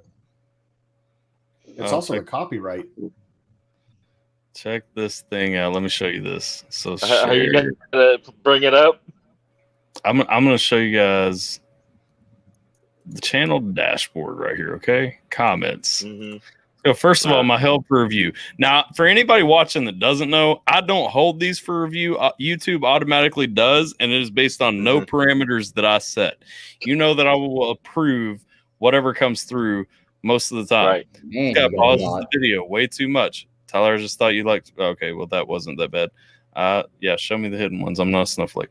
Dude, shut the fuck up when listening. You're ruining the whole deal. Do it after the end, for fuck's sake. Okay? We go back. Hang on. I'm going to filter right here. Pause. Just the word pause. Let's see what we get. You pause too much. See, that's the thing I love about Scheme in his pause gang videos. Yeah, I do too. That's what's up, Dan. I laugh my ass off every time I watch a We Scheme reaction, and he just, for no reason, stops the video and puts up this big, like, printed screen of, this is a pause just to piss off people who, hate pauses. Yeah. But I crack up. It's like, I mean, if I ran a tally, like, every time somebody got pissed off at me in a pause, I didn't like that you paused the video. It breaks the flow of the song. Please don't pause. Talk after. I don't like the pause. He paused for more than a minute to start. Does this multiple times. Pointing out details. Please stop. I do like this guy right here who said, you watched a reaction video. Do you expect him not to react? Yeah. Exactly. You paused it right at the drop. OMG, I screamed. You killed the buildup. Okay, I will say I usually try to pause when the song is about to transition, and then back up 5 seconds so that I can get the build up to the transition again. And so I don't know what you paused my asterism video a lot. Man, you got a shit ton of held for review. Holy crap. I mean, yeah, I mean I get like maybe 4. One a month. No, these are published. Oh, okay. I didn't know you went back. These are held for review. honestly, like I'm gonna approve this one because it was 5 days ago. I'll respond to it. The only ones that I don't like approve are the ones that I don't notice for 2 weeks, and then it's like, well, like I'm not gonna notice that, and I don't just errant shit talking like out there. You know what I mean? But I'm like, I mean, for real, so many people try to criticize and everything. At the end of the day, like you got to do your own shit. Like people know, I pause a lot. You guys know, if I'm listening to a song, if I don't pause a lot, that probably means it's not doing anything that interests me. Right, and to me, if you're watching a reaction channel to listen to the song for the first time, go listen to the song. Yeah. Don't go to the reaction channel to listen to the song. Yeah. Go to the reaction channel to see how they're reacting to That's it. what Dan Bowen said in the comments right there. These songs are their babies, though, so they get all Yeah. emotional Yes. when you mess them up. Dan's got That's it a 100%. snowflake. Dan's got it. If reactors don't pause, I don't like it. That's why I'm watching. I can watch the damn video. And Exactly. same, like my thing is, if I'm not pausing during a reaction, that means either I don't like this song or it's honestly just a boring, basic song that is not doing anything interesting. Tyler, I saw this guy. You said you made baby metal fans mad. Not even close. This guy recently, I do. He's an older metal kind of guy, so he's like, fine, I'll listen to it. And he listened to like maybe half the song, and then he paused it to like kind of react, and then he never started the video again. He's like, I get it, I know they're doing it. And then he just like said, they're blah blah blah. I understand where they're coming from. It's just a shtick kind of thing. His comments got so blown up. He was ratioed. I mean, he had so many dislikes that I've never seen the ratio like that. And they were like, "What the fuck? You won't even listen to the song." They're like, "You missed half of it. How do you know what they're about?" And I've never seen a reactor step in it like that. I mean, how do you not listen to a whole song if you're a reactor? I'll show you guys. I've done it. I don't know. I've seen people do it. I'll show you guys this because it's my favorite. I think it's lazy. Scheme's done it. Scheme's done it. Bakery music has done it several times. If no somebody idea what that requests a song and it is absolute garbage, they will shut it off and say, "This isn't it, my guy." Baby metal's not garbage though. They're like they've won Grammys, so I don't know. This guy was just being an asshole because it was Japanese girls. And it's just typical old man, like, this is real metal. He wasn't rocking with it. It wasn't his vibe. And I mean, I'm not gonna knock that because I will say I like baby metal, but I will also say baby metal is not for everyone. Hey, Alan G, I got a question for you, bro. If I do a reaction to baby metal, will you subscribe to my channel? How do you know I don't? I mean, I will get like 401 subscribers. Oh, nice. You know what? If you start reacting to baby metal, they have a Discord where they actually have a channel in there for reactors, basically, and people just post links, and that those fans will come over. You'll be inundated. Yep. Well, maybe then I can have like 430. Yeah, I don't doubt it. Like a lot of reactors will actually dedicate a day of their week to baby metal. I've got this inside joke running, guys. I did for a while until I caught up on most of their hot buttons. Yeah, stuff. They have like baby metal Mondays and stuff like that, and they do one song. Well, hey, you know what, Alan? I'm gonna do baby metal tomorrow, and maybe you'll subscribe. Okay, sure. What song are you gonna do? Y'all want to see one of my. I don't know what song you're gonna do, Sweeney.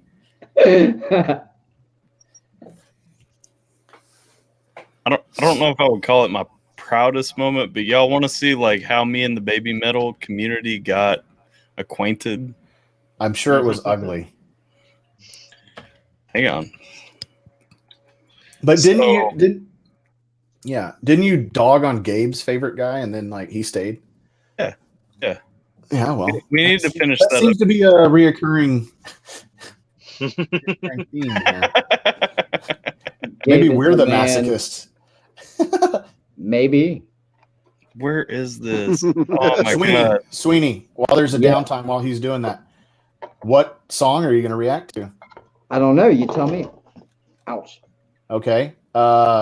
It's called Headbanger and it's live at the Legend 1997 show. Baby Metal Headbanger live at the Legend 1997. Wow, that's old. Well, it's not that old. It's when that's the birth year of the lead singer. So this was her 16th birthday concert. Baby Metal live at Headbanger? No, Headbanger is the name of the song. Legend 1997 is the name of the concert. That's basically the song last January that got me hooked. I listened to it for like a week straight. There's a music video and then there's live. And when you do metal, you do live. Okay, Legend at 97 Apocalypse.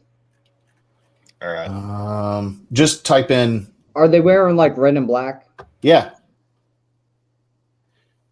Look, 3 years ago, 74,000 views. Kawaii Metal. YouTube, Baby Metal, Headbanger.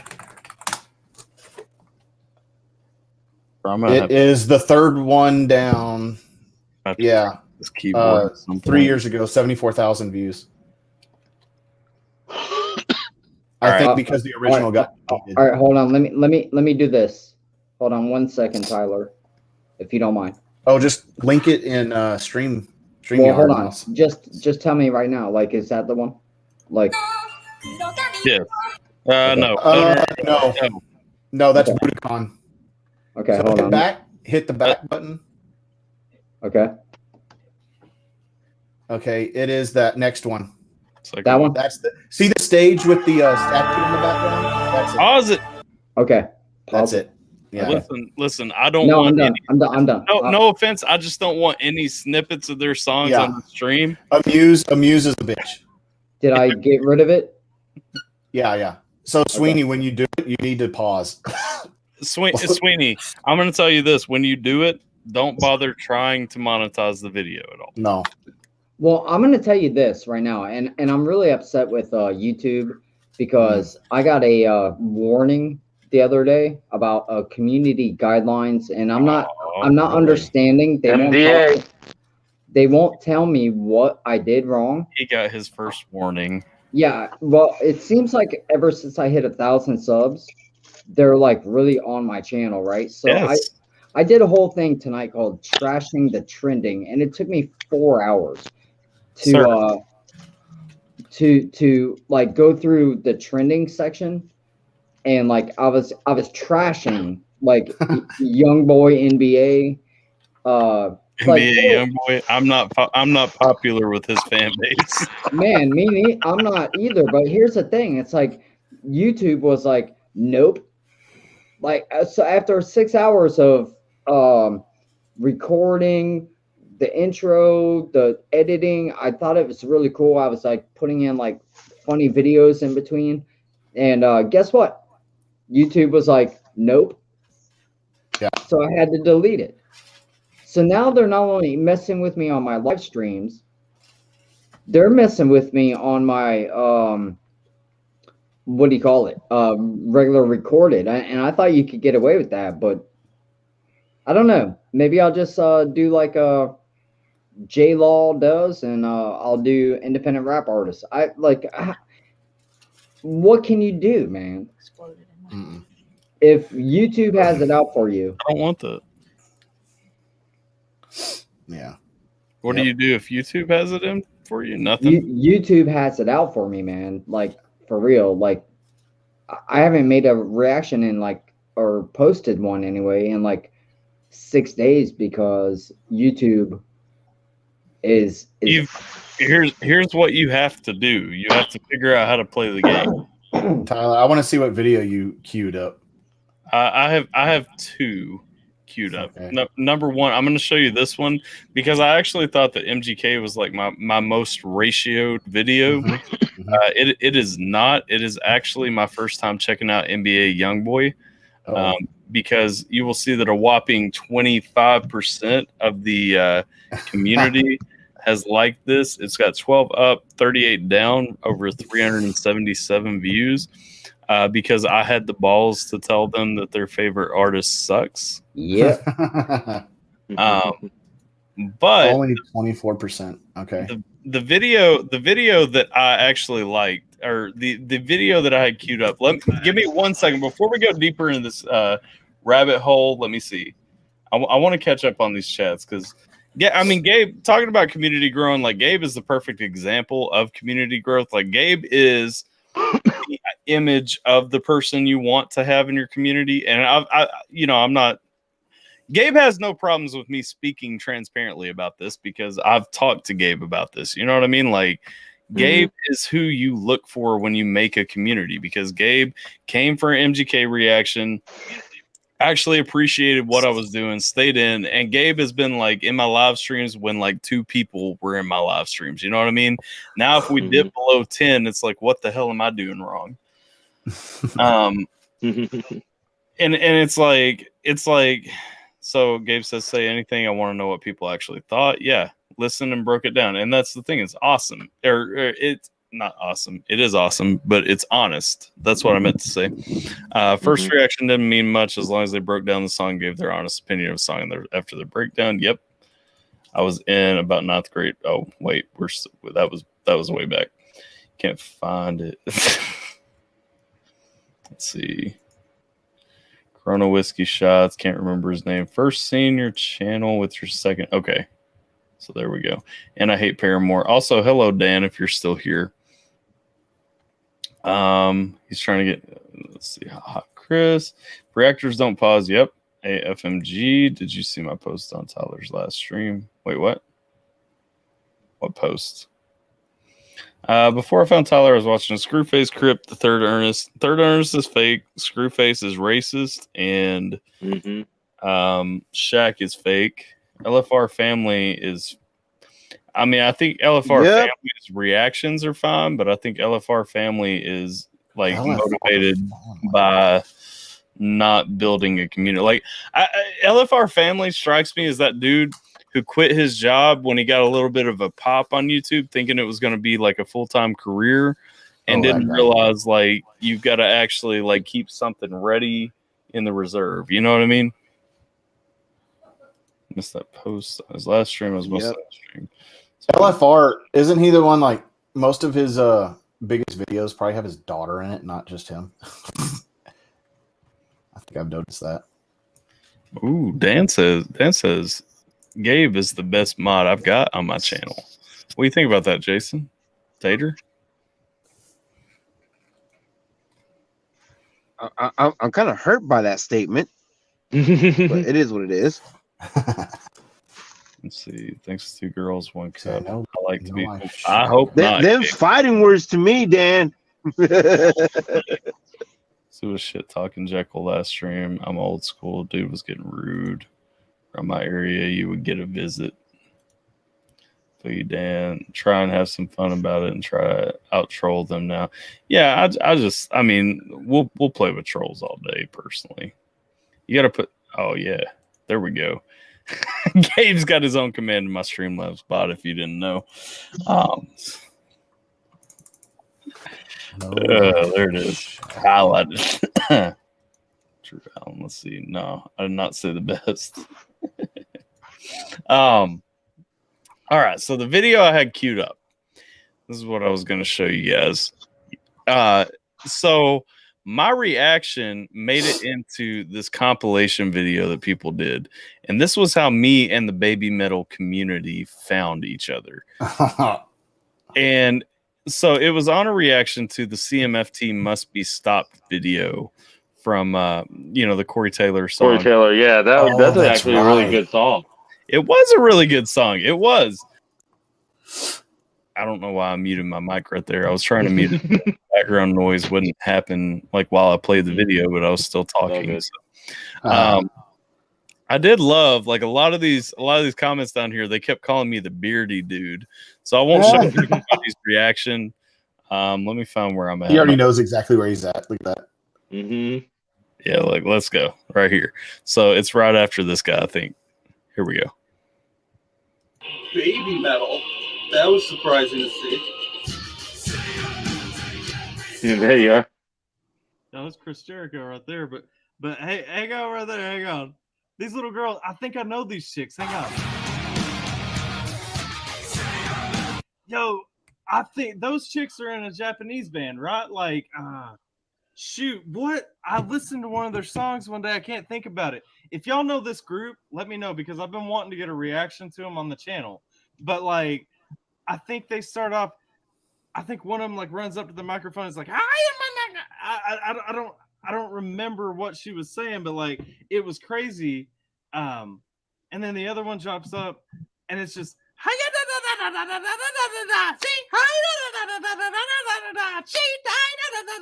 I don't.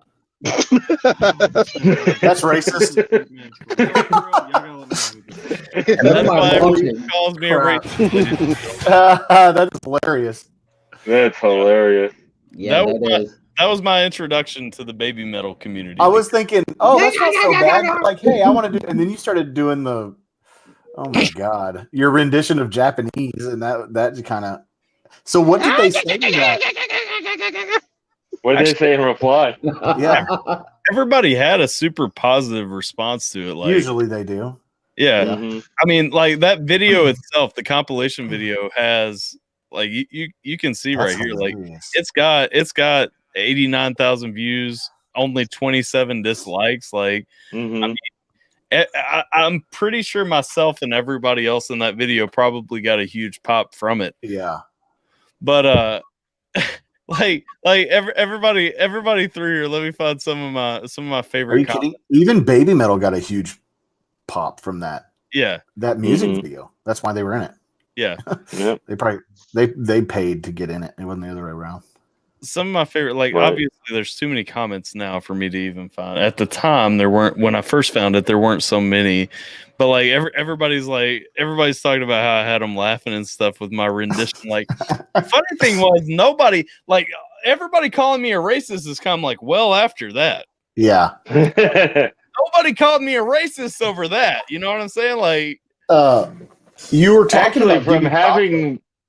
You were talking about Go Gimme ahead. Chocolate. yeah, The song. Yeah. You were. I know what I was talking about now. Oh, okay. Now, okay. Yeah. And having lived in Japan for 2.5 years, Japanese people understand that Americans don't know what they say in their own language, and they're okay with you generalizing. So Really? funny story time. Yeah. They're not snowflakes. No.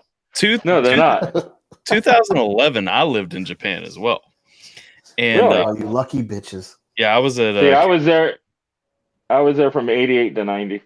I was there in 2011. I was at Kampatami. You know where it's at, near Osaka, Kansai. Tokyo. Yeah, I know Tokyo. exactly I'm where visiting, it is. I'm visiting Tokyo I- before I die. See, my dad was in the military, and I was in high school, and he was stationed at Yokota Air Base. Okay. Yep. So I actually graduated from there. I was at Kampatami, and so funny thing I realized when I first got there, my first day there, I had a buddy that had gotten there a few days before me, and I was like, and this guy had never had like sushi or anything, so I was like, brother, we gotta get you some culture, like. So I get there and we get a cab, and you know when you get there, they give you like this little sheet with like some common phrases in case you get lost in the wilderness, and and we're negotiating with the cab driver, you know, to get to a good sushi place and everything, and we make it to a good sushi place, and so we get there, we sit down, and I'm trying to get a drink, and I'm like pointing at the menu, I'm like, this is what I want, and the little waitress was like, oh no, like you know, like I don't understand, like saying I don't understand, like and like giving me like the hands together and like the head nod and everything. I'm like like this is already, I feel like I'm aggressing in this situation. I'm just sitting at a table like pointing at things, you know.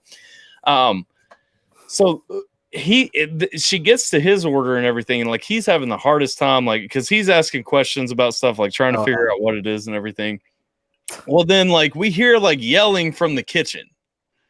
And so her eyes just pop wide open, and she just goes running, like doesn't say another word to us, goes running.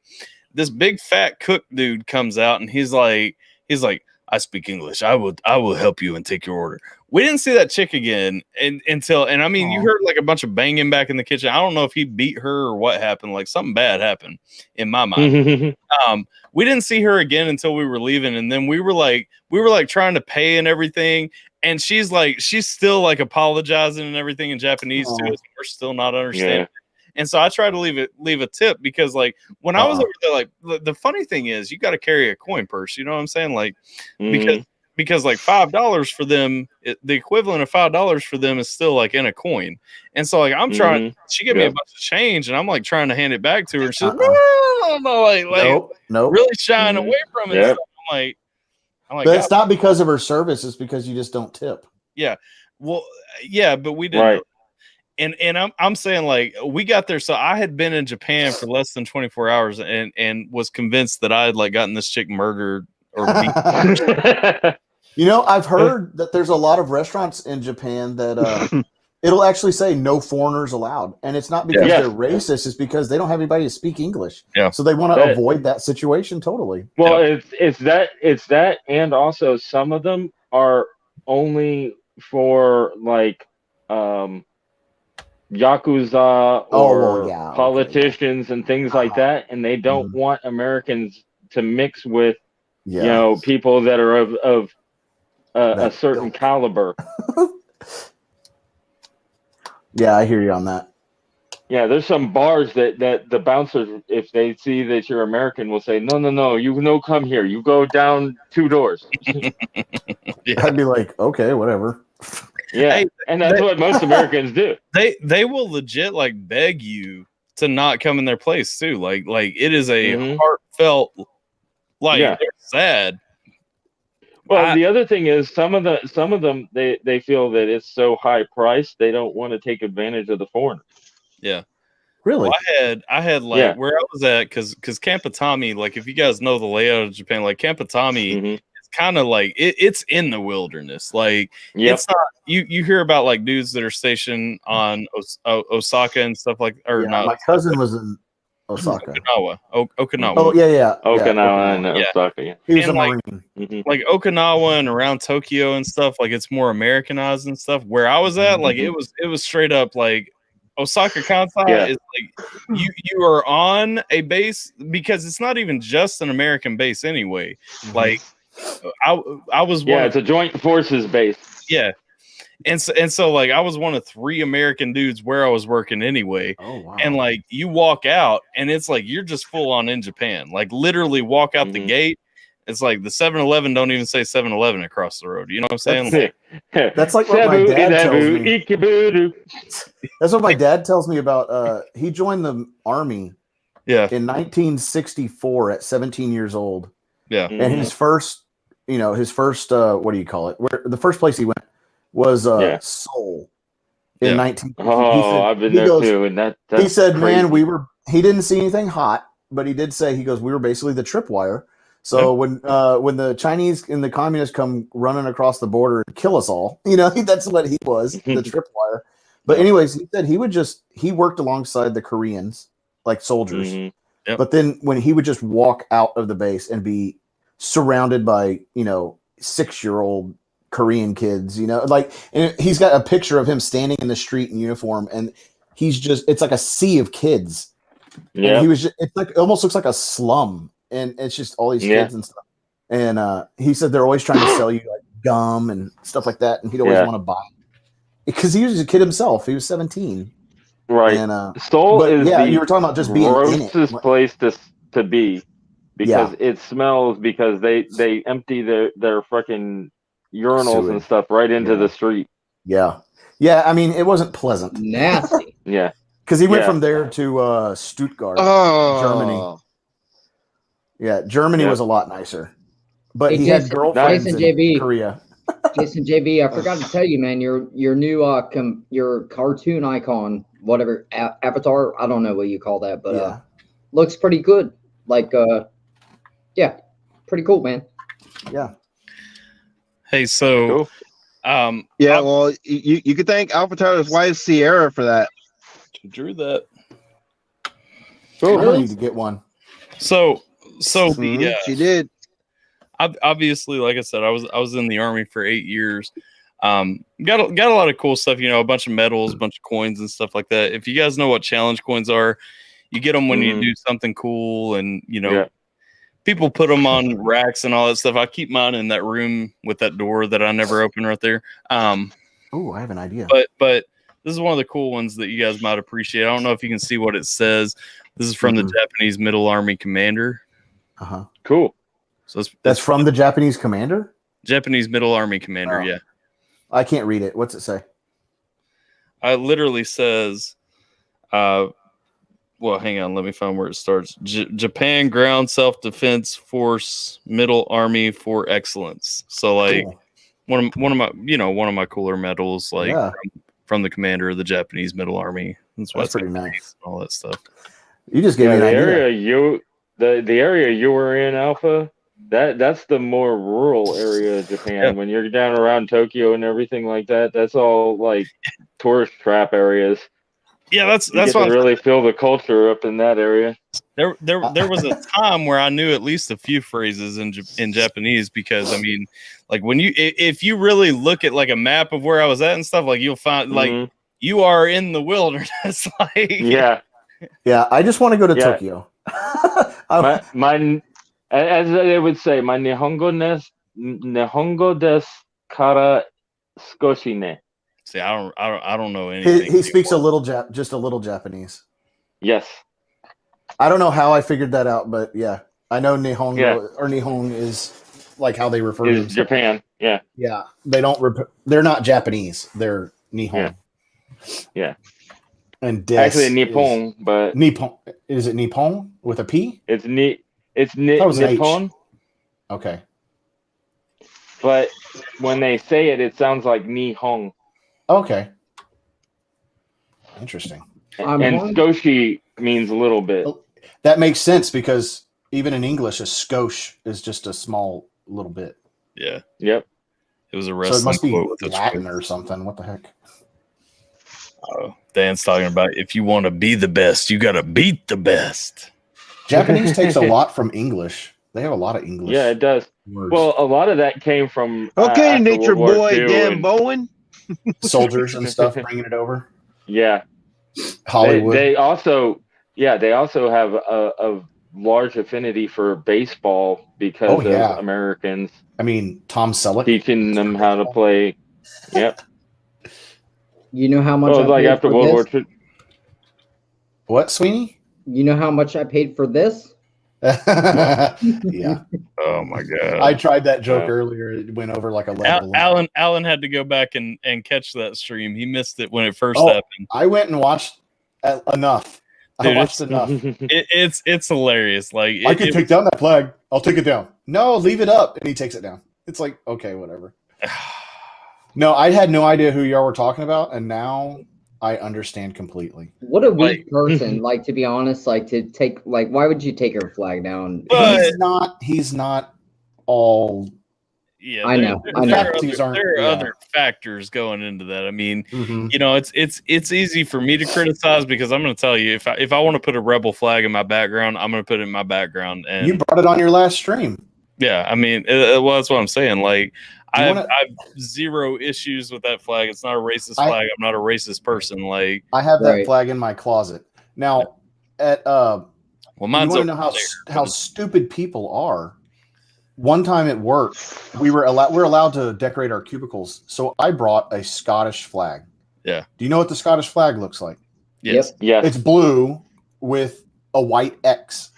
That's it. Mm-hmm. And I hung it in my cubicle, and someone actually came by, and I think the manager, and said somebody complained that I have a Confederate flag in my cubicle. Not even close. I was like, are you moron? Not even. I was like, it's closer to the Union Jack. I was like, it's closer to the Union Jack because it's part of the Union Jack. It's not. People don't know. with. They don't even know what the Union Jack is. I mean, no, I know. You're talking to people that are like ignorant as like snails. You know what I mean? Like, the funniest thing I find is, well, for one, I'm of Scottish ancestry. My grandmother came over on the boat. But two, when it comes to the Confederate flag, it's usually white people that are offended. Yes. Black folk look at it and go, you're from the South. Cool. You know what I'm going to start doing is I'm going to show my heritage without getting canceled by these woke morons.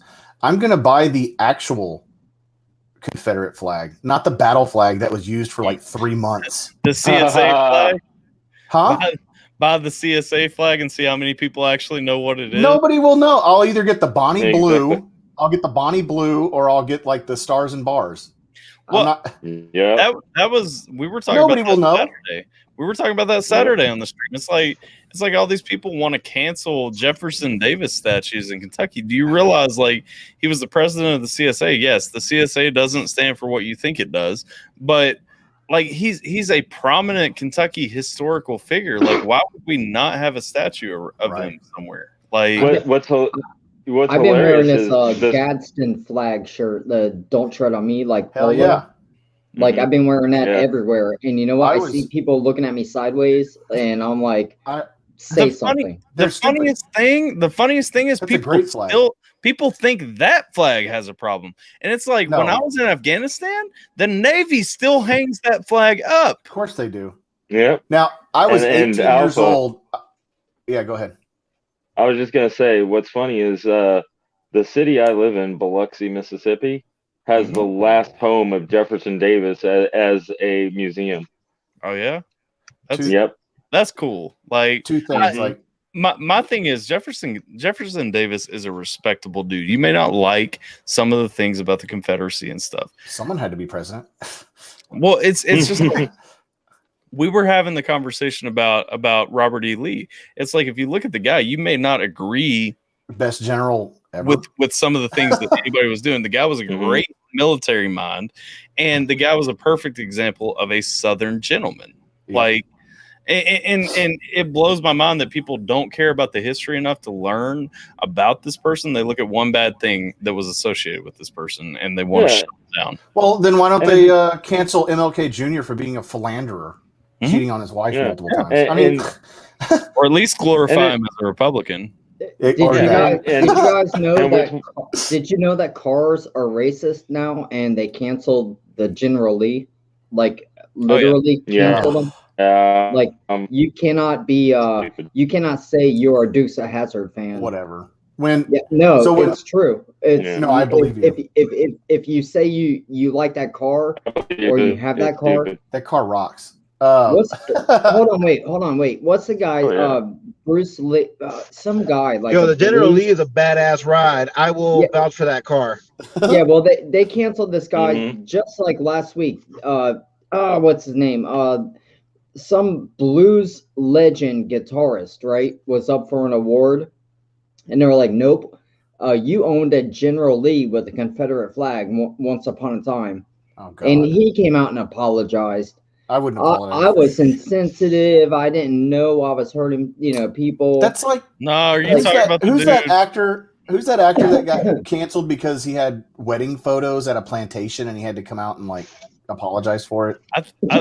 I think what Chris is thinking about is the dude from Mumford and Sons. No, not that guy, because even he apologized like a little bitch, but didn't Florida Georgia line, or was it who was it that hold on, somebody else apologized? This guy's name is Kenny Wayne Shepherd. He's one of Kenny Wayne Shepherd. Yeah, he's an awesome guitar player. And he had to come out and apologize. Yes, Kenny Wayne Shepherd is one of the best guitarists on the planet. Like, yeah, and they took away his award. Apologized. Oh no, he did. He came out. I'll find it. When I was I love this song "Lie to Me." The Gadsden flag, I bought that probably the day after 9/11. I was 18 years old. Everybody was buying American flags, and I went and bought that one, and we hung that one up. That'll make me feel old. I know. I'm gonna have to cancel my Blue on Black remix now, guys. I'm sorry. No doubt. Jay, you're from or you're in Biloxi? Yes. I've got That's where I live. family. I've got family in Carthage. Cool. Yeah. Well, I don't know if they're in Carthage or just outside of Carthage. I think they're in Carthage. Yeah. So I've been over there a few times. Yeah. They're way up in That's the where I middle of came the up state. with the name. That's where I came up with my name for Redneck is Riviera. when the casinos first started, they called it the Redneck Riviera. Yeah. So hey, can I share my screen? Can I share my screen for 1 second, Tyler, please? Yeah, sure. All right. Do you have pants? No. Why you? Are you wearing a kilt? Why you want to know? All right, so check it out, guys. I don't know what y'all can see, but it says right there, Kenny Wayne Shepherd's Blues Award nomination rescinded because of Confederate flag use, right? And this is March 18th. So we're talking, what, Holy 5 days crap. ago. Yeah. And that was from which award? Okay. The Blues Music Award. Okay. Yeah, Kenny Wayne Shepherd had his 2021 Blues Music Award nomination for Best Blues Rock Artist rescinded, taken away by the Blues Foundation. Because of realize? But listen, because of a Confederate flag image that was on his car, right? Yeah. So, and then, so this guy, he has they say he got public criticism, right? Mm-hmm.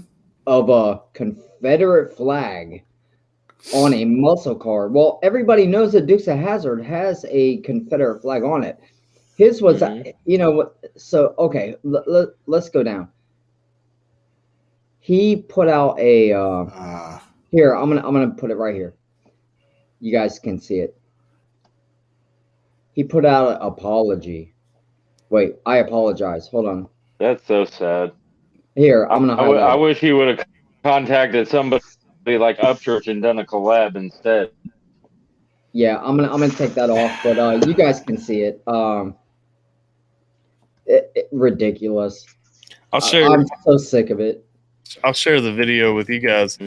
For anybody who wasn't here on Saturday to see it, the video from my wife that apparently has labeled myself and my whole family as racist. Ooh, is that where you bring the Confederate flag over? No. It's from an Upchurch concert we went to Saturday before last.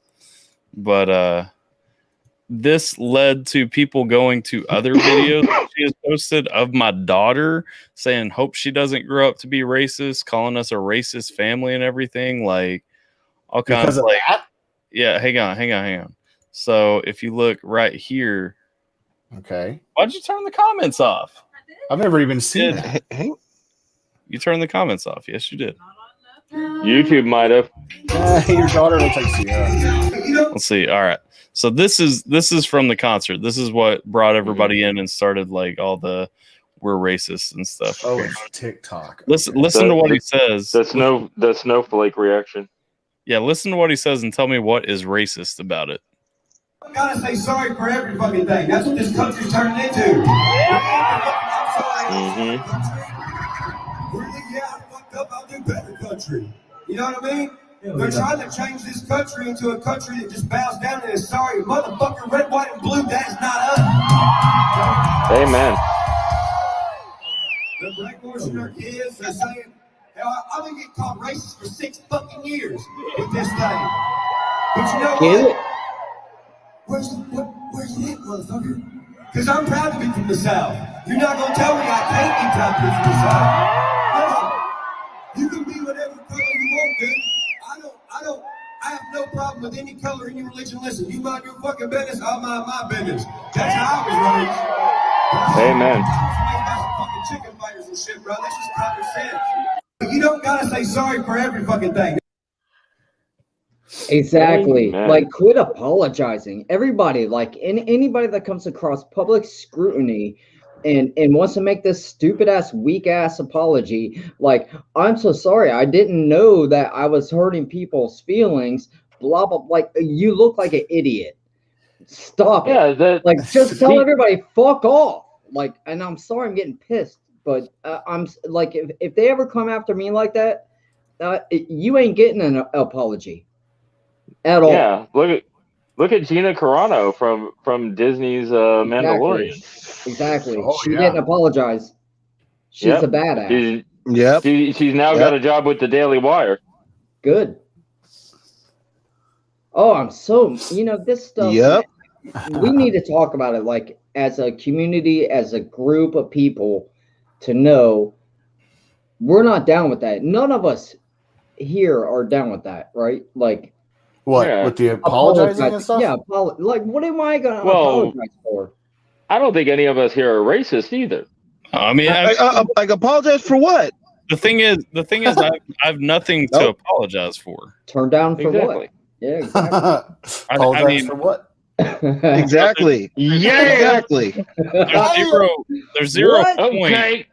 There's zero Okay. point having a conversation about an apology because I have nothing to apologize for. I haven't done Right. anything. I'm not a racist, but I've treated someone different because they're a different color than me, because they're a different religion than me, because they're different, because they're poorer than me, richer than me, whatever the case may be. I've never treated someone different based on that. If you're a shitty person, you're a shitty person. I'll call you out. If you're a lazy person, you're a lazy person. I'll call you out. Like Sigma just said, I'm too lazy to look and see if you reacted to Don't Waste It Yet. I'm too lazy to answer that question. Go look, lazy fuck. Like, Lazy fuck. like I'm not going to. It has nothing to do with what There goes that factors sub. go behind that. I gotta give Tyler props for that seamless segue. Yeah. Like in the middle of like Yeah. a point, A rant. topic, a rant. He's like, bam, I'm gonna show you the comment. I'm gonna respond to it accurately. And he made him look silly and stupid. My kind of guy, Tyler. I like it. Yeah. Happy 1 year anniversary, brother. People stay with this channel because they appreciate a certain kind of honesty. I'm just saying, like, right. I'm not scheme level douchebag, but I mean, I will respond with your energy. Like, Dude, I get the same. I do the same thing when I do reactions and I hate it. I will be honest, and then people hate me, and I'm like, all right, I'm so sorry that I hated your friend's music. Go watch another reaction channel. Like, Exactly. Like, I'm gonna be honest. Send me a better song. Right. And how about that? Yeah, that song and sucked, to me, that's what makes people stick around is the honesty and the willingness to have conversation. Yeah, Yeah. I mean, you know what I'm saying? And that's the thing. Well, that's what I've said before. I mean, there are people like Helena. I mean, Helena's been. Mm-hmm. Did he freeze? Hey, you're muted. You're muted I think again. he's froze or muted. Yeah, but he's not even talking. So Yeah, so he might have muted or not muted, but froze. I was watching. I had just switched over to the YouTube channel. He was still yapping on there. he's froze here. Yeah, he froze up. So what's He up, just got everybody? canceled by. He just got canceled by YouTube. Wait a minute. You think we're canceled? Hey, StreamYards canceled it. Everybody else still here? Tater Monkey, can you hear us? oh, here he comes. There, he's back. There he goes. All right. He had to Sorry, refresh. something's There going he on. is. There he is. My router dropped for a second, but Comcast. That's the great thing about StreamYards is the host can end up having issues and be bounced out and we're still all come here. back. yeah, I mean, it really is. I mean, it's super reliable because like StreamYard stays up whether I'm here or not. Dude, you know how many nights I've been on streams on StreamYard with other people, or I ended my own stream and we just have conversations for like hours. You know, yeah, it's awesome. The only thing is, it's not really good for like doing reactions. So I got to figure it out. But what I was saying, I mean, there are people like Helena. Like I said, I mean, we disagree on most things that take the center stage in the world today. We're also both mature enough to be able to have that conversation without hating each other. You know what I mean? Oh, really? Y'all disagree? I've never seen y'all talk. No, seriously. That's true. Yep. Really? No, I didn't know she was a liberal. Oh, she's super liberal. I didn't know. But that's the thing. Like my thing is like I can still I'm the type of person, you can be the biggest liberal, atheist, whatever. We can have a beer together. Like we can have that conversation. Like and I'm gonna tell you my piece. You can tell me your piece. I'm not gonna try to change your mind. If you are open to having your mind changed, then we can have that conversation. I'm personally open to having my mind changed, but if I believe something, if I'm settled on something, that's because I've seen something that makes me believe that. And so, you know, I mean, you're gonna have to work harder than just saying, well, I think or I feel. Right. Yeah. See, I like Kevin Smith's theory on that in the movie Dogma. It's really hard to change a person's belief system. Yes. But if you have an idea, that's easier to change. I will say too, fun fact, as a Christian, I know I'm in the minority, but Dogma is one of my favorite movies ever. Oh, it's mine too. I was born and raised Catholic, but yeah, I agree. That's a great movie. Look at this jackass's comment in your stream right now, Sigma. Who's a jackass? The one. Can I make a point? Been keeping an eye out, have better things to do than skim your uploads. I mean, that's cool. I mean, if he doesn't have time, I wouldn't call him a jackass, but I mean, you know, I you know, will. I mean, I can. So. Like, I'm just, I'm not gonna search it for you. I haven't reacted to it. I don't think, but I mean, I might have in a live stream. What's up, Tater? What's up, Tater? Yeah, what's up?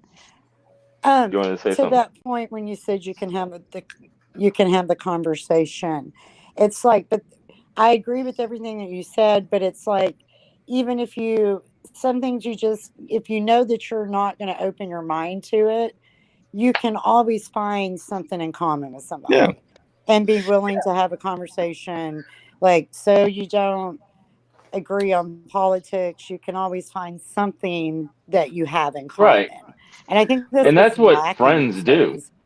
Listen, one of my best friends, we went to Afghanistan together. We were stationed in Hawaii together.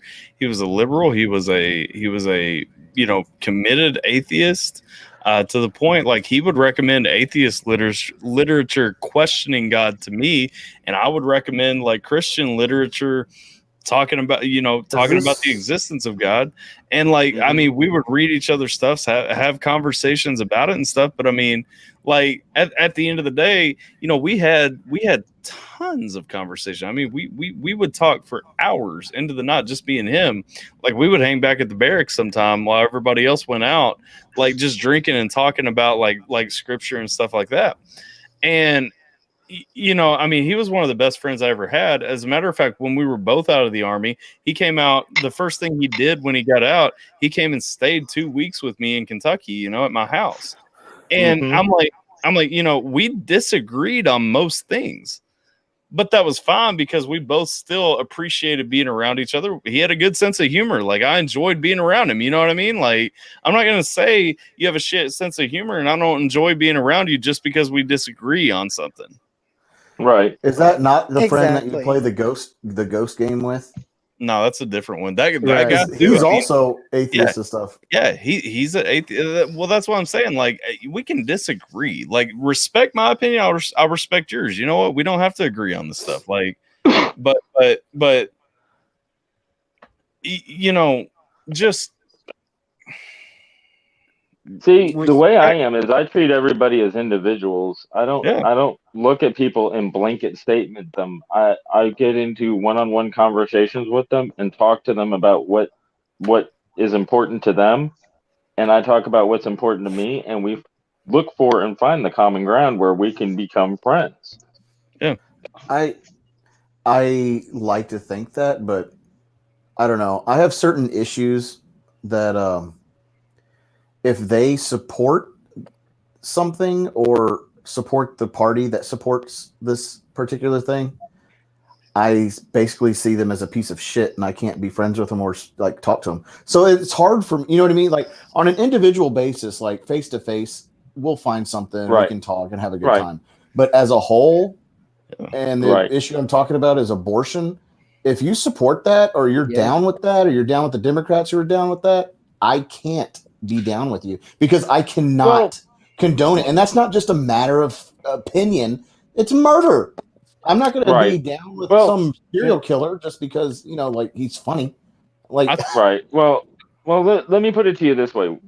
Up until about 5-6 years ago, I was pro-choice.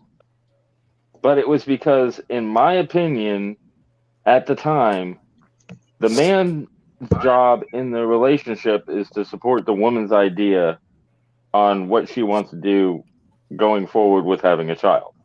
Now, I have changed my outlook to be pro-life after watching Louder with Crowder and him interviewing the woman that used to be ahead of Planned Parenthood that came out against it. Planned Parenthood is all that. eugenics. It's eugenics Yeah, all day. right. And after watching all that, that changed my mind. Yeah, which I is love one the of the Steven reasons why I Crowder love stuff. Crowder. Yeah, I love it too, because it's like, hey, here's the topic, change my mind. And then when people realize, they're losing the argument, they look like idiots. And you know what? Well, my favorite one of those is he didn't even have to change my mind. He set it up, and he let college students on both sides of the aisle come together and basically debate each other and moderate. He was teaching critical thinking, which they don't do anymore. They don't. Yeah, there is no critical it's thinking sad. in college. It's like, Yeah. how are like, It's what are you indoctrination. programmed? Yeah, and it's starting from elementary school nowadays, like all the way to middle it's sad. school. I high school. remember. Can we either change the subject or can I have an opinion on, since Yes. nobody on the panel is a female? Yes. We want to hear your opinion. So I mean, okay. and again, I'm playing, and I'm not playing devil's advocate, because I personally am on, I'm not for abortion, but as a female who has to carry that child for 9 months, and it is something that I think is it's not really a gray issue. I mean, it is it's not a black or white, because there's a lot of factors. Because if you are raped, if you are sexually molested, and you have to, not just physically, but mentally having to go through what your body has to go through, and you don't love that child. I mean, again, I'm not saying it. I'm just saying, as a woman, it is. I hate the whole "my body, my choice," but it is something. It's not just her body; it is her mental health too. But the problem with that is the people who use that. I'm not saying you are, but the people who use that argument, or rape and all that kind of stuff, they're using such a small percentage of abortions, and that's where, and the rest of them are just I'm too young to have it. My parents don't want me to have it. That's where I disagree, because if you really pay attention, women are sexually assaulted. I'm sure they are. Children that are being sexually molested, and it happens way more often than it's not something that it just there are people that lie, and it does take discredit. But yes, no, I'm going to say, as a woman, and nearly every woman that I've ever met, and I have a broad range. Now, are the sexual harassment and stuff, rape, I would say 80% of us have had some kind of sexual trauma done to us. The problem is when women are using abortion as birth control, and I'm not talking about use, and that's what I'm saying. And it's not, you can't. But I think the vast majority is a birth control. That's what it is. Now, the other thing about it is, if you ask anybody, 90% of them are going to say, if it's a case of rape or incest, get rid of it. It's understandable to have an abortion. Absolutely. Nobody argues that one. Everybody always argues if you're having sex and you're just being stupid and not using birth control or whatever. But this is where you get to the point where, are you okay with long-term abortions? Because we all know the justice system is not speedy, and you have to investigate, and you have to make sure that the allegations are legitimate. So what? That takes sometimes more than 9 months. So what is you believe every woman, or you let the justice system and the investigation, and though we want answers right now, I definitely don't believe it doesn't always go right now. Okay. and I hate to say this because it is so cliche, but the arguments you're making are so nuanced that it should be on a individual basis. That's what I was trying to say. This and that's where my view comes. I don't think the government should have a say in abortions one way or another. They shouldn't. I disagree with that. Well, government has a say in murder. Listen, because you're not hearing through the full stance. Again, you're getting in your feelings, Alan. 'Cause I'm right. But here's the thing: we have to define at what point a life is considered a life, because that's where we fail as a society. Is we don't. The government has no say in abortions. I mean, they should not. It should not be litigated. It is either murder or it isn't. We should either redefine the point where life begins. And honestly, to me, if there's a heartbeat, there's no logical way of denying that a life exists. So I'm not talking about my personal views in that, but I am saying the government has no right to tell whether or not an abortion is legal. It's either murder or okay. I got you right here. I got you right here. Hold on, Tater. Hold on. I got something for you guys. The government sure does not. But when Planned Parenthood is funded by the taxpayers, and we are that shouldn't be happening either. That again, the government should have no involvement. We're paying for abortion. The nuanced thing is Alan, that is their sin. That is something they have to deal with when they meet their maker. Yeah. That is not upon you to make sure they don't sin. That's not your job. You can go back to Sodom and Gomorrah, and the entire city paid for that sin. But again, God did say that if there were just a few that were faithful, He would have spared Sodom and Gomorrah. Right. I like there this, were Alan. a few. I like Alan. Well, I mean, I'm just going to be like, again, I'm not going to get into the feminist thing. It's like when it goes off to war and y'all are having to deal with the men things in the thing, I keep my mouth shut. But when it comes to something that affects you, I mean, us way more, I get it takes two to make a baby. But Tyler, it takes 2 seconds. That's all none you of this. need. None of this would happen if we would all just follow God's plan. We wouldn't be having sex outside of wedlock and having babies. Well, thanks to Adam and Eve, we are not able to do that. And I mean, we can sit here and say, I don't believe in original sin. I'm sorry. We don't have original sin. To me, the realest line of a song that I've ever heard. To me, the realest line of a song I've ever heard was Tom McDonald when he said, "Bacteria is life on Mars, but a heartbeat isn't life on Earth." Exactly. Yeah. That's funny. I mean, I do disagree. Again, it's like you're saying it's okay. Right? I mean, when you say, go ahead. I'm sorry, Tyler. I do want to include. I do disagree with you on that, though, Tater. I do disagree on saying that it affects women more than men. I understand where you're going about saying that it is a woman's body and stuff, and she does have to go through the emotional and the physical of carrying a child. And yes, that part is more. But I mean, there are situations where let's say a boy and a girl hook up, and the man, boy, whatever in that situation gets invested in the life of that child. The woman has the right to, in some places, to. Oh, I'm not going to say. And I know you're not. I know you're not. But I'm not trying to say that. You can't take. It's a situation where you can't take one without the other. Birth control.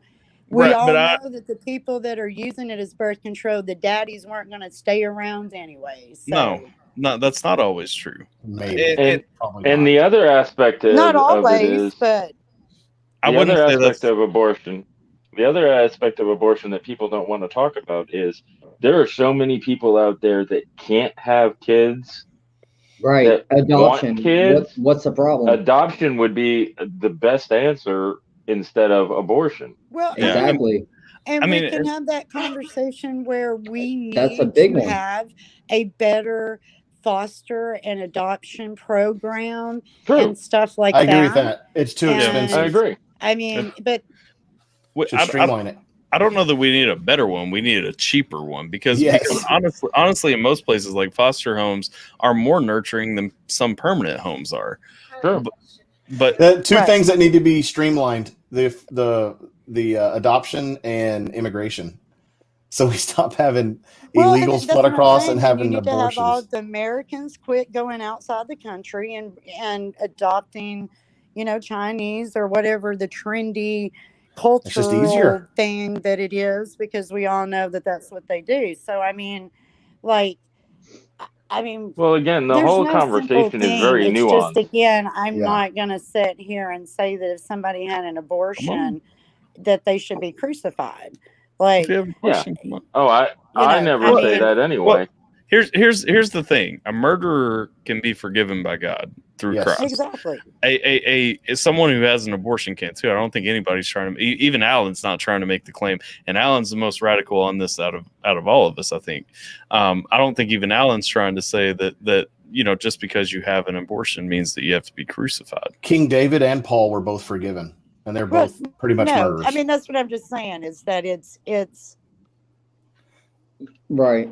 Can I Well, share? but Can but I if share you a if you personal repent story about? repent of abortion, like you have an abortion, you repent of it, you can't go back and have another one, I or want else. to say this. I want to say this. I got a girl pregnant in about 2003,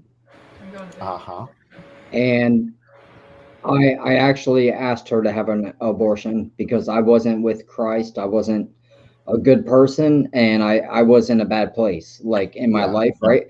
So I can have this opinion now, like I feel really bad about that whole thing. It went down, and she Yeah. did. But that was my direction too. It was like, I don't want to be with you for the rest of my life. And she was not going to be a good mother, by the way. We were both on drugs. Well, that's how and, that's part of how you justify it to yourself. I mean, at the end of the day, No, you no. were What I'm saying. But Well, listen, no, you what were I'm in saying- a different place. I mean, the end of the conversation can be you were in a different place because people do go through the steps of justifying it to themselves by saying she wasn't going to be a good mom anyway. I wasn't going to stick around anyway. All that is bullshit that we tell ourselves to make ourselves feel better. Right. This is what happens. Right. It happens in life is what I'm trying to say. Like I'm not up here going, I'm against abortion because I'm gonna be like some innocent person in this situation. It did happen in my life. Mm-hmm. And I mean I'm a 46-year-old man. This happened in my 20s, early 20s, like it happened. And I'm ashamed of it. It is, but at the same time, it probably wouldn't have been a good situation for the kid. So I don't know. Like the whole thing is like I'm against abortion if it is being used for birth control. So if a woman has 6 abortions, right? Like 7 abortions, 8 abortions. There's a problem, yeah. Yeah, that's the problem. I mean, here's where I come back to. And I know like everyone is going to have a problem with a part of what I'm saying, but I mean this is it's the most rational way to view it. The government gets no say in the abortion debate, and they really don't. Either an abortion is a murder. We have to first understand where we as a society believe life begins, period. Either it is a murder or it's not, and if so, then there are already laws that cover that. If it's not, it is a discussion between a woman and her doctor, in which case she has to carry those sins. That doesn't mirror my personal views, but we can't legislate based on my personal views. I agree, and I think because we are a free country. Right, and I also think that we have to carry those sins as well as men who say, like, please like get that Alan, abortion. When you said I'll never that be that man, though. you can't I repent did. and then do it again. Well, people repent all the time and do the same sin all the time. So Yes, I'm not saying so you it's not just can't abortion do it. people; it's every People day. do it all the time. I don't obviously read between the lines. I didn't say you to can't me- do it like it's physically impossible. I mean, if you're going to continue in it, then it's not repentance. Exactly. Right. So I mean, agree, God says that but- himself. But So also, yeah, sure, she can turn around and have another abortion, but I mean, yeah. I understand. But one of the things to me that always boggled my mind is growing up very religious. One of the main scriptures that has always been driven into my head is ye without sin cast the first stone. Mm-hmm. So why do people want to say, oh, you're a sinner because you're doing X, Y, and Z and being judgmental? Because you should Jesus not be also, doing that. Because Jesus also tells us to judge a righteous judgment. And that, like, sure, we got to take care of our own self, right? You know, the speck and the log. But if you don't judge, how do you help someone? How do you help save them? If you don't judge But at the same time, no, it doesn't say judge them as in judge their character. You're judging them by the fruits of their work. Hang on, because there is an actual response that clarifies this situation, and it is in Matthew 7, because a lot of people want to start at Matthew 7:1 and say, "Judge not, lest you be judged." But that fast forwards and reading fully, and I'll read it for a minute so that I can get to my point. Judge not that you be judged, for with that what judgment ye judge, ye shall be judged, and with what measure you mete, it shall be measured unto you. Why beholdest thou under the mote in thy brother's eye, but considerest not the beam that is in thine own eye? Again, we're talking about a mote, we're talking about a speck in your brother's eye, while you have a whole beam in your own eye. Or wilt thou say to thy brother, let me pull out the mote of thine eye, and behold, a beam is in thine own eye? Again, we talk about thou hypocrite, first cast out the beam out of thine own eye, and then thou shalt see clearly out of the mote of thy brother's eye. And what we get around to in that is what Alan was talking about, which is righteous judgment. And that is the point where, no, you should not be judging, you should not throw stones, but at the same time, you are called by Christ to call out things. If I've learned from a situation, I am called to share that situation, what I've learned from that situation with you. But see, what I interpret that you just read is that you should not be judgmental because you yourself have things that others could judge you by also. Yeah, of course. So you should not be judging. Well, it's not our place. Yeah, it's not our place. Right. Like to We judge. do So, judge. yeah, it's not. Ultimately, it's not our place. Hold each other accountable. It is our place. We're told it's our place by Jesus himself. That Not we're to mention sentencing them The to judge. Yes. Not to Hold mention on. the Let me get Bible the was verse for written you. by man. No, it was inspired by God. And if we can't agree on that, then there's no reason having a discussion about Jesus. And Okay, I mean, being let's saved. go. Let's Because go full. Let's go full if you think scripture. God, if you believe in God and you believe He's powerful enough to create the universe and man and all the animals in it and put everything in motion, then you have to believe that He could get His plan of salvation down through time, whether it's written by man or not. If you don't Alan, believe that, then I there's don't no point in having a disagree. conversation. Alan, But at the same time, man is flawed. Where's the scripture that says it is man's job to judge? Okay, That's give me a credit second. to you. No, there's another one. There's that's another not. one. Like, can you point like teach? Yes, hold on. You gotta keep talking. You won't let me Google. The things though that I was always taught was that it is God's duty to judge and not our duty to judge. Our duty is to be forgiving, and understanding, and let God do the judging. So John 7:24. That's what I just found. Thank you. You got there first. John 7:24 actually says, "Do not judge by appearances, but judge with right judgment."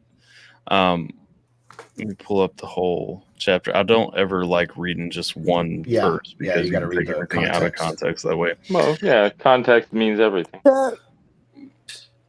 But so if you back up a little bit, he's having the conversation, and Jesus marveled, saying, "How knoweth this man that I have never learned?" Jesus answered them and said, "My doctrine is not mine, but He that sent me. If any man will do His will, he shall know of the doctrine, whether it be of God or whether I speak of myself.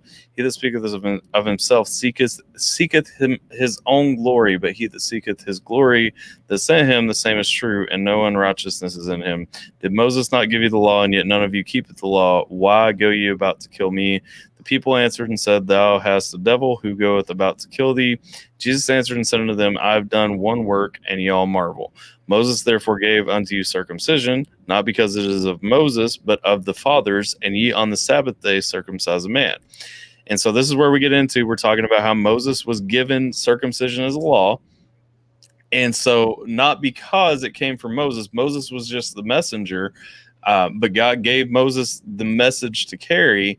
And so because of where it came from, not because of who delivered it, you follow it. And so that's where you get into the quote that we started with. Well, hang on, we got one more. If a man on the Sabbath day receives circumcision, that the law of Moses should not be broken, are you angry at me because I've made a man every whit whole on the Sabbath day? So then we get to judge not according to the appearance, but judge righteous judgment. Then said some of them in Jerusalem, is not this he whom they seek to kill, but lo, he speaketh boldly, and they say nothing unto him. Do rulers know indeed that this is the very Christ? We get into, them questioning and so on and so forth. But what we're talking about is the authority. It is not when you judge righteously, when you call out something that has been called out, when you call something according to the scripture, according to God, it is not a judgment from you.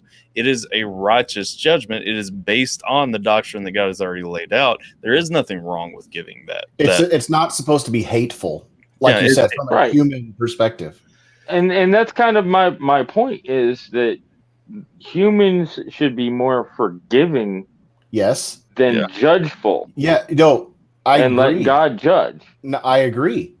But the example we always hear for layman's terms, if you're a parent and you have a 2-year-old and they're playing in the street, get them out of the street. Do you not judge them?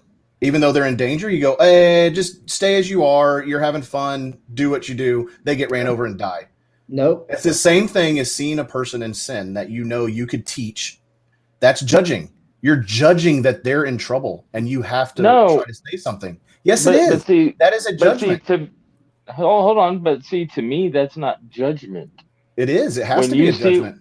Hold on. To me, when you see a child playing in the street and you know it's wrong, they could get run over, you go and you get them and you teach them why they don't want to do that. Same thing with a person in sin. It's not judging. And yes, you can point out that a person is sinning, but you're not supposed to be judging them because they are sinning. You're supposed to be getting caught up in teaching them. Again. You're getting caught up in semantics again. My question is where you differentiate, though, calling out the sin versus the judgment, because I mean, if we can look, I mean, we can all agree that murder is a sin. If I watch someone shoot someone, am I judging them or calling out the sin when I say that they murdered someone? It all depends on how you're calling. But then what are we doing about murder? Because when you look at death, when you look at the death penalty, and again, I am just being the devil's advocate because I'm a Gemini, and though I may say it, doesn't mean I actually practice it or do it. All I'm saying is, like, they always bring this up. We don't. Well, no, it's not. What do you mean? Like, Alan, I'm on your side, but I do listen. I don't mean they as in you. See, on your side. you just said for us not to jump to conclusions, and then you jumped to a conclusion. So you say that they always say that. They do. And well, then what? Isn't that murder? No. Or is that righteous murder? A murder and a killing are not the same thing. No, that is one thing that we have to understand. Technically, they are the same thing. They're not. No, they're not. No, because God even gave that power to the government. Yeah, really. No. A murder and a killing is two different things. Yeah, there are actual. That is one thing that we do lose in translation to English. There are actual different root words for what those two things describe. Yeah, if you're defending your family from a crazy psychopath, and that is a righteous killing. It's a righteous killing. And that if you murder an innocent person, right? If you go down to the root, the 10 Commandments, it doesn't say thou shalt not commit murder or thou shalt not murder. It says not defend yourself. Yes, it does. No, it says thou shalt not kill. No, that's what it says in English. In the original Hebrew, it said thou shalt not murder. See, what Cain Which did is do they murder. define But if what they had murder is sentenced in the Cain to Bible? death, it would have been a killing. There is a different definition for the root words for killing and murdering. So yes, there is a different go back to the meaning Greek. between the two. I'm sorry, I said Hebrew, I meant Greek. But yes, there is a different meaning in the original scripture. Hey, can I say something real quick? You always can. Happy 1 year anniversary. I know. I don't know how it got off. I don't know how it got off into this, but I was actually going to bring something up because of that Puffle guy. I got to be honest, guys. I'm here for this. Like, I'm really here. I know this is way better than how much it really is. Cost. Like, I'm so here, like, to learn and to try to understand like things, because I won't go to a church. I just won't. This is church. Amen. Where two or more are gathered in his name, I am there. This is church. Wow. See, I like, you guys don't understand the feeling I get. Like right now, my whole body is coursing with like an energy that I don't get from people talking about like Some would say that's called the Holy Spirit. Yeah. I'm not bent that way. But when I'm getting real wound up, and I'm not mad at any of y'all. I hope you know that. Right. I just get very passionate. I know you well enough to know where you're at right now. Oh, do you, Tyler? You think so? I just love conversation. I don't care what the topic is. I'm here for it. Texas woman.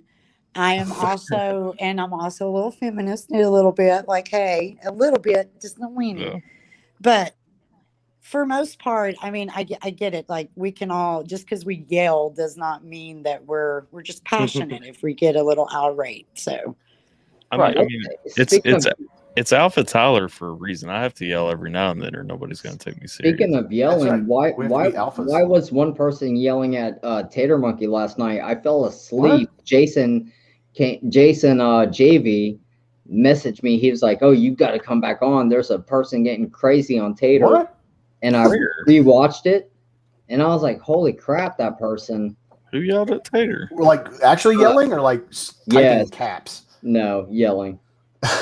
Where? She doesn't even remember. I don't remember any. I remember a slight argument that we got into, but I don't think she was yelling at me. Oh, it was a woman. I know Tater texted me at 4 a.m. and so it was a lady. I was very much asleep. I listened to it. I watched it, and yeah, she was like all over you. Who? Wow. She wasn't. What happened? I'll replay it. I recorded it. Can someone please let me know what the hell we're talking about? This is my stream, damn it.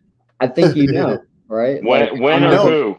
But you want to know the can of worms I was going to open up, Number Tyler? one, Sweeney, like that happened like 2 days ago, and who gives a shit? It's when Amy, when she was saying like, "You're making me feel so unappreciated," and no. Yeah. Are you talking about on my stream a few days ago? Yeah. It was like that was 2 days ago. That's done. Yeah, she was. Like, she kind of jumped on me in chat. Why can't we leave the past in the past? I think she was just having a bad day.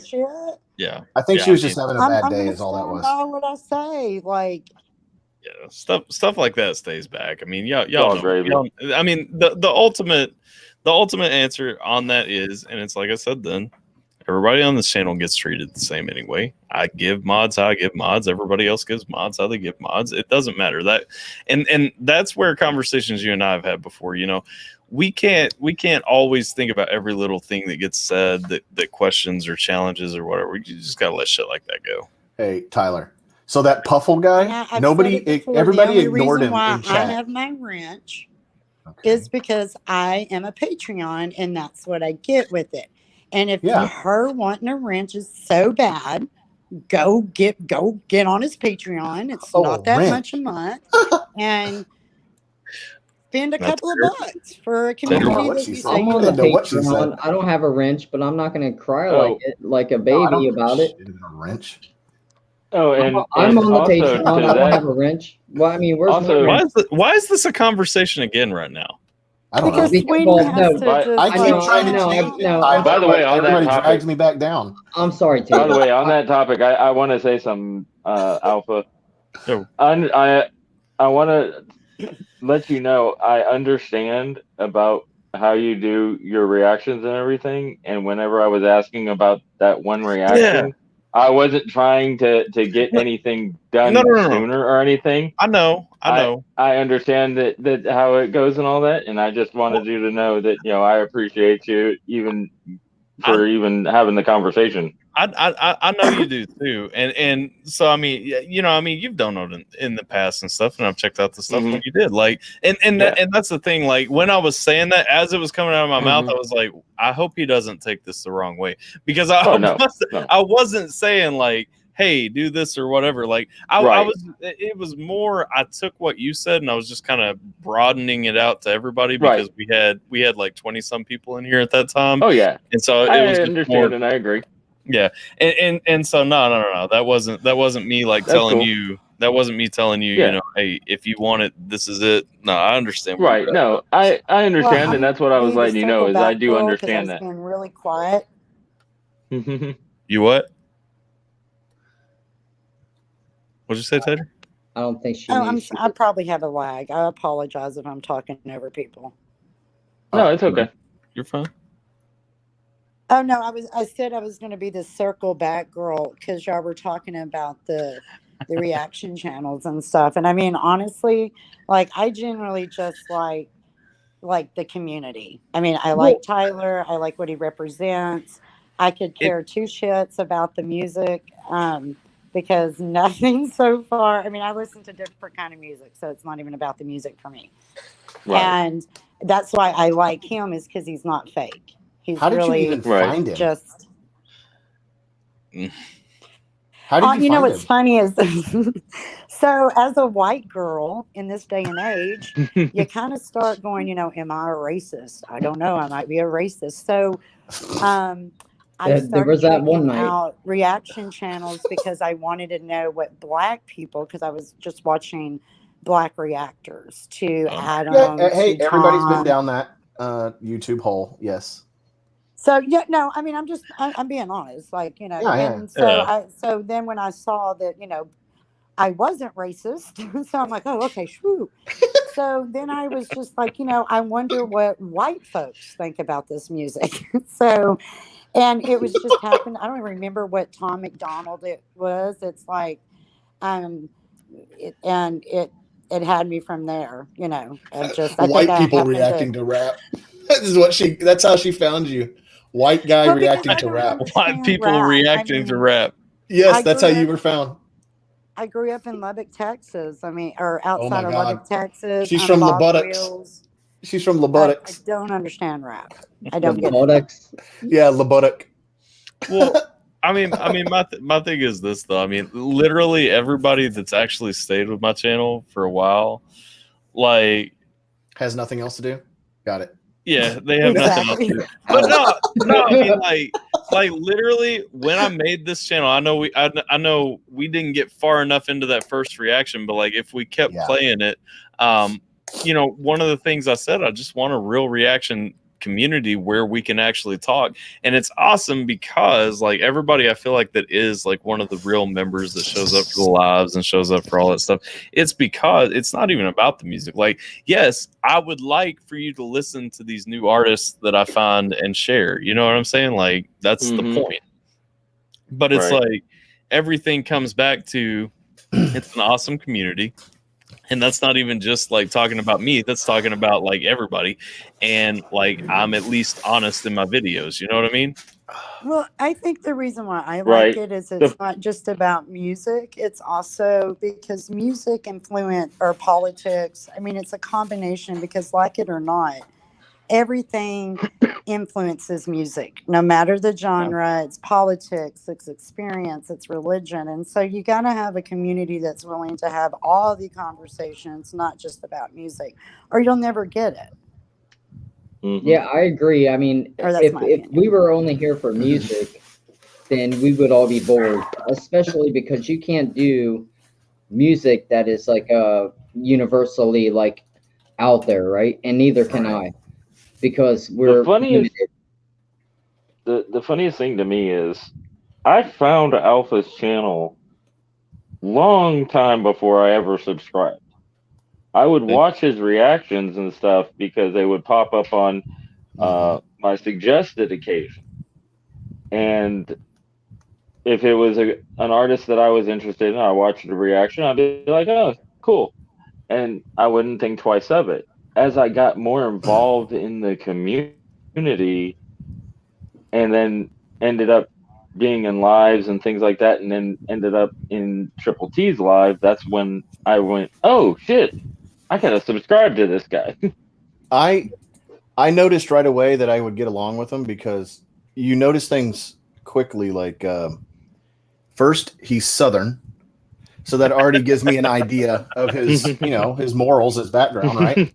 And then I saw his AK-47 leaned up against his peg, so I was like, okay, he's not a progressive loon.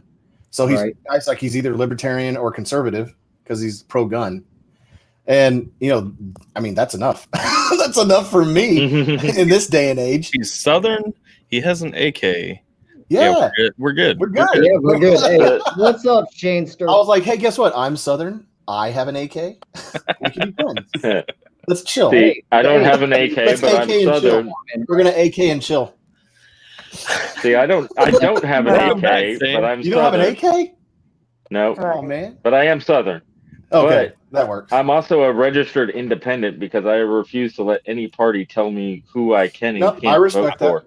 I respect that. I'm through with the GOP. I'm never gonna be a Democrat. Amen. So See, here's the thing. I'm in the I'm middle now. registered. I think I'm registered Republican, but that doesn't mean they tell me who to vote for. That's just whose primary I vote in. Like I haven't been a registered Republican for a long time.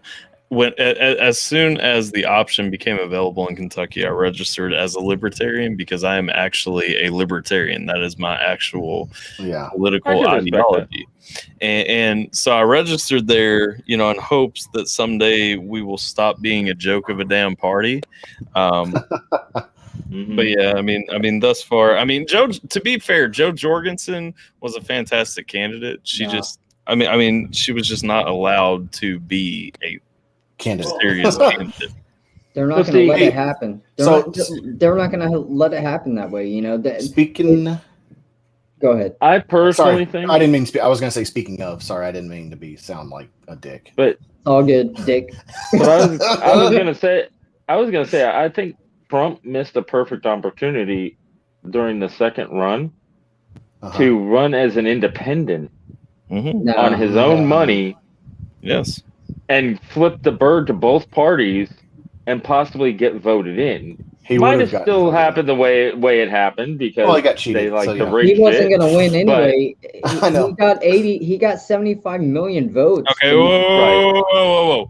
We're not talking about things that YouTube is going to block my channel over. Right. Okay, right. so that's why I tried to keep it vague. Let me mention this. Maybe this is one of the things that would get blocked, but I was going to say that Puffle guy, he asked in chat, did we hear what happened in Boulder? I was wondering about that. And nobody said anything. They ignored it. So I looked it up. It was another shooting. Today? In a supermarket. 10 people dead, including today in Colorado. It was a grocery the store first cop shooting. who responded got shot. Boulder. So 10 people. And somebody mentioned this after the Atlanta shooting. And I was just wanting to see what y'all thought. But somebody made the argument that it's really interesting how these mass shootings start happening once the political issue starts coming up again, like gun control. Once they start kind of rumbling about gun control, mass shootings happen.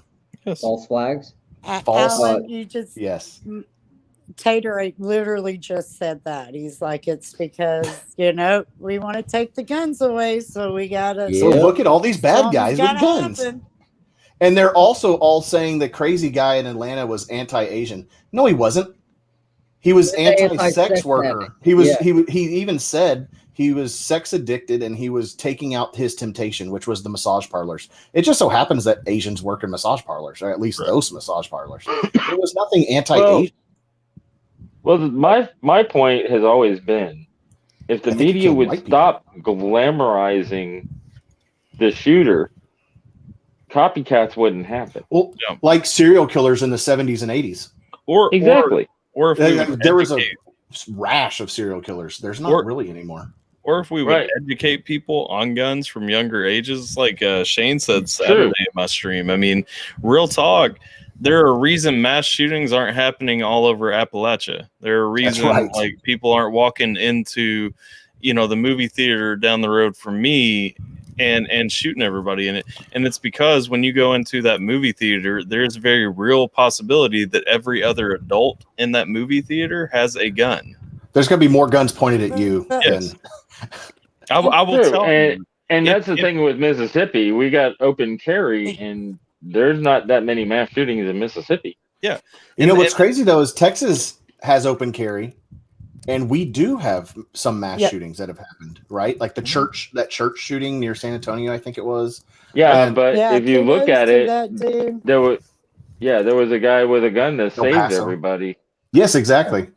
And that's the part that always gets ignored, because most of the time in a mass shooter situation, it is a guy with a gun that saves everybody. Because you don't get a Virginia Tech situation where people line up against the wall waiting to be shot if one of those people has a gun, or if all of those people band together and bum rush the dude, or whatever the Right. case may be. And that's where, honestly, what we need is education from a younger age. We need more guns and more hands and more education from younger ages.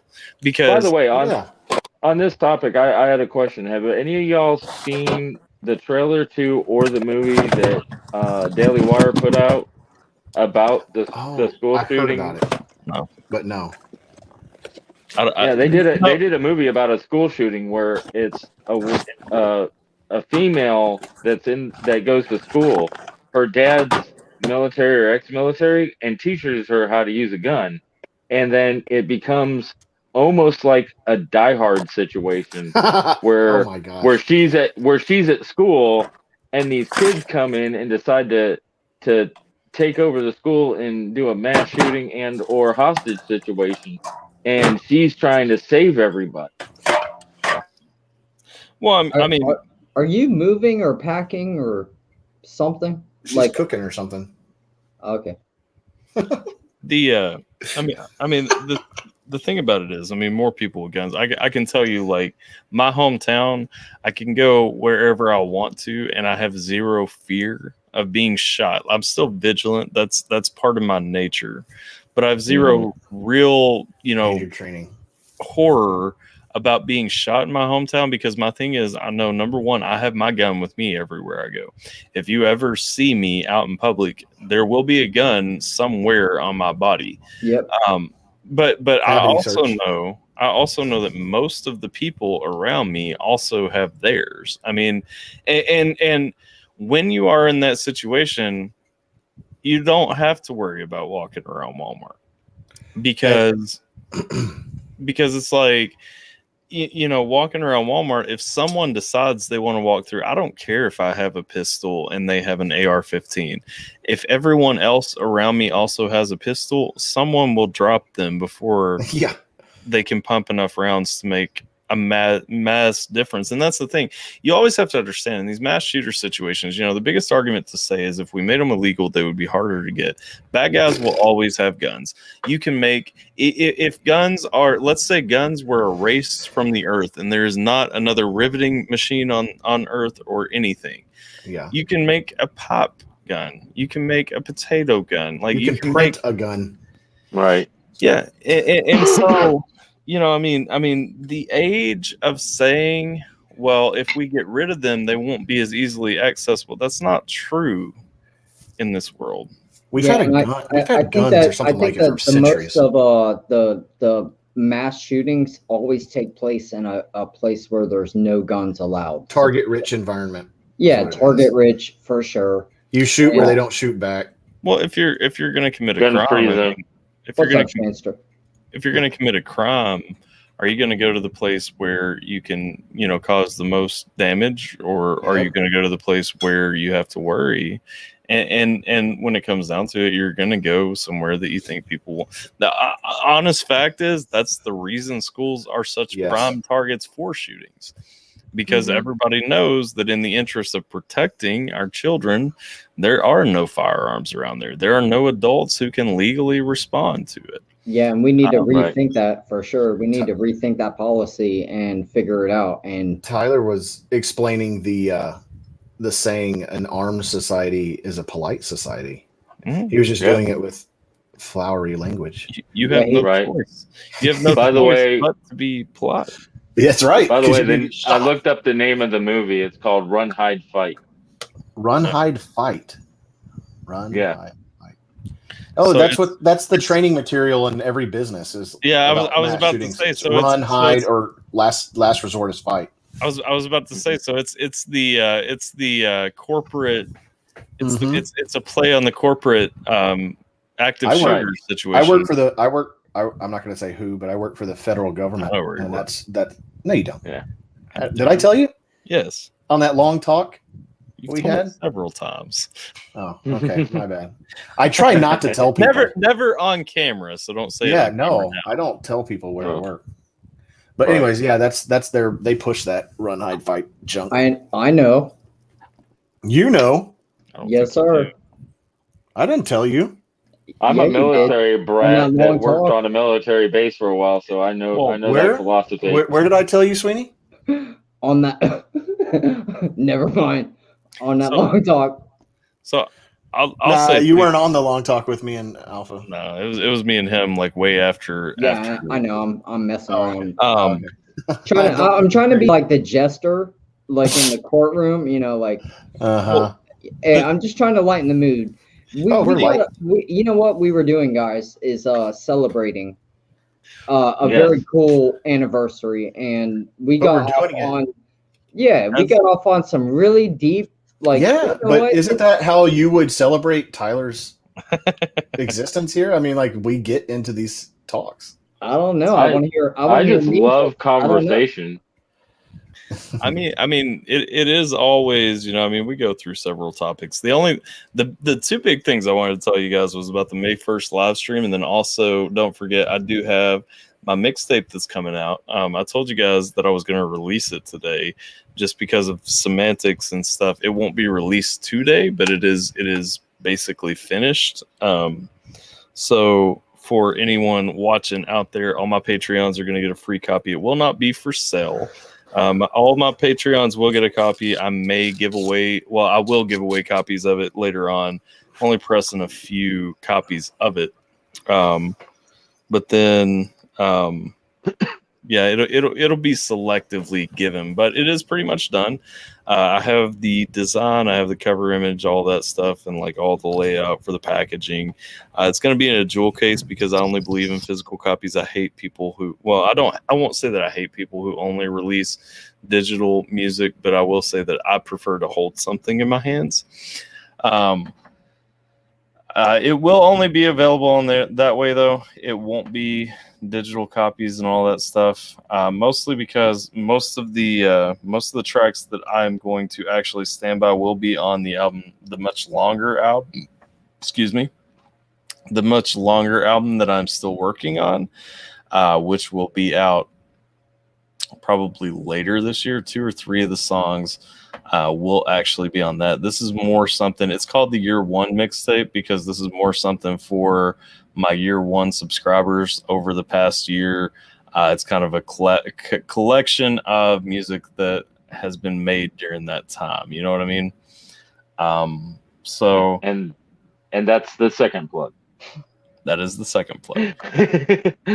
Slow Kill is in the house. What is up, Slow Kill? I was telling everybody earlier about May 1st. Kind of getting some heat around there. I'm gonna start promoting on my social media and seeing who we got. I know a couple of people in Bardstown and stuff like that are planning on showing up for it. So I'm looking forward to it. I'm excited about it. Okay, I got an idea. I got a question. Okay. What in your 1 year has been the funnest moment that you can remember from a live a reaction, any kind of video you've done or what? Yeah, I know it's in Louisville. I was talking about, I know some people in Bardstown. Funnest moment, I have to think. I mean, most fun. Oh God. I don't think fun is. Yeah, most fun. Sorry, most fun. I have to think really, because honestly, there have been a lot of. I know exactly what the most fun moment for me was, as well as the second. So the second most fun moment was the failed TikTok. If you guys know that story, when Peerless was being innocent and We Scheme was Yes. having a harmless conversation with all of us, and then Truck With Dog Truck Dog killed Peerless's dreams, and Peerless is sitting there on the live stream looking like such a disappointed father. There went the TikTok. That's number two. Number one was actually the follow-up a week later when we were discussing said situation. Amy Lynn was in my stream. Oh my God. And was repeatedly trying to talk to the recorded version of We Scheme from the previous stream. She was definitely having conversations with I wish you could have found that, dude. I wish you could have found that, man, because I went back and I tried to find that too. And I know you did on a live stream to like show her like this is what you were doing. Yeah. And it wasn't like you couldn't find it right away or whatever, but yeah. That was hilarious, man. That was easily the number one funniest moment. Talking to you, like that's even right. Yeah, just because I mean we kept telling her, Amy, everyone is muting their microphone, and then like she would come back, Scheme would say something, and then like me on the recording would say something, and she would be like, "See, Tyler's talking to him," and I'm like, Amy, that's from last week. You know. Yeah, Amy Lynn up in here being drunk is really hilarious sometimes. Other really great moments. More recently, like Scheme is just always here at the worst time ever, and so like more recently, all of my funniest moments have been when he comes by. There was the one night after he finished his drunk stream or his You Tip I Drink stream, and he stopped by, and I was watching that stupid Peaches song that Gabe sent me, and so he comes in.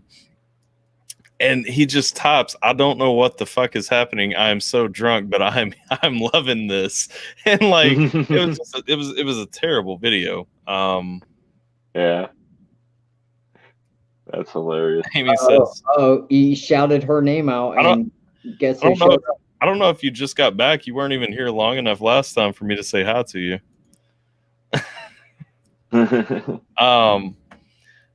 But I just as far as fun moments, I'm trying to think fun moments before that because we've had a ton.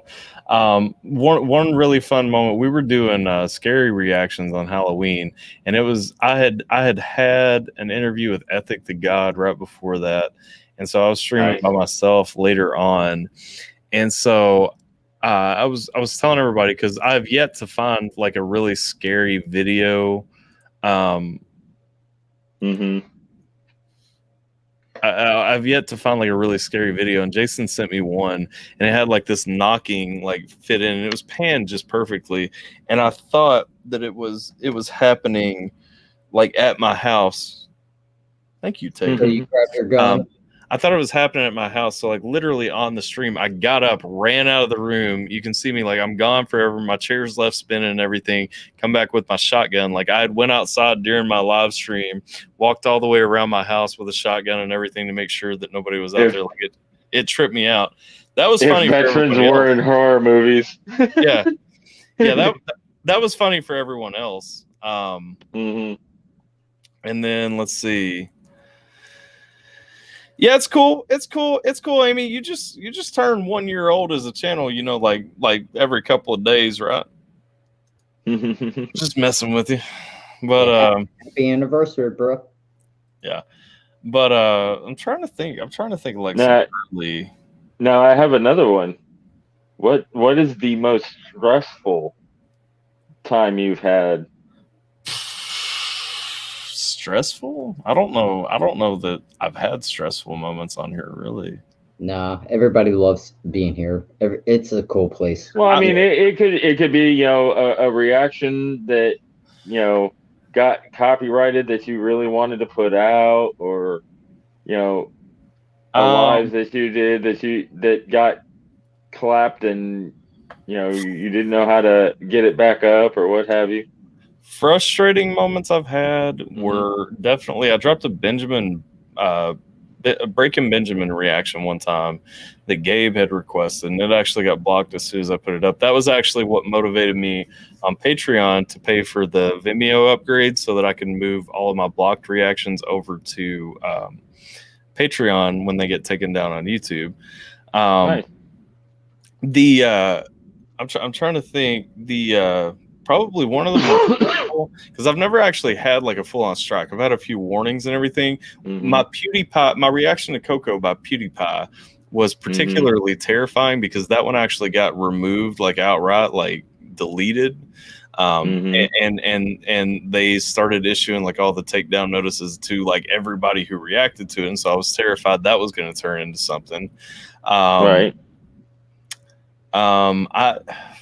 Stressful. I would say the most stressful moment on YouTube though was when I put my first song out, just because I hadn't put a song out in 13 years and I didn't want to make that song necessarily. So I mean that was yeah, I got a train coming. You got a thing coming? I got a train coming. Hold on. Oh, a train. All right. So the 13 years was more self-confidence, like stressful, like you didn't want to put yourself out there. Like I was confident in it. I wanted to put it out there. I wouldn't have. It was it was I mean, it was different anyway. It's different than most of my rap anyway. And so, that song, which in a lot of ways that nobody else is ever gonna really see, that song was really personal to me too.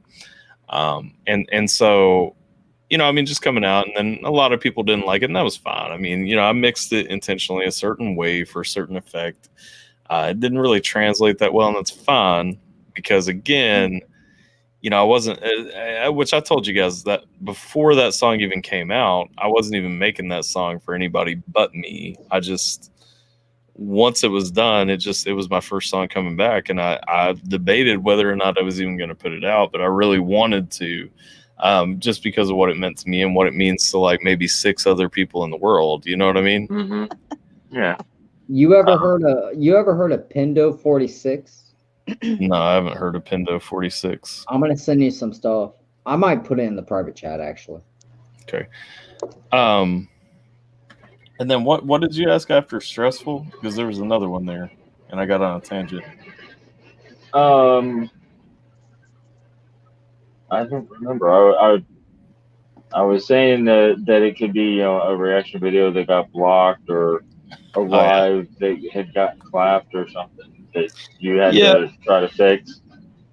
Yeah, I've never really had like worries over any of that stuff really, because I mean at the end of the day too, I mean I still have my day job. I have a DJ business, and like I'm not the person who got 1,000 subscribers and 4,000 watch hours and said, all right, I'm gonna rely on this to take care of my kid. Right.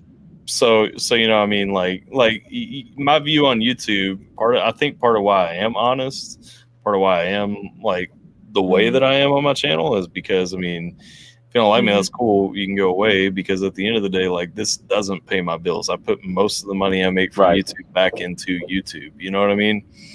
Yep. And so I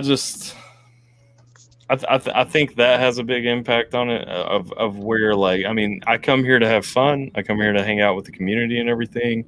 I'll say, I've learned lessons. I've made friends that turned out not to be the friends that I thought they were, and that's fine. But I mean, I've also made friends that have rocked with the channel that I would have never met otherwise. That literally, people that I talk to, at least weekly, but sometimes daily. And it's like. it's a different thing. But I mean, I'm more realistic, I think, than most people. You know, when you look at my videos and I say, okay, I've got 18,000 subscribers, but you know, I can drop a video tomorrow that might only get 50 views. But I understand, like some people don't want to hear something new, and that's fine too. Like, I mean, you know, like I wish you would, but I mean, you know, I'm not going to tell you like fuck off if you're not going to. You know what? It's horrible being a reactor channel and you drop a video and it's got 7,000 likes in like 24 hours, and then you drop another video and it's got like 49 views, and you're like, what? Like, it's I mean, it's not horrible. You just have to understand why it's happening. I mean, and that's the thing. I mean, is always understanding. You know, every community that you hit up, you're going to pull maybe one or two people that want to check out everything and rock with everything you put out. You can look at No Life Shaq's videos. None of his videos get 3 million views. Mm-hmm. I mean, they don't.